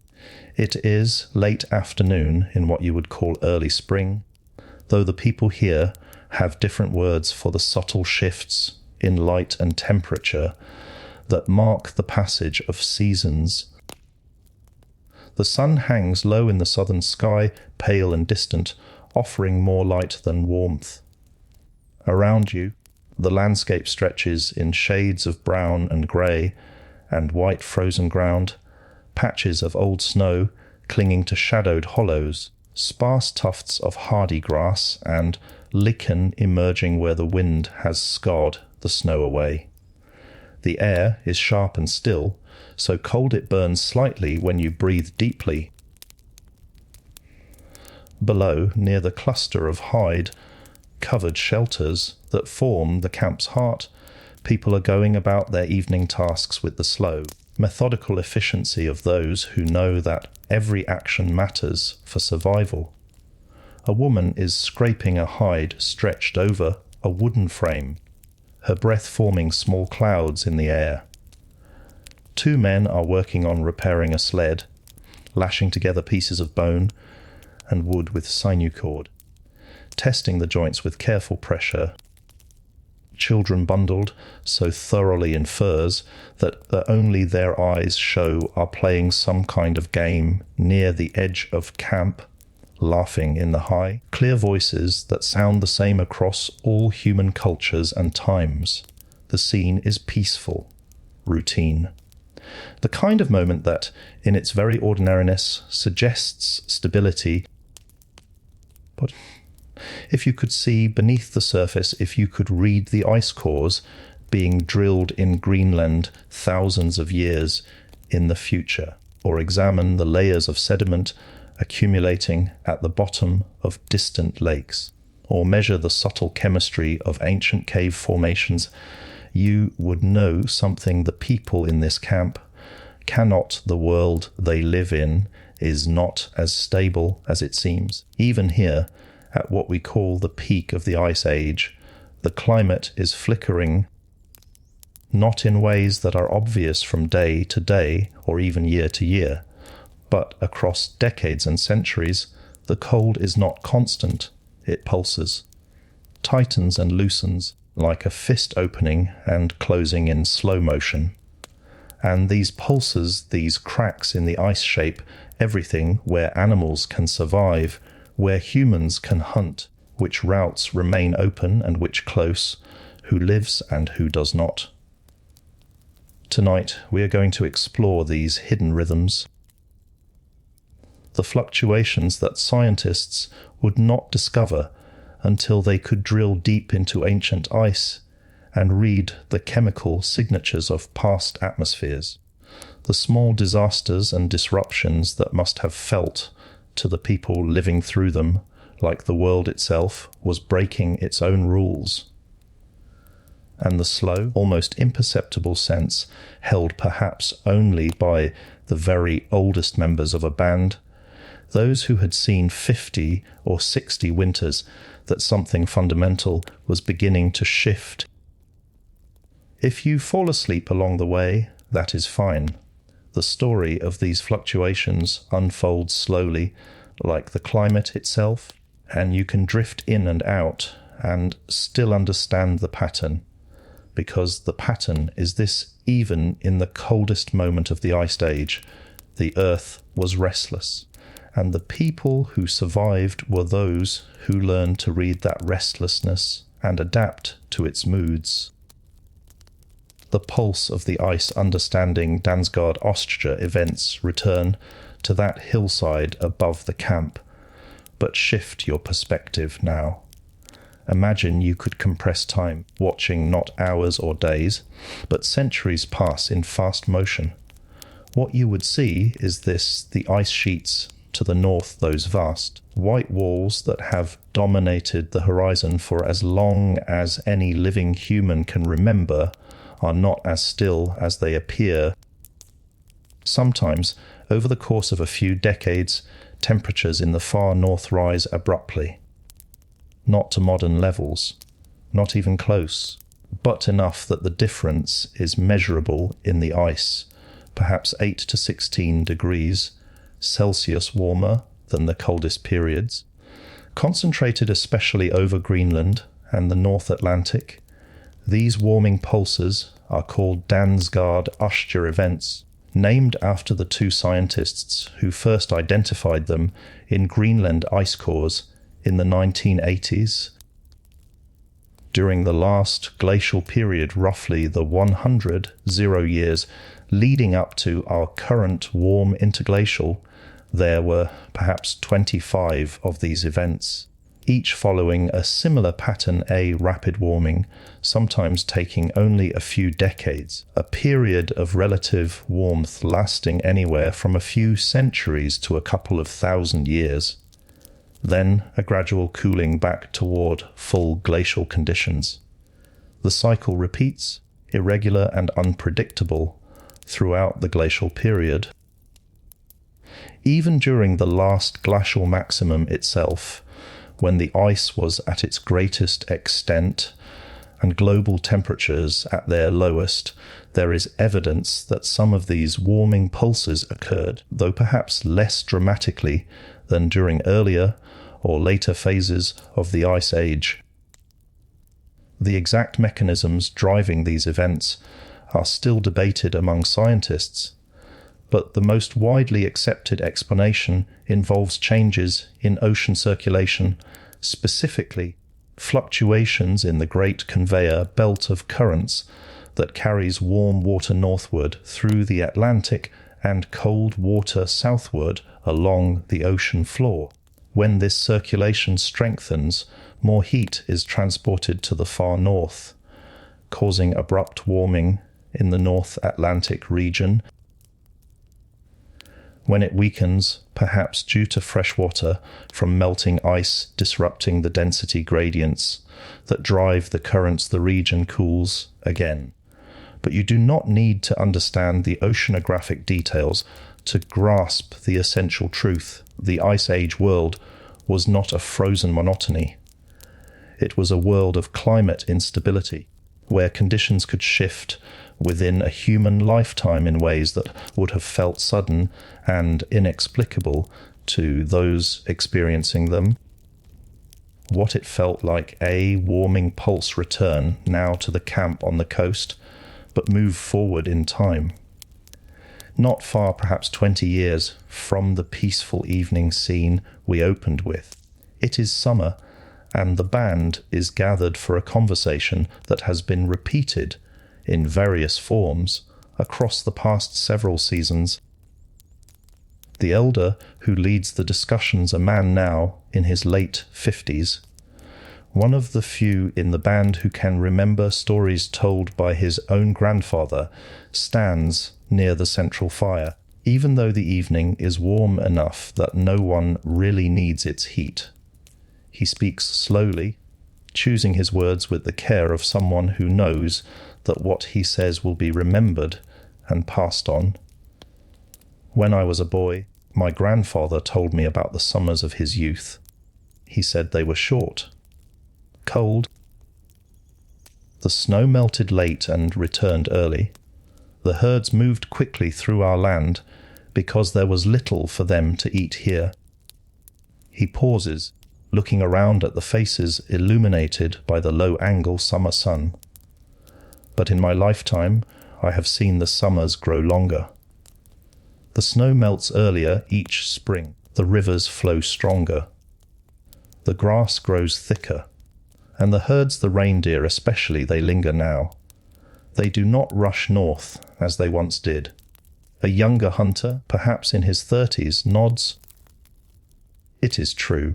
My father told me that when he was young, a summer hunt required travelling many days north to find the herds. Now, we find them close to camp. An older woman adds her own observation, the birds too. When I was a girl, the geese came late and left early. Now they arrive when the first ice breaks and do not leave until the ground begins to freeze again. The conversation continues, each person offering their piece of the puzzle. No one in the camp knows the term Dansgaard-Oster event. They have no concept of ocean circulation or atmospheric chemistry, but they know with the intimate, experiential knowledge that comes from living every day in close relationship with the land that something has changed. The world is, in some subtle but unmistakable way, less harsh than it was in their grandparents' time. For this band, the warming pulse is a gift. Game is more abundant. Foraging is more productive. Children survive infancy at slightly higher rates. The band has grown from 30 people to nearly 50 over the past 2 decades, a small increase in absolute numbers, but significant in a world where every additional hunter and forager and pair of skilled hands makes the difference between security and vulnerability. But gifts in the Ice Age world are never permanent.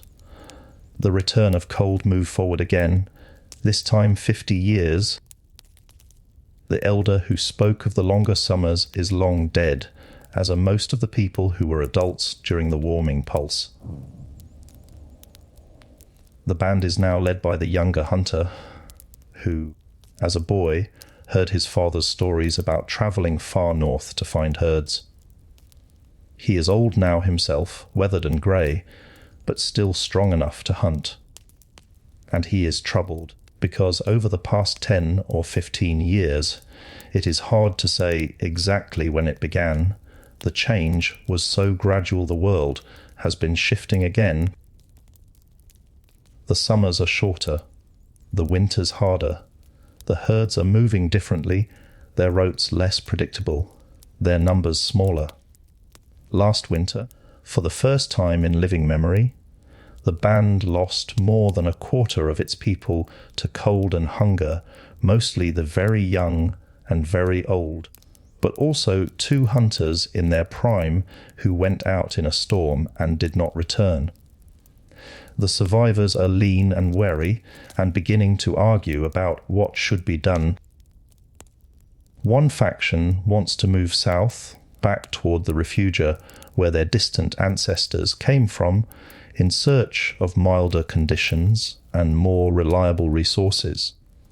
Another faction insists they should stay, that the bad years are just a cycle and will pass, that abandoning the coast would mean abandoning the knowledge and relationships their people have built here over countless generations. The debate is tense, edged with fear and grief, because everyone understands, even if they cannot articulate it clearly, that they are living on a margin. The difference between survival and collapse is small, a few degrees colder, a slightly shorter growing season, a herd that changes its route and no longer passes through familiar hunting grounds. Any one of these shifts, compounded over years, can tip a community from stability into crisis. This is what climate instability feels like from the inside, not as abstract data points on a graph, but as lived uncertainty, the slow erosion of patterns that once felt reliable, the growing sense that the rules by which you have organized your life are no longer holding, the scale of the shifts. To understand what these Dansgaard-Oster events meant for Ice Age ecosystems and the people living in them, it helps to grasp the scale and speed of the changes involved. In Greenland, where the shifts were most dramatic, temperatures during the warm phases of these events could be 8 to 16 degrees Celsius, roughly 14 to 29 degrees Fahrenheit warmer than during the coldest phases. That is an enormous difference. To put it in perspective, the difference between modern temperatures and full ice age conditions is about 5 to 6 degrees Celsius globally. So a regional shift of 10 or 15 degrees Celsius, even if temporary, represents a swing from deep glacial cold towards something approaching interglacial warmth, at least in the far north. And crucially, these shifts could happen fast. Ice core evidence suggests that some of the warming transitions took place over just a few decades, perhaps even as little as 1 or 2 decades in some cases.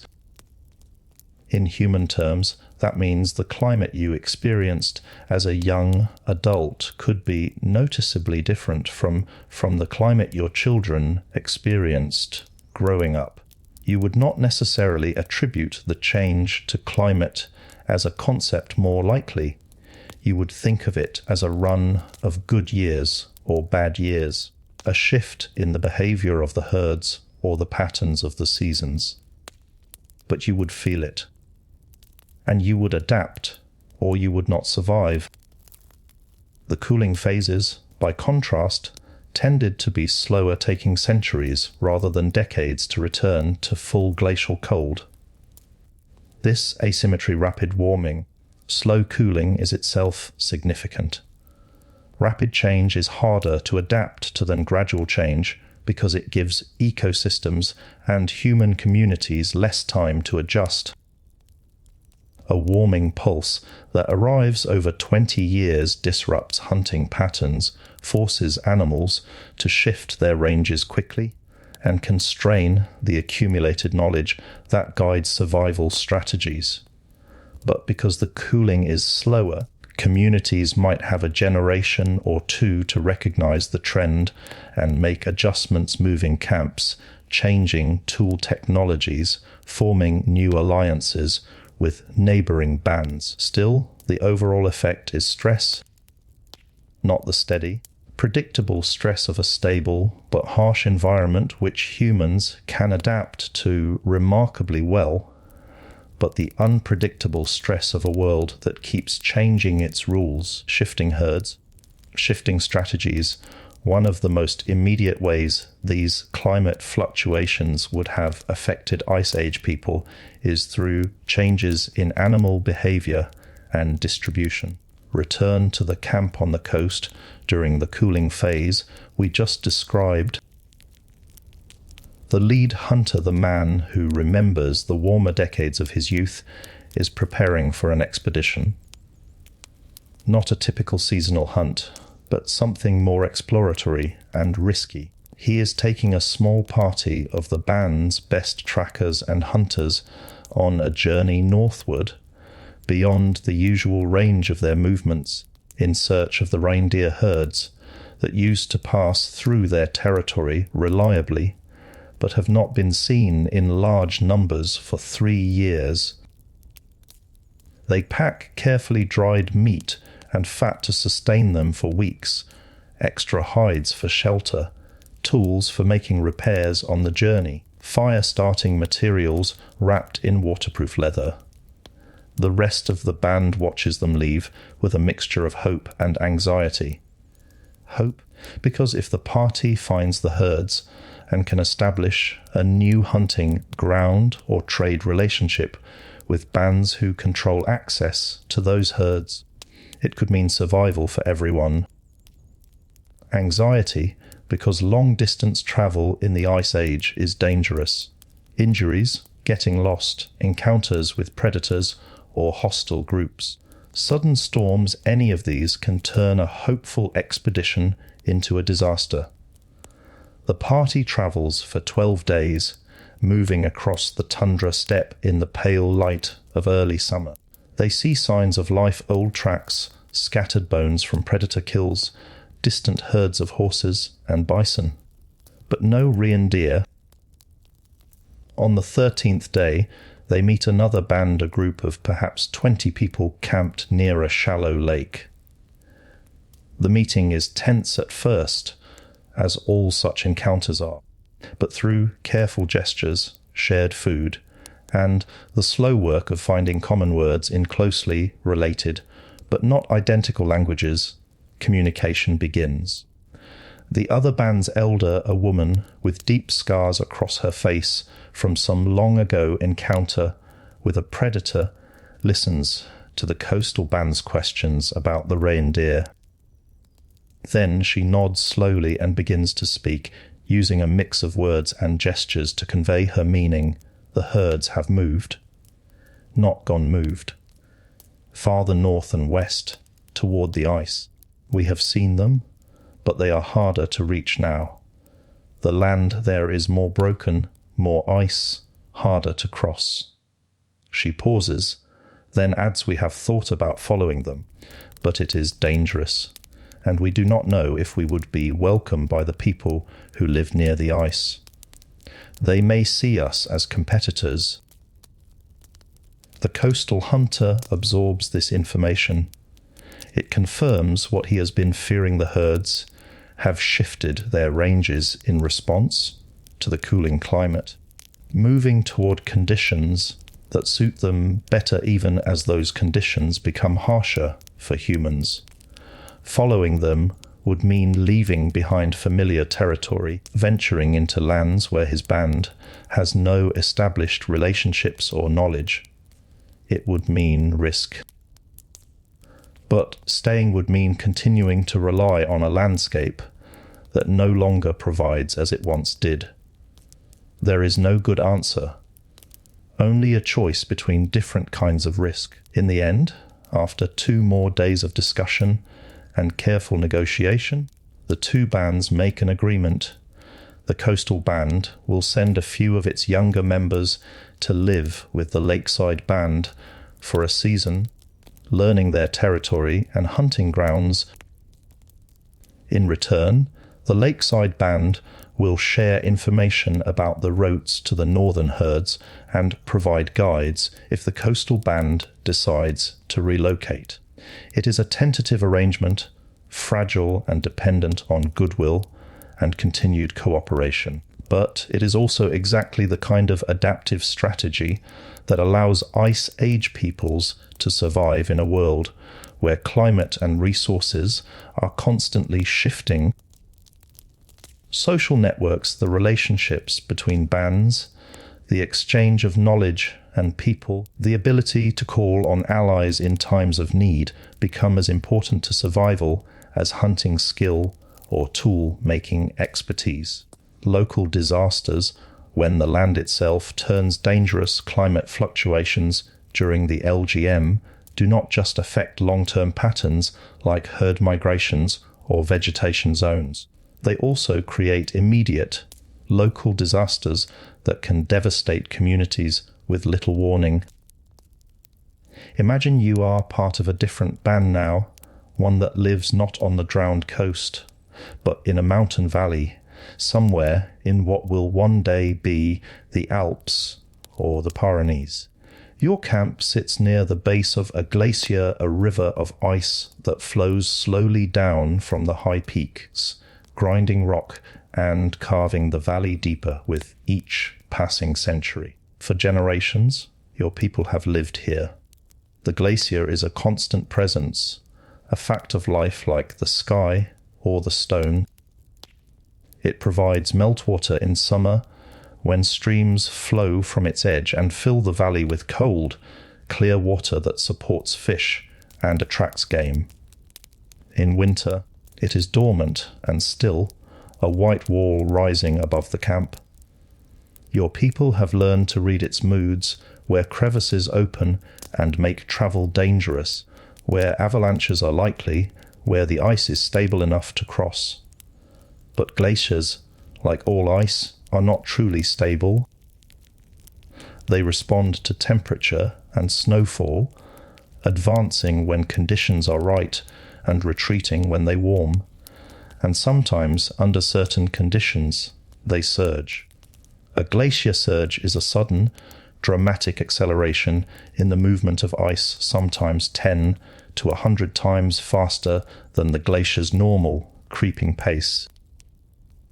The causes are complex and not fully understood, even by modern glaciologists, but they often involve a buildup of meltwater at the base of the glacier that reduces friction and allows the ice to slide forward rapidly. For people living near a surging glacier, the experience is terrifying. It begins on a late summer afternoon. You are working near the camp, repairing a shelter, when you hear a sound, low at first, a rumble like distant thunder, but continuous and growing louder. You stop and listening, trying to identify the direction. Others in the camp have heard it too. People are standing, looking toward the glacier, and then you see it. The glacier is moving, not slowly, as it always has, but visibly and perceptibly, like a living thing waking from sleep. Cracks are opening across its surface, great crevices splitting the ice with sounds like breaking stone. Chunks of ice, some the size of a person, others the size of a shelter, are calving off the front edge and tumbling into the valley. And the glacier itself is advancing, pushing forward, grinding over the ground where, just days ago, people walked safely. There is no time for discussion. Someone, an elder, a leader, it does not matter who shouts the only command that makes sense run. The camp scatters. People grab what they can, children and tools, hides, and flee up the valley slopes, away from the advancing ice. The surge continues for hours. By the time it stops, the glacier has advanced perhaps 100 meters, not far in geological terms, but devastating for the camp. Several shelters are buried under ice and crushed rock. Stored food and carefully accumulated supplies are lost. And worse, the glacier has dammed the stream that flows through the valley, creating a lake where there was none before. Over the next few days, as the band regroups on higher ground and begins to assess the damage, the lake grows larger, fed by the continued melt of summer, and with nowhere to drain. The band's elder, a woman who has led them through many difficulties, makes a decision: we cannot stay. The lake will burst eventually. When it does, everything below will be swept away. We must move to another valley. No one argues. Everyone has heard the stories, ice-dammed lakes that grow until the pressure becomes too great, then release in catastrophic floods that score valleys clean of everything in their path.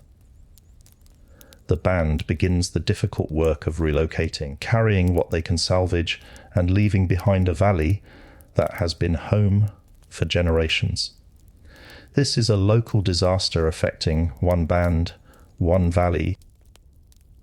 But across the Ice Age world, such events must have happened regularly. Glacier surges, avalanches, sudden freezes that kill herds caught in the open, storms that strand hunting parties far from camp. Each one is a test, and each one sorts the survivors from those who are not quite fast enough, not quite prepared enough, not quite lucky enough. Conflicts at the edge. When resources contract, another consequence of climate instability is increased competition between human groups. When conditions are good during a warming pulse, for example, there is enough to go around. Territories can be loosely defined. Overlapping hunting grounds are tolerated. Different bands can afford to be generous with one another, because generosity costs little when resources are abundant. But when conditions tighten, when cooling returns, when herds shrink, when good campsites become scarcer, then every band must look more carefully to its own survival. Territorial boundaries harden. Encroachments are met with suspicion or hostility. And sometimes, when negotiation fails or resources are too scarce to share, violence erupts. We must be careful here. The archaeological evidence for violence in the Ice Age is sparse and often ambiguous. Some skeletons show signs of healed injuries that could be from interpersonal conflict, but could also be from accidents or encounters with animals. Mass graves or fortified settlements common in later agricultural societies are essentially absent from the Paleolithic record. This does not mean violence did not occur, but it suggests it was not the constant, organised warfare of later periods.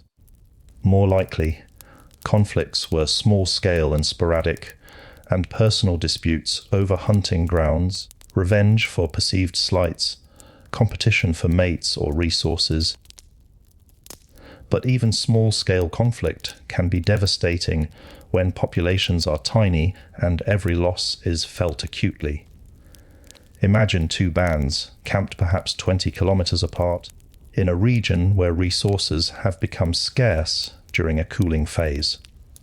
Both bands have been hunting in the same general area for generations, following the same herds, using the same seasonal camps. In good years, this coexistence worked, but this year the herds are smaller and both bands are struggling.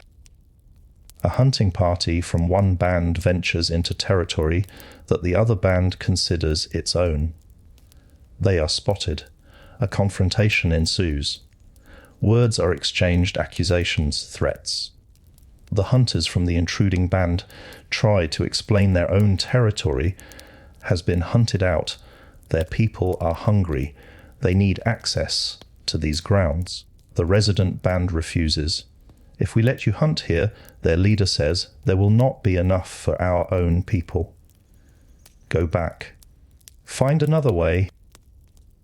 The intruding party retreats, but resentment festers. Over the next weeks, tensions escalate. A member of one band is found injured near a disputed hunting ground, an accident, or an attack. A cache of stored food disappears from one band's camp, stolen or taken by animals, without any higher authority to mediate, without laws or institutions to manage conflict. The situation depends entirely on the judgment and restraint of the individuals involved. Sometimes, cooler heads prevail. Leaders from both bands meet and negotiate and find a compromise, shared access during certain seasons, or a division of territory, or an agreement that one band will move to a different region in exchange for help with the journey. Other times, the situation spirals. A retaliatory raid, an ambush, a death, and suddenly two bands that coexisted peacefully for generations are locked in a cycle of revenge that neither can easily escape. This and two is part of the Ice Age story, not the romanticized vision of noble savages living in harmony with nature, but the real and messy, complicated reality of humans under stress, making choices that are sometimes generous and cooperative, and sometimes selfish and violent. Climate instability amplifies these pressures. When the world is predictable, people can plan and cooperate and build trust. When the world keeps shifting, when the rules keep changing, trust becomes harder and survival more desperate. Reading the deep past, how we know about these fluctuations, a brief pause now to consider something remarkable. How do we know any of this? How can modern scientists detect climate fluctuations that happened tens of thousands of years ago, that lasted only decades or centuries, that left no written records and barely any direct archaeological trace? The answer lies in ice cores. In Greenland and Antarctica, researchers have drilled deep into the ice sheets, sometimes more than 3 kilometers down, and extracted long cylinders of ice that represent a continuous record of snowfall going back hundreds of thousands of years. Each layer of ice contains tiny bubbles of trapped air from the atmosphere at the time the snow fell. By analyzing the chemistry of that air, the ratios of different oxygen isotopes, the concentrations of greenhouse gases like CO and methane, scientists can reconstruct past temperatures and atmospheric conditions with remarkable precision. And what those ice cores reveal is the pattern we have been describing, the rapid warming and slow cooling of Dansgaard-Oster events, occurring again and again throughout the last glacial period. The record is so detailed that scientists can sometimes see changes happening within a single decade, a resolution that would have been unimaginable even a few decades ago. Other lines of evidence support and expand on what the ice cores show lake sediments, where layers of pollen, mineral grains, and organic matter record changes in vegetation and erosion patterns linked to climate shifts.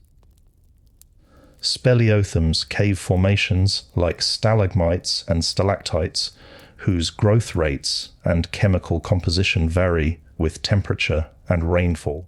Marine sediments from the ocean floor, where shells and microfossils record changes in ocean temperature and circulation. Together, these sources paint a consistent picture. The Ice Age world was not static. It was a world of fluctuation and instability and rapid change. And the people living through it had no ice cores to consult, no scientific models to predict what was coming. They had only their experience, their observations, and the accumulated knowledge passed down through generations. And somehow and remarkably, that was enough.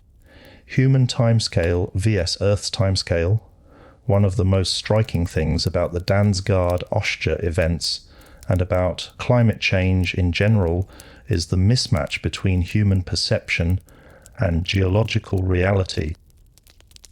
From a geological perspective, these events are abrupt. A temperature shift of 10 degrees Celsius in 20 years is extraordinarily fast by Earth's standards. Most climate changes in Earth's history unfold over millennia or millions of years. The Dansgaard-Oster warmings are anomalies, dramatic and rapid, and still not fully understood. But from a human perspective, 20 years is a long time. It is most of a generation.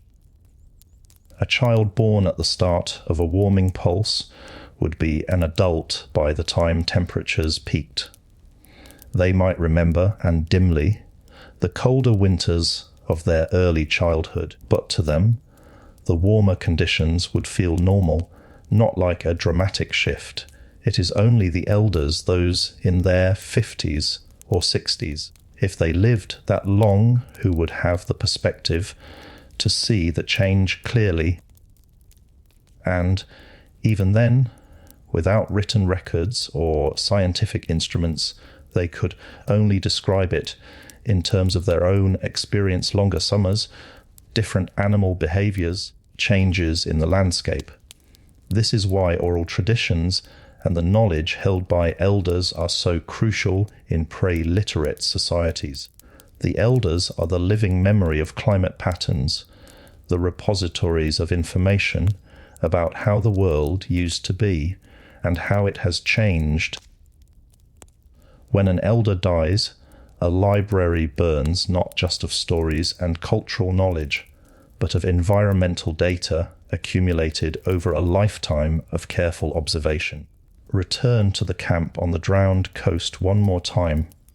It is late evening, and the band is gathered around the fire. The cooling phase that began years ago has continued, and the band has made the difficult decision to move south, back toward the refugia in the coming spring. Tonight is a kind of farewell, not to each other, but to the place that has been home for longer than anyone can remember. The oldest member of the band, a man now in his 70s and frail, but still sharp-minded, is speaking. He is recounting the history of the camp as it has been passed down to him. My grandfather's grandfather's grandfather saw this place for the first time. It was colder then, my grandfather said, much colder. The ice was closer. The herds were fewer, but they stayed because there was water and shelter and good stone for tools. He pauses, looking around at the faces lit by firelight. In my grandfather's time, the world warmed. The ice pulled back. The herds came. This camp grew. My grandfather thought it would always be this way, that the good years would last forever. Another pause. But I have seen the cold return, and I know now that nothing lasts forever. The world changes. Always it changes, and we change with it, or we do not survive. A younger person asks, quietly, will it warm again? Will the herds return? The old man shrugs, a gesture that is both resignation and wisdom. I do not know. Perhaps not in my lifetime or yours. But the world has rhythms. It breathes in and out like we do. Cold and warm, harsh and gentle. We cannot control it. We can only watch and learn and adapt. It is not a hopeful speech, exactly. But it is not hopeless either. It is simply realistic, a clear-eyed acknowledgement of the human condition in a world that is larger and older, and more powerful than any individual or band. And that realism, that ability to accept change and respond to it without denial or paralysis, is one of the keys to Ice Age survival. The whisper of a coming change. As Chapter 5 draws toward its close, we need to address one final theme, the sense, building slowly across the millennia of the Last Glacial Maximum, that something fundamental is beginning to shift. We are still, at this point in our story, at or near the peak of the ice. The great ice sheets have not yet begun their retreat. The world will remain cold and harsh and marginal for humans for thousands of years yet.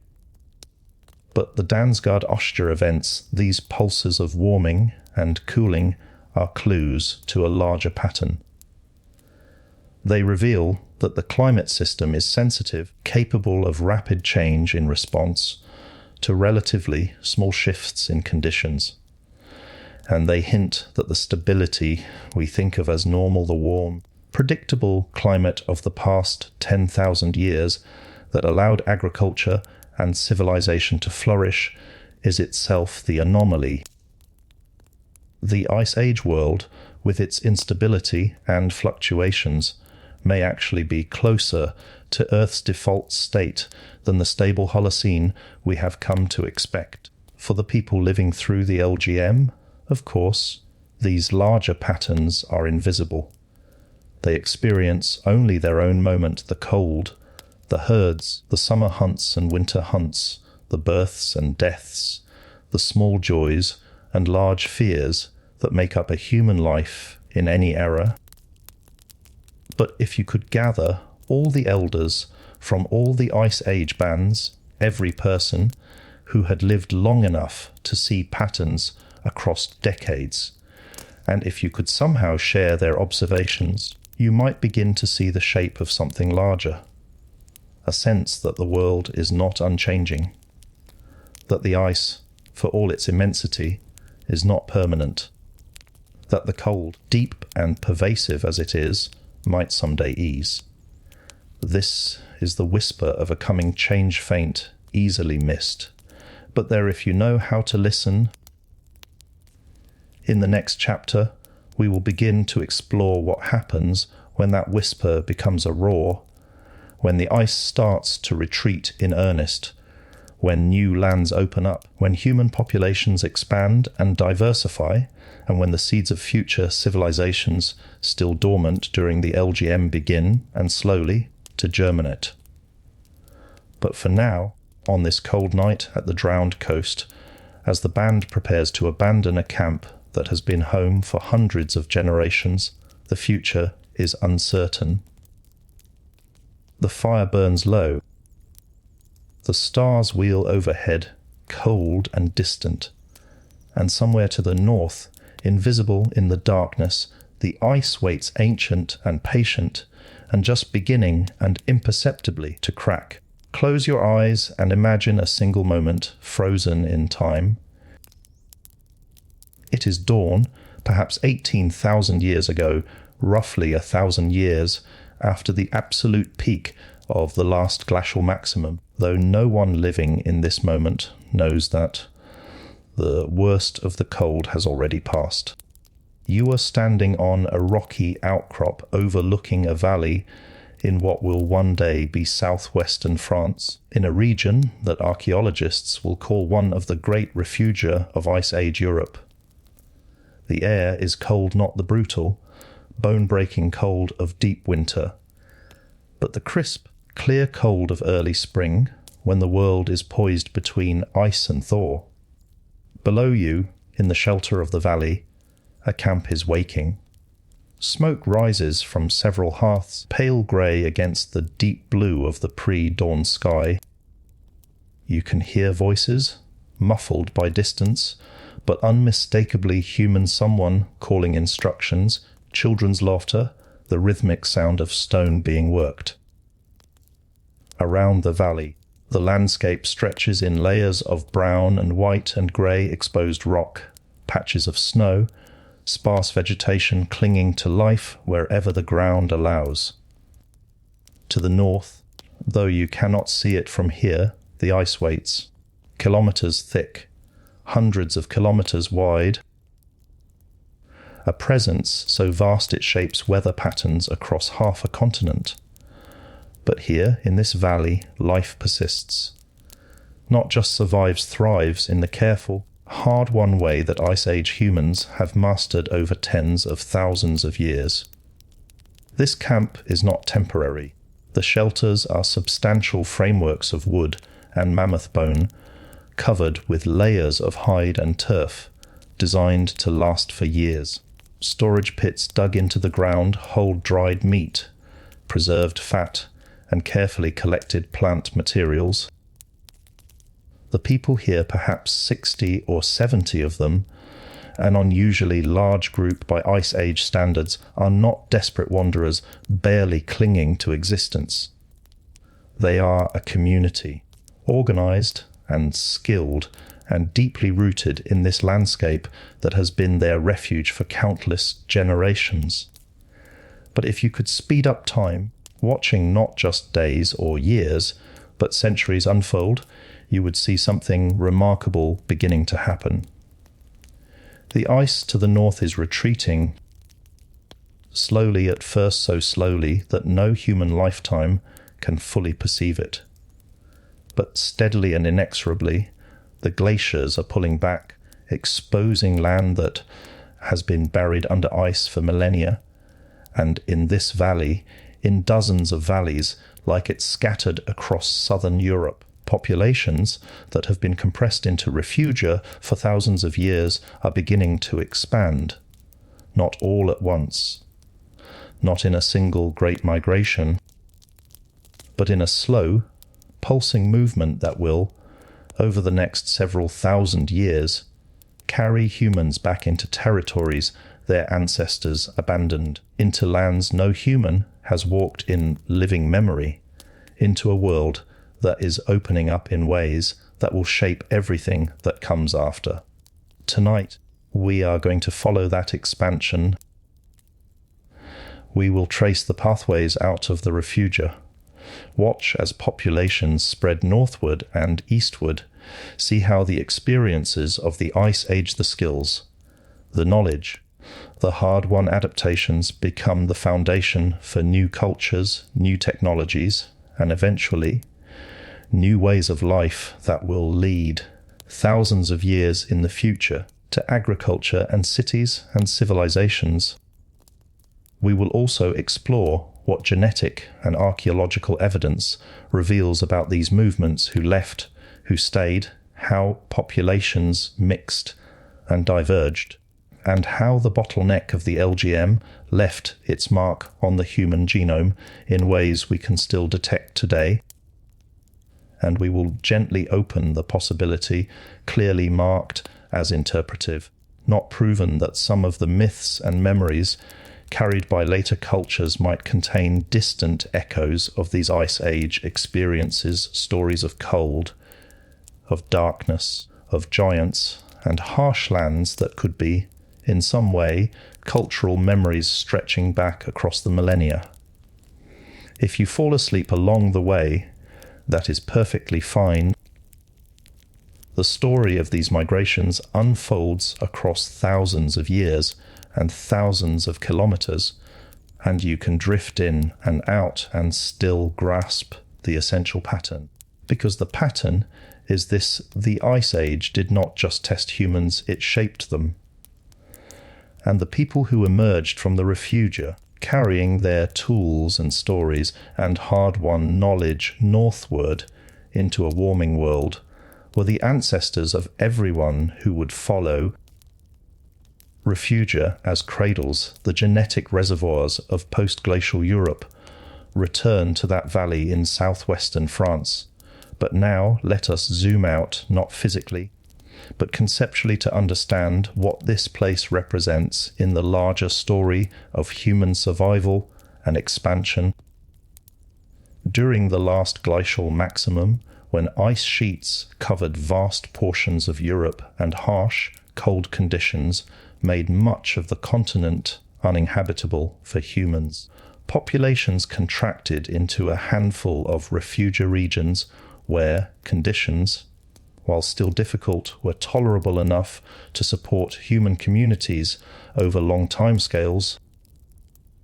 In Europe, the primary refugia were located in the south, the Franco-Iberian Refugium, spanning southwestern France, the Pyrenees, and northern Spain, the region we are focusing on in this chapter. The Italian Refugium concentrated in the southern part of the Italian peninsula and possibly parts of the Balkans. The Balkans and eastern refugia extending into what is now Romania and Ukraine, and parts of the Black Sea coast. These were not large areas by modern standards. The entire habitable zone of Europe during the LGM may have been compressed to perhaps 30-40 of its pre-glacial extent, and within those zones, human populations were small, possibly as few as 5,000 to 50,000 people in all of Europe, though estimates vary widely depending on methods and assumptions. But these small populations, isolated in their refugia for thousands of years, were not static. They were adapting and innovating and preserving. The Franco-Iberian Refugium, in particular, appears to have been a hotspot of cultural development during the LGM. This is the region where the Solutrine culture flourished, characterized by exceptionally fine stone tool technology, including the famous leaf-shaped points that are among the most beautiful stone tools ever made.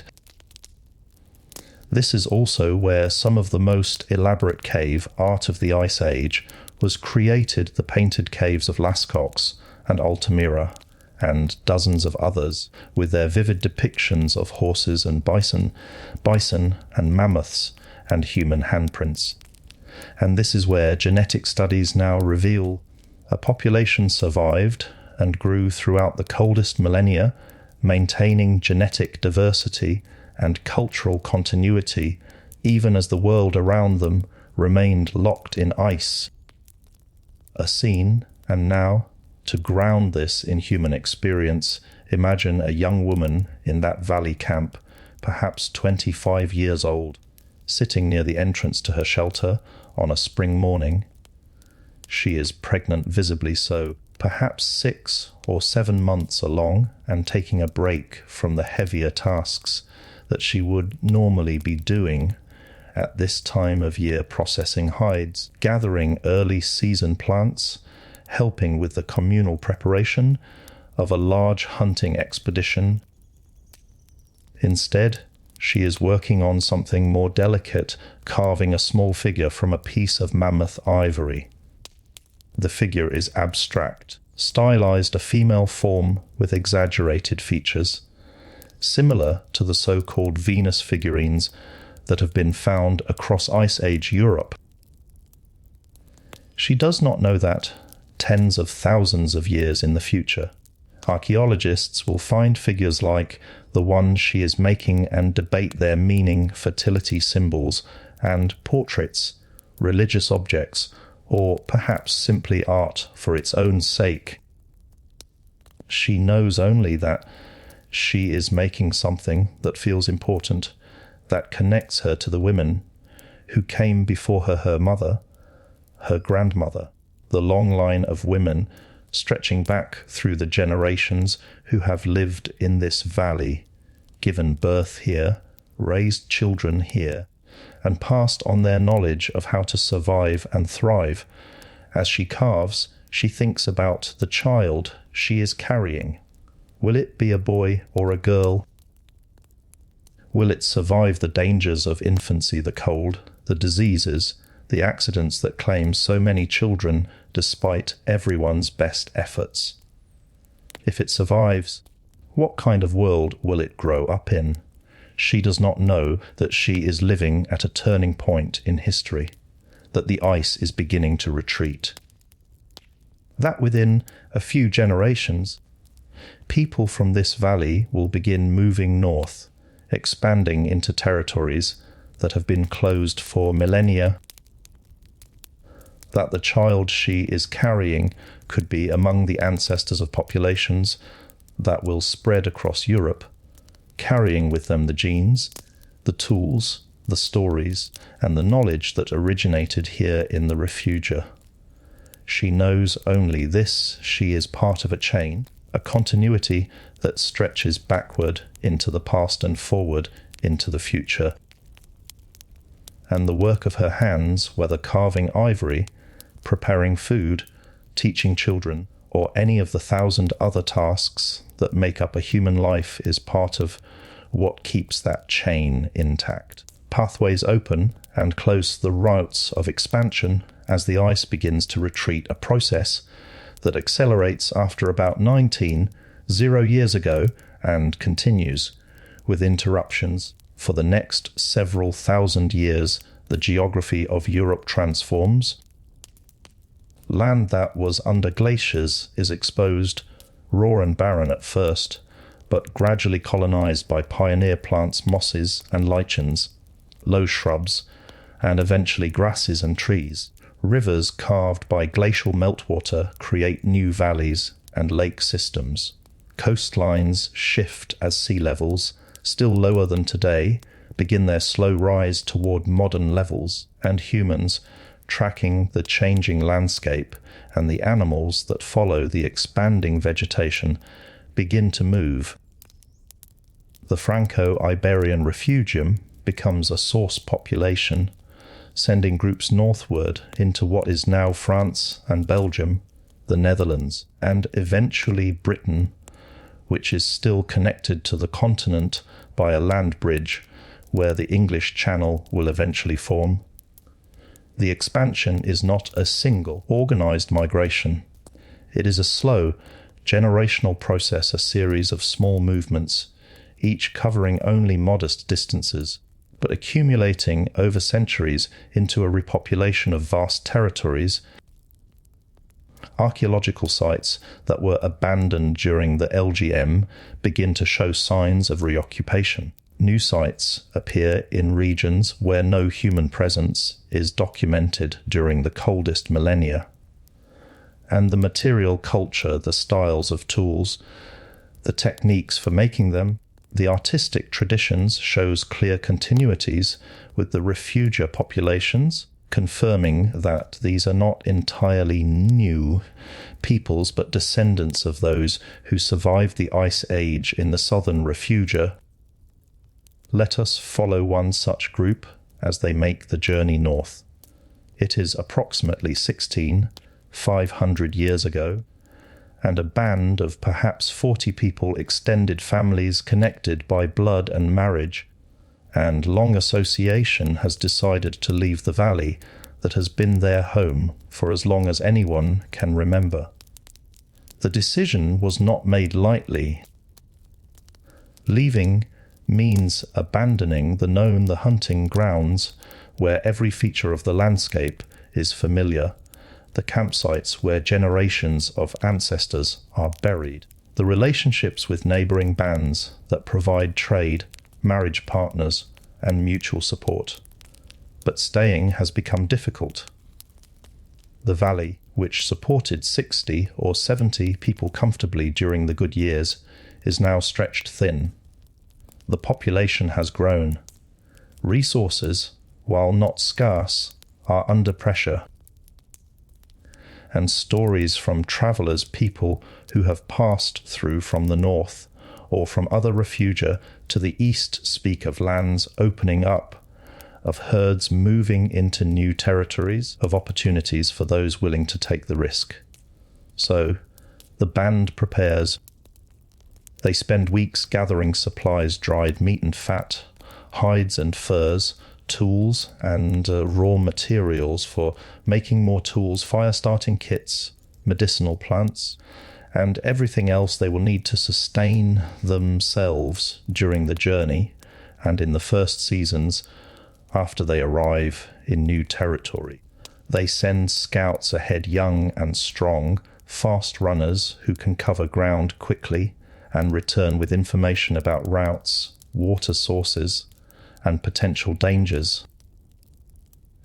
They perform rituals, though we can only speculate about their nature, perhaps offerings to the spirits of the land, prayers for safe travel, ceremonies to honour the ancestors they are leaving behind.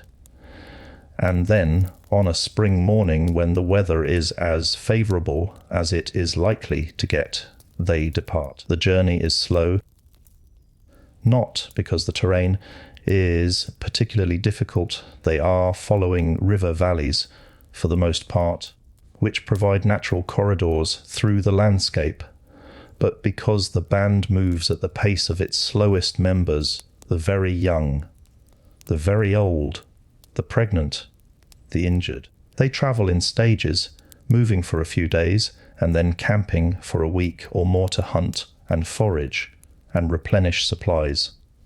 The children, at first, find the journey exciting and adventure, a break from routine. But as days turn into weeks, the excitement fades into fatigue and homesickness.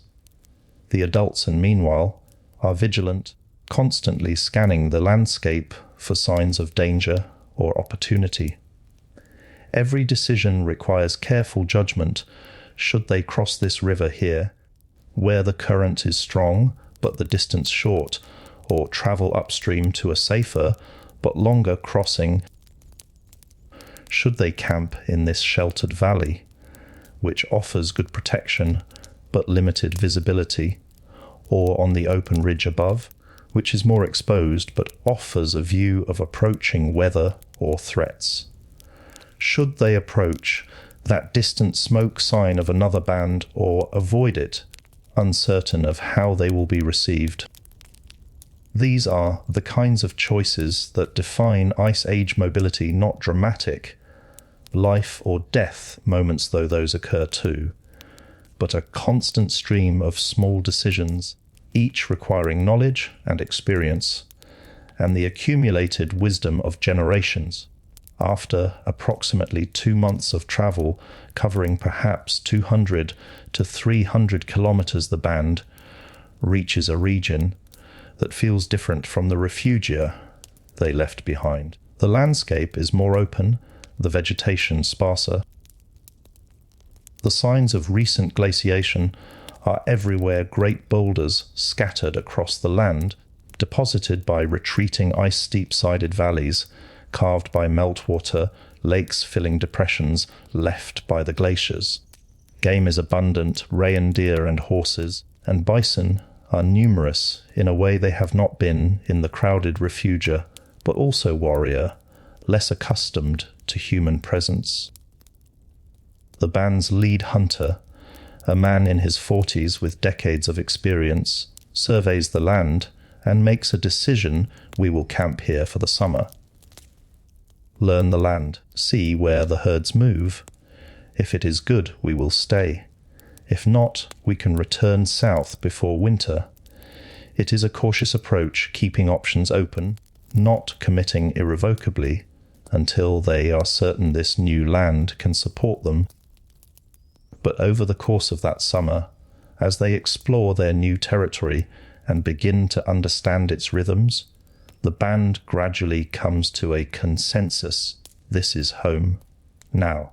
Not because it is easier than the refugia, it is colder, more exposed, more uncertain, but because it offers space, and with space comes opportunity room to grow.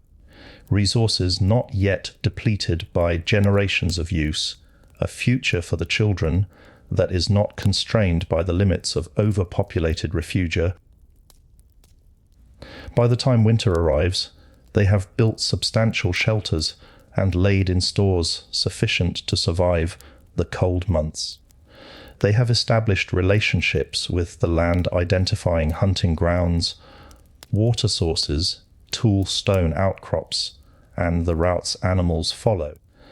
And they have sent word back to the refugia through travellers and trade networks that the north is opening, that life is possible beyond the old boundaries, that others who are willing to take the risk might find a new home here.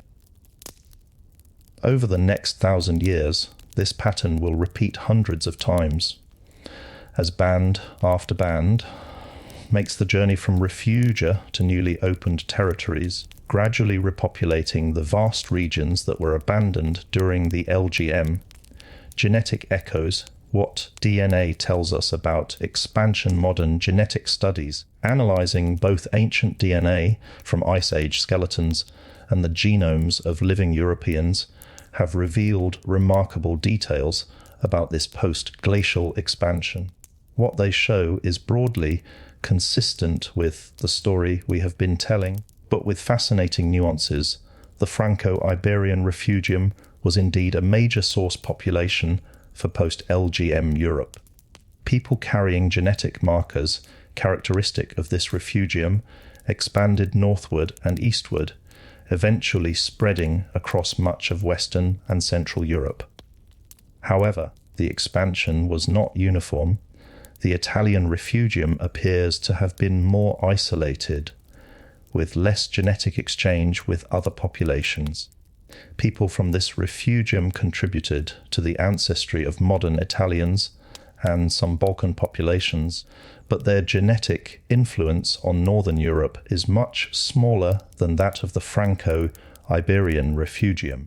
This suggests that the Italian refugium was a kind of genetic cold, a Saka population that survived the LGM, but did not contribute as much to the post-glacial repopulation of Europe, perhaps because of geographic barriers, the Alps, or simply because other populations expanded more aggressively. The eastern refugia Balkans, Black Sea region show evidence of separate expansions contributing to the ancestry of Eastern and Central European populations. And intriguingly, genetic data reveal evidence of population bottlenecks during the LGM periods when populations crashed to very small numbers, losing genetic diversity in the process. These bottlenecks are detectable as reductions in the variation of certain genetic markers, signatures of times when only a small number of individuals survived to pass on their genes. The fact that modern Europeans still carry these signatures tens of thousands of years later is a testament to just how severe the LGM was, how close some populations came to extinction, and how much of our current genetic diversity was shaped by those who survived in the refugia. A brief imaginative interlude to make this abstract genetic data feel more human. Imagine that young woman we met earlier, the one carving the ivory figurine while pregnant. She gives birth, and successfully, to a daughter. The daughter survives infancy, no small feat in the Ice Age, and grows into a healthy, strong young woman. She, in turn, has children of her own, and those children have children. Generation after generation, stretching forward through time. Some of those descendants remain in the refugia, continuing the traditions and lifeways of their ancestors. But others are part of the expansion. They move north, spread across Europe, intermingle with other groups, and contribute their genes to a growing, diversifying post-glacial population. Fast forward 18,000 years to the present day. That woman's descendants distant, diluted through thousands of generations of mixing and genetic drift, are alive today, scattered across Europe and perhaps the world. A person living in Paris or London or Berlin might carry, somewhere in their genome, a tiny fragment of DNA that originated in that Ice Age refugium in that woman who sat carving ivory on a spring morning, while pregnant with a child she hoped would survive. This is what genetic continuity means, not that modern populations are the same as Ice Age populations. Too much time and too much mixing have occurred for that. But that threads of connection persist, invisible but real, linking us to those who came before. Beringia and the Americas a parallel story, while populations in Europe are expanding out of their refugia. A parallel story is unfolding on the other side of the world. In northeastern Siberia and Alaska, the region known as Beringia the Vast, exposed land bridge connecting Asia and North America during times of low sea level, is home to small human populations who have survived the LGM in this cold but productive landscape. For these Beringian peoples, the end of the LGM brings both opportunities and challenges. To the south, the great ice sheets that covered much of North America during the LGM are beginning to retreat, potentially opening pathways into the heart of the continent. But the timing and feasibility of these routes are complex and still debated by researchers. The interior Rota corridor between the Laurentide and Cordilleran ice sheets that would allow travel through the center of the continent was closed during the LGM, with the two ice sheets merged into a continuous barrier. Some evidence suggests this corridor may have begun to open around 14,000 to 13,000 years ago, but whether it was viable for human travel with adequate resources, passable terrain, and freedom from ice, dammed lakes, or other hazards remains uncertain. The coastal route following the Pacific coastline southward from Beringia is increasingly favored by researchers as the more likely pathway for early movements into the Americas. This route would have remained open even when the interior was blocked, and the coast would have provided rich marine resources, fish and shellfish, sea mammals to sustain travellers. However, most of the evidence for this coastal route is now underwater, submerged by rising sea levels, making it difficult to test the hypothesis archaeologically.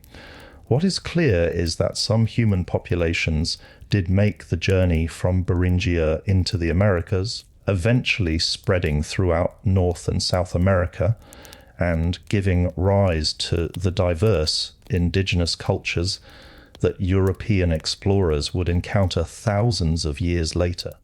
Genetic studies of modern indigenous American populations reveal that their ancestors experienced a genetic bottleneck during or shortly after the LGM, consistent with a small founding population that spent time isolated in Beringia before expanding southward.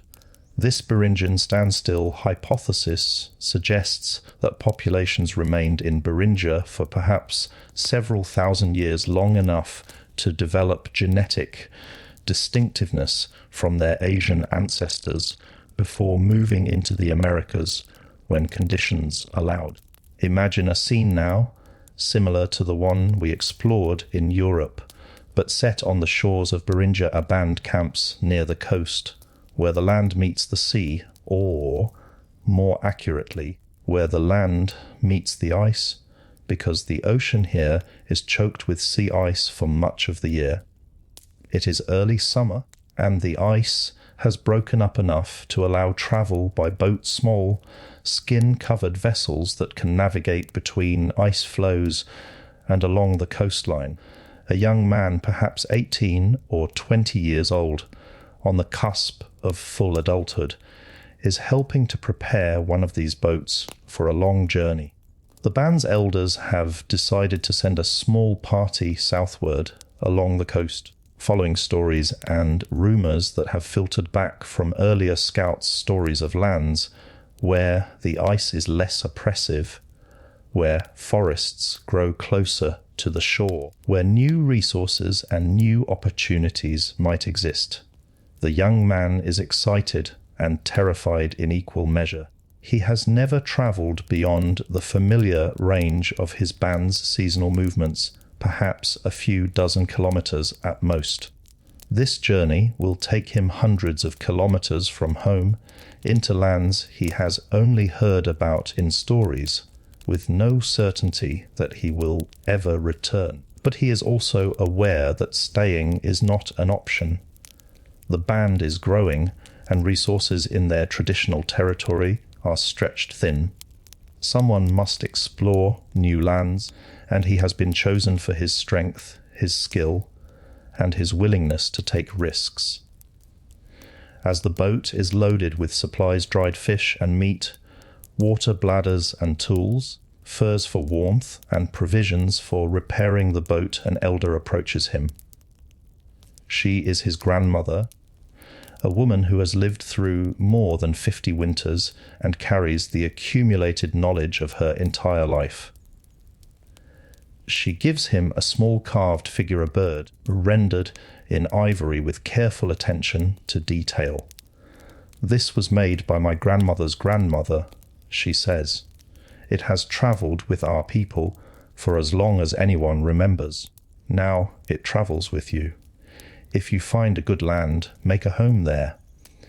If you do not return, may this be a sign that you found what you were looking for." He takes the figure, holding it carefully, feeling the weight of history in his hands. Then the boats push off from shore, paddling through the broken ice, heading south along a coast that will, in time, guide some of his descendants all the way to the southern tip of South America. This is how the Americas were peopled, not in a single heroic expedition, but in countless small journeys, each carrying a few people and their hopes into the unknown. From hunters to settlers, the early seeds of agriculture, one of the most profound long-term consequences of the post-LGM expansion and the transition into the warmer Holocene is the eventual development of agriculture. This does not happen immediately. For thousands of years after the LGM, humans remain hunter-gatherers, relying on wild plants and animals for their subsistence. But the experiences of the Ice Age, and particularly the experiences of surviving in refugia and expanding into new territories, lay groundwork that will eventually make agriculture possible. Consider what Ice Age peoples had learned detailed ecological knowledge, how to read landscapes, predict where plants and animals will be found, understand seasonal patterns, and manage resources to avoid depletion. Plant processing technologies, grinding stones, storage techniques, and methods for making tough or toxic plants edible through processing. Fire management using controlled burns to shape landscapes, encourage certain types of vegetation, and attract game. Social organization, coordinating labor, sharing resources, managing disputes, and building networks of cooperation that extend beyond immediate kin. All of these skills, developed and refined during the Ice Age out of necessity for survival, are also prerequisites for agriculture.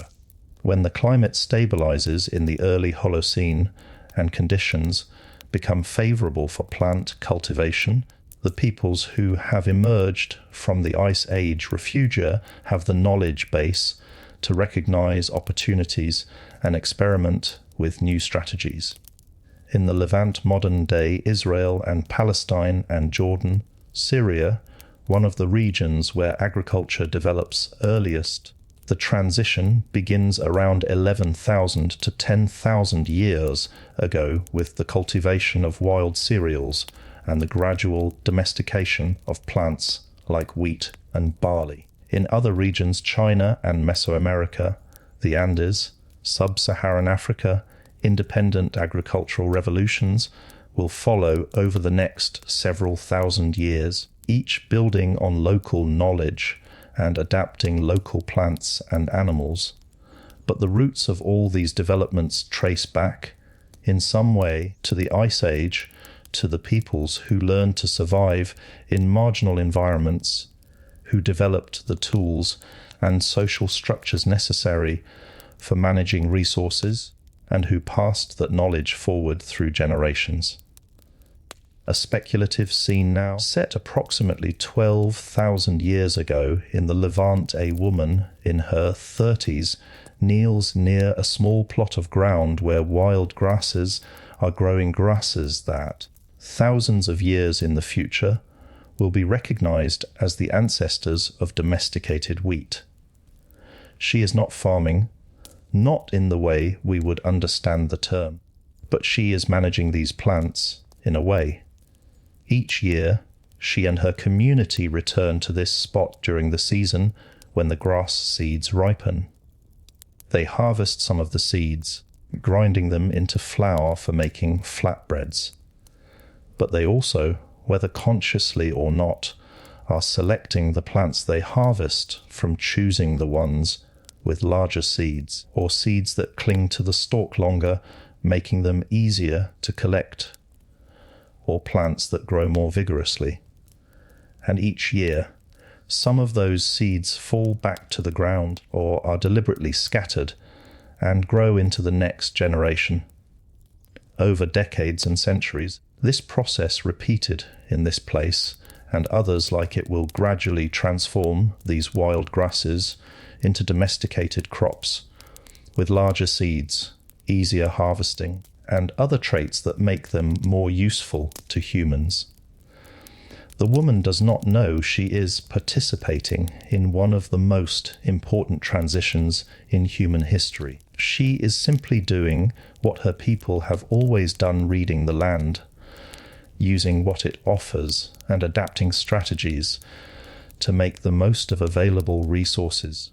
But the skills she is using, observation and experimentation and patience, and the willingness to invest labor into managing the environment rather than simply taking from it, are skills that trace their lineage back through the Ice Age, to the refugia, to the countless generations of hunter-gatherers who learned to survive in a world that tested them constantly. Cultural memory echoes of the Ice Age in myth.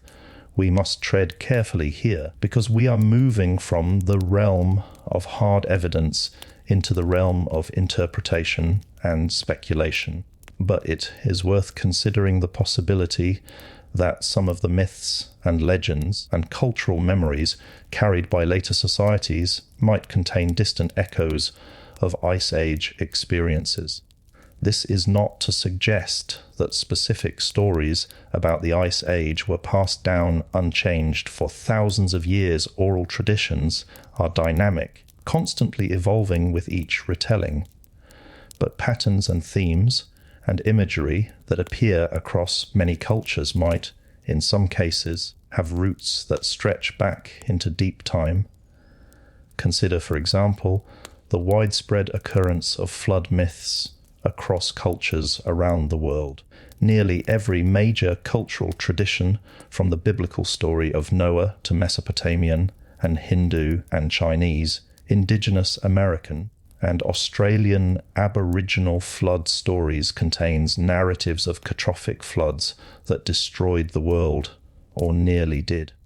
Some researchers have suggested that these myths might reflect cultural memories of the rapid sea level rise that occurred at the end of the Ice Age, when melting glaciers caused ocean levels to rise by more than 120 meters, drowning coastlines where people had lived for millennia. The rise was not instantaneous.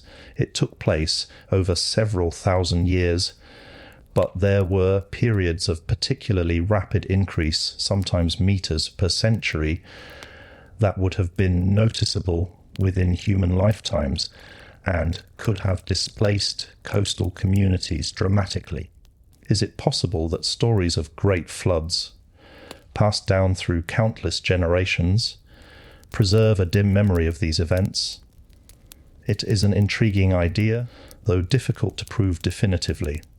Similarly, some myths speak of a time of great cold and darkness, a world locked in winter, where giants of ice and frost ruled the land. Norse mythology, for example, speaks of Fimbulwinter, a great winter preceding the end of the world. Could these be cultural memories of the Ice Age itself, or of the younger dry-as-cold snap, transformed over millennia into mythic narratives? Again, we must be cautious. Myths serve many functions, explaining natural phenomena, encoding moral lessons, providing entertainment, and their origins are complex and often impossible to trace with certainty. But the possibility that some mythic themes might carry traces of Ice Age experiences is worth considering, even if it remains speculative. Standing on today's shores, bringing the story home, close now, with an image that brings us full circle, connecting the Ice Age past to the present in which we live. Imagine yourself standing on a modern beach, perhaps somewhere on the coast of France, or Britain, or the Netherlands. It is a calm day. Waves lap gently against the shore. Seabirds wheel overhead. Behind you, the sounds of modern life cars on a distant road, voices from a nearby KF, the hum of a passing airplane. You look out at the water, at the horizon where sea meets sky, and you know, because you have learned it in this story, that beneath those waves, perhaps 100 meters down, lies land that people once walked on, the drowned coast where we began our journey, the camps where Ice Age bands gathered around fires, telling stories and preparing tools and raising children, the hunting grounds where mammoths and reindeer were pursued across open plains that are now ocean floor. All of it gone, not destroyed but transformed, buried under the rising seas as the ice melted and the world warmed, and yet not entirely gone, because the people who lived on those drowned coasts did not disappear. Some moved inland as the waters rose, following the retreating shoreline. Others stayed near the coast, adapting to the changing geography. And their descendants, through countless generations of movement and mixing and adaptation, are alive today. You might be one of them.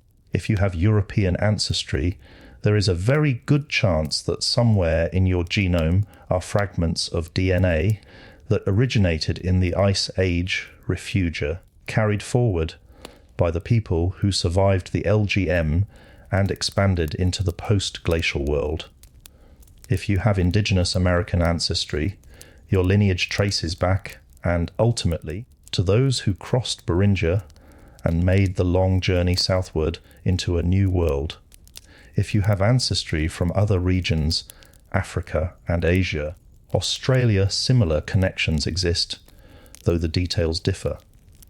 We are all, in a sense, the children of the Ice Age, not just biologically, through the genes we carry, but culturally and psychologically, the resilience and adaptability and creativity that allowed humans to survive the LGM are part of our inheritance as a species.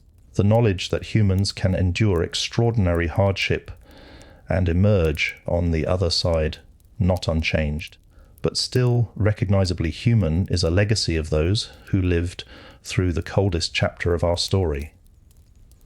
As chapter 6 comes to a close, return once more to that valley in southwestern France where we began. The camp is gone now, of course. The people who lived there are tens of thousands of years dead. The shelters have collapsed, the hearths gone cold, the tools and artwork scattered or buried. But the valley remains. The river still flows through it, carving its path toward the sea. The rock walls still rise on either side, sheltering the valley from the harshest winds. And if you could dig carefully through the sediments, layer by layer, you would find traces of those who lived here, charcoal from ancient fires, fragments of worked stone, bones from animals hunted and consumed, and occasionally and rarely, the bones of the people themselves, buried with care by those who loved them. These traces are the evidence that archaeologists study, the raw data from which we reconstruct the past. But they are also something more. They are connections, threads linking us to those who came before, reminding us that we are not the first to struggle, to adapt, to hope for a better future for our children. The Ice Age is not just history. It is part of who we are, and as we face our own challenges, our own climate changes, our own uncertainties about the future, there is something to be learned from those who survived the coldest chapter and emerged, and slowly, into the warmth. Resilience is not about never struggling. It is about struggling and continuing anyway. Adaptation is not about having all the answers. It is about trying and learning and trying again. And hope, real hope, not naive optimism, but grounded, realistic hope comes from knowing that humans have faced the impossible before and found ways through. The fire on the drowned coast burned out long ago, but somewhere in valleys and camps and homes around the world, other fires burn. Children still ask questions, elders still share knowledge, and the long story of human survival and adaptation continues, carrying forward the legacy of those who walked the frozen earth and somehow, against all odds, endured. Sleep now. The ice has melted. The world has warmed. And the story, our story, the human story goes on. Return with me now to a beach at night. Not an Ice Age beach, though. We will reach back to that in a moment, but a modern one. Picture yourself standing on the coast of northern Europe, perhaps somewhere along the shores of what is now the Netherlands, or Denmark, or eastern England. It is late evening, and the summer sun has finally set after a long, lingering twilight. The beach is quiet, emptied of the day's visitors. Waves roll in gently, their rhythm steady and ancient, the sound filling the darkness. Above you, stars are beginning to emerge as the last light fades from the sky. The air is mild, comfortable, warm enough that you need only a light jacket, nothing like the layers of fur and hide that would have been essential here 20,000 years ago. You look out at the water, at the dark expanse of the North Sea stretching toward the horizon, and you know, because you have travelled with us through 6 chapters, through the coldest epoch of human history, that beneath those waves lies a world, not empty ocean floor, featureless and barren, but land that people walked on, land that was covered with grass and rivers and scattered groves of trees, land where mammoths grazed and wolves hunted and human bands built their camps and raised their children and told stories around fires that have been cold for 10,000 years. Archaeologists call this drowned land Doggerland, and it was one of the great landscapes of Ice Age Europe, a vast plain connecting what is now Britain to the European continent, stretching from Scotland to Denmark, a land bridge and a homeland all at once. During the last glacial maximum, when sea levels stood more than 120 metres lower than they are today, Doggerland was not a margin, but a centre, a productive, inhabited region where Ice Age peoples thrived in the cold but abundant grasslands. But as the ice melted and the world warmed, the sea rose. Not overnight. Not in a single catastrophic flood, despite what some myths suggest. But steadily and inexorably, at rates that varied from a few millimeters per year during slower periods to more than a centimeter per year, sometimes even 2 or 3 centimeters during the fastest pulses of melting. That might not sound like much. A centimeter per year, 10 centimeters per decade, a meter per century. But imagine what it means if you are living on that land. You are born in a coastal camp, perhaps 2 kilometers from the sea. The camp has been here for generations. Your grandparents' lived here, and their grandparents before them. It is home in the deepest sense, the place where your people belong, where the ancestors are buried, where every feature of the landscape carries memories and meaning. By the time you are an old person, perhaps 50 or 60 years old, the sea is noticeably closer. The beaches of your childhood are underwater now. Certain landmarks, a distinctive rock, a freshwater spring, a grove of trees have been swallowed by the rising tide. Your children will have to move the camp inland to higher ground, and your children's children will have to move again and again, until and eventually there is nowhere left to move, because Doggerland itself is drowning, and the people who lived there for thousands of years must either adapt to a life on smaller, fragmentary islands or migrate to the higher lands that will become Britain and Denmark and the Netherlands. This is what happened, slowly and unstoppably, as the Ice Age ended and the Holocene began. Entire landscapes, coastlines where people had lived for millennia, valleys where rivers once flowed, plains where herds once grazed were submerged beneath the rising seas. The land did not disappear. It is still there, under the water, preserved in sediments, and occasionally revealed when storms or currents shift the sands. Fishermen in the North Sea sometimes pull up artifacts in their nets, worked stone tools, bone harpoons, fragments of wood from ancient structures, and occasionally bones, both animal and human, from the lost world of Doggerland. These are the physical traces of a drowned civilization. Not a civilization in the sense of cities and writing and centralized states, but in the older sense a community of people who had a culture, a way of life, knowledge accumulated over generations, and a place they called home. And now that place is memory and myth and silt on the ocean floor. Stand here on this modern beach a little longer.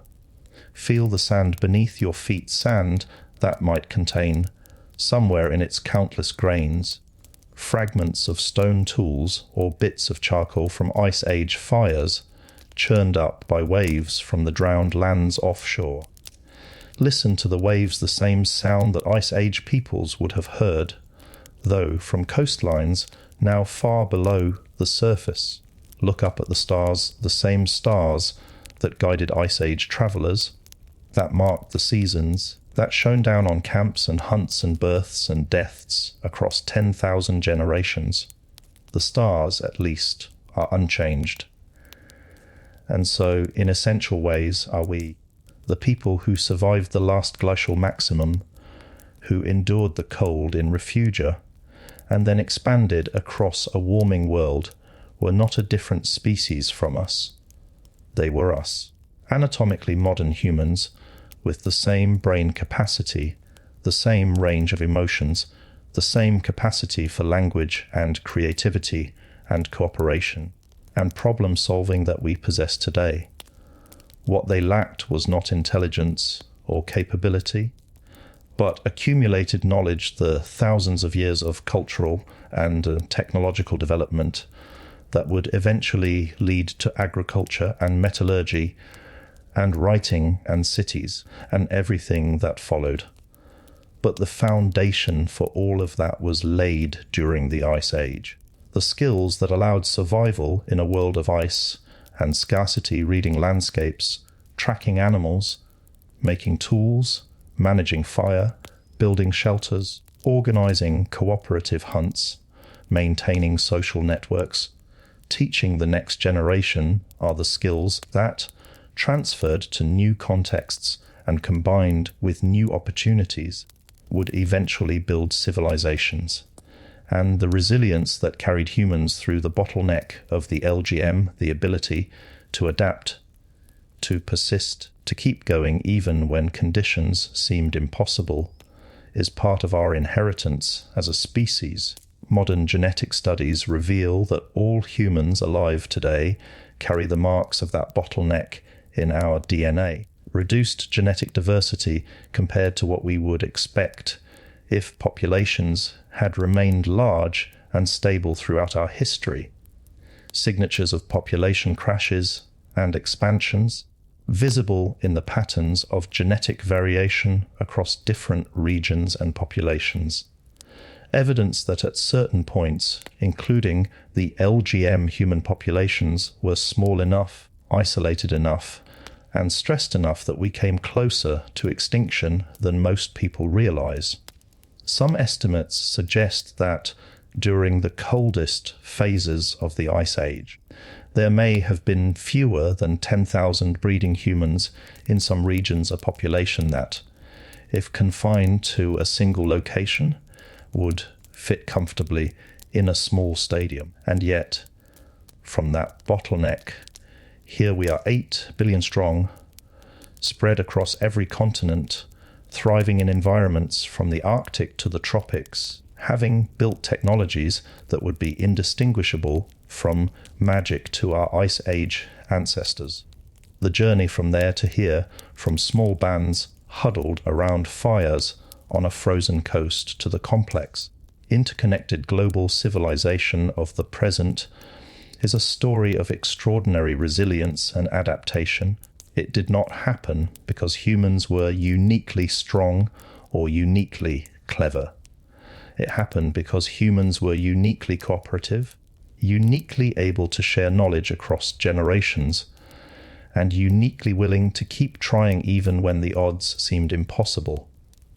A final image now, to close this episode and mirror the opening we began with. Imagine you could see two moments at once, overlaid like a double exposure, then a night on the drowned coast, and 20,000 years ago. A small fire burns in the darkness. Around it, perhaps 30 people, men and women, children sit wrapped in furs, speaking quietly, tending tasks, preparing for sleep. The cold presses in from all sides, relentless and patient. The ice waits to the north, kilometers thick and hundreds of kilometers wide, a presence that shapes everything: the weather, the landscape, the migrations of animals, the possibilities for human life. The people by the fire do not know they are living at the peak of the Ice Age. They do not know that the ice will eventually retreat, that the world will warm, that their descendants will spread across continents and build civilizations. They know only this tomorrow. They will wake and begin again. They will hunt and gather and make tools and teach the children and care for the injured and the old. They will do what humans have always done: survive and adapt and pass on what they have learned. Now a night on a modern coast, where waves wash over the land that people once walked. You stand on the beach, looking out at the dark water. The fire from 20,000 years ago is gone, of course, but other fires burn the lights of distant cities, the glow of your phone or flashlight, if you have one, the small symbolic flames we still gather around when we want to feel connected to something older than ourselves. The people who sat by that Ice Age fire are gone too, their bones long since turned to dust or dissolved in the rising seas. But their genes persist, scattered across billions of descendants. Their knowledge persists, transformed and elaborated, but still recognizable in the ways we read weather, track patterns, teach our children, and tell stories. And their resilience persists the deep and stubborn, human refusal to give up even when the world seems determined to break us. The stars wheel overhead, cold and distant and unchanged. The waves roll in, constant as a heartbeat. And somewhere between the fire that was and the lights that are, the story continues. If you are still awake, thank you for traveling with us through this coldest chapter of our shared history. If you have drifted off, that is fine too. The story will be here when you wake, just as the world was here when the Ice Age ended and humans emerged from their refugia to begin again. We have walked frozen plains that are now ocean floor. We have sat by fires that burned when mammoths still walked the earth. We have followed the ice as it grew and the ice as it retreated.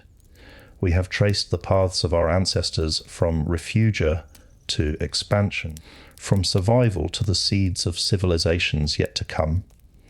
And we have learned or remembered something essential, that humans are not separate from nature, but part of it.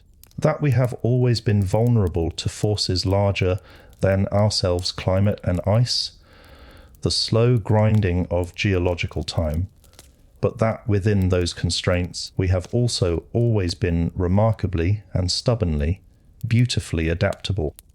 The Ice Age is not just history. It is a testament to what humans can endure and what we can become when we work together, learn from each other, and refuse to surrender to the cold. Tomorrow, when you see a coastline or walk across a landscape, you might remember what lies beneath the camps, the herds, the people who lived and loved and struggled and survived, the drowned lands, the lost world of the Ice Age, still there, still part of our story, still shaping in ways visible and invisible who we are today. The fire on the frozen coast has gone out, but its light still reaches us across 20,000 years. And the story, the long and patient human story of survival and adaptation continues. Sleep well. The ice has melted.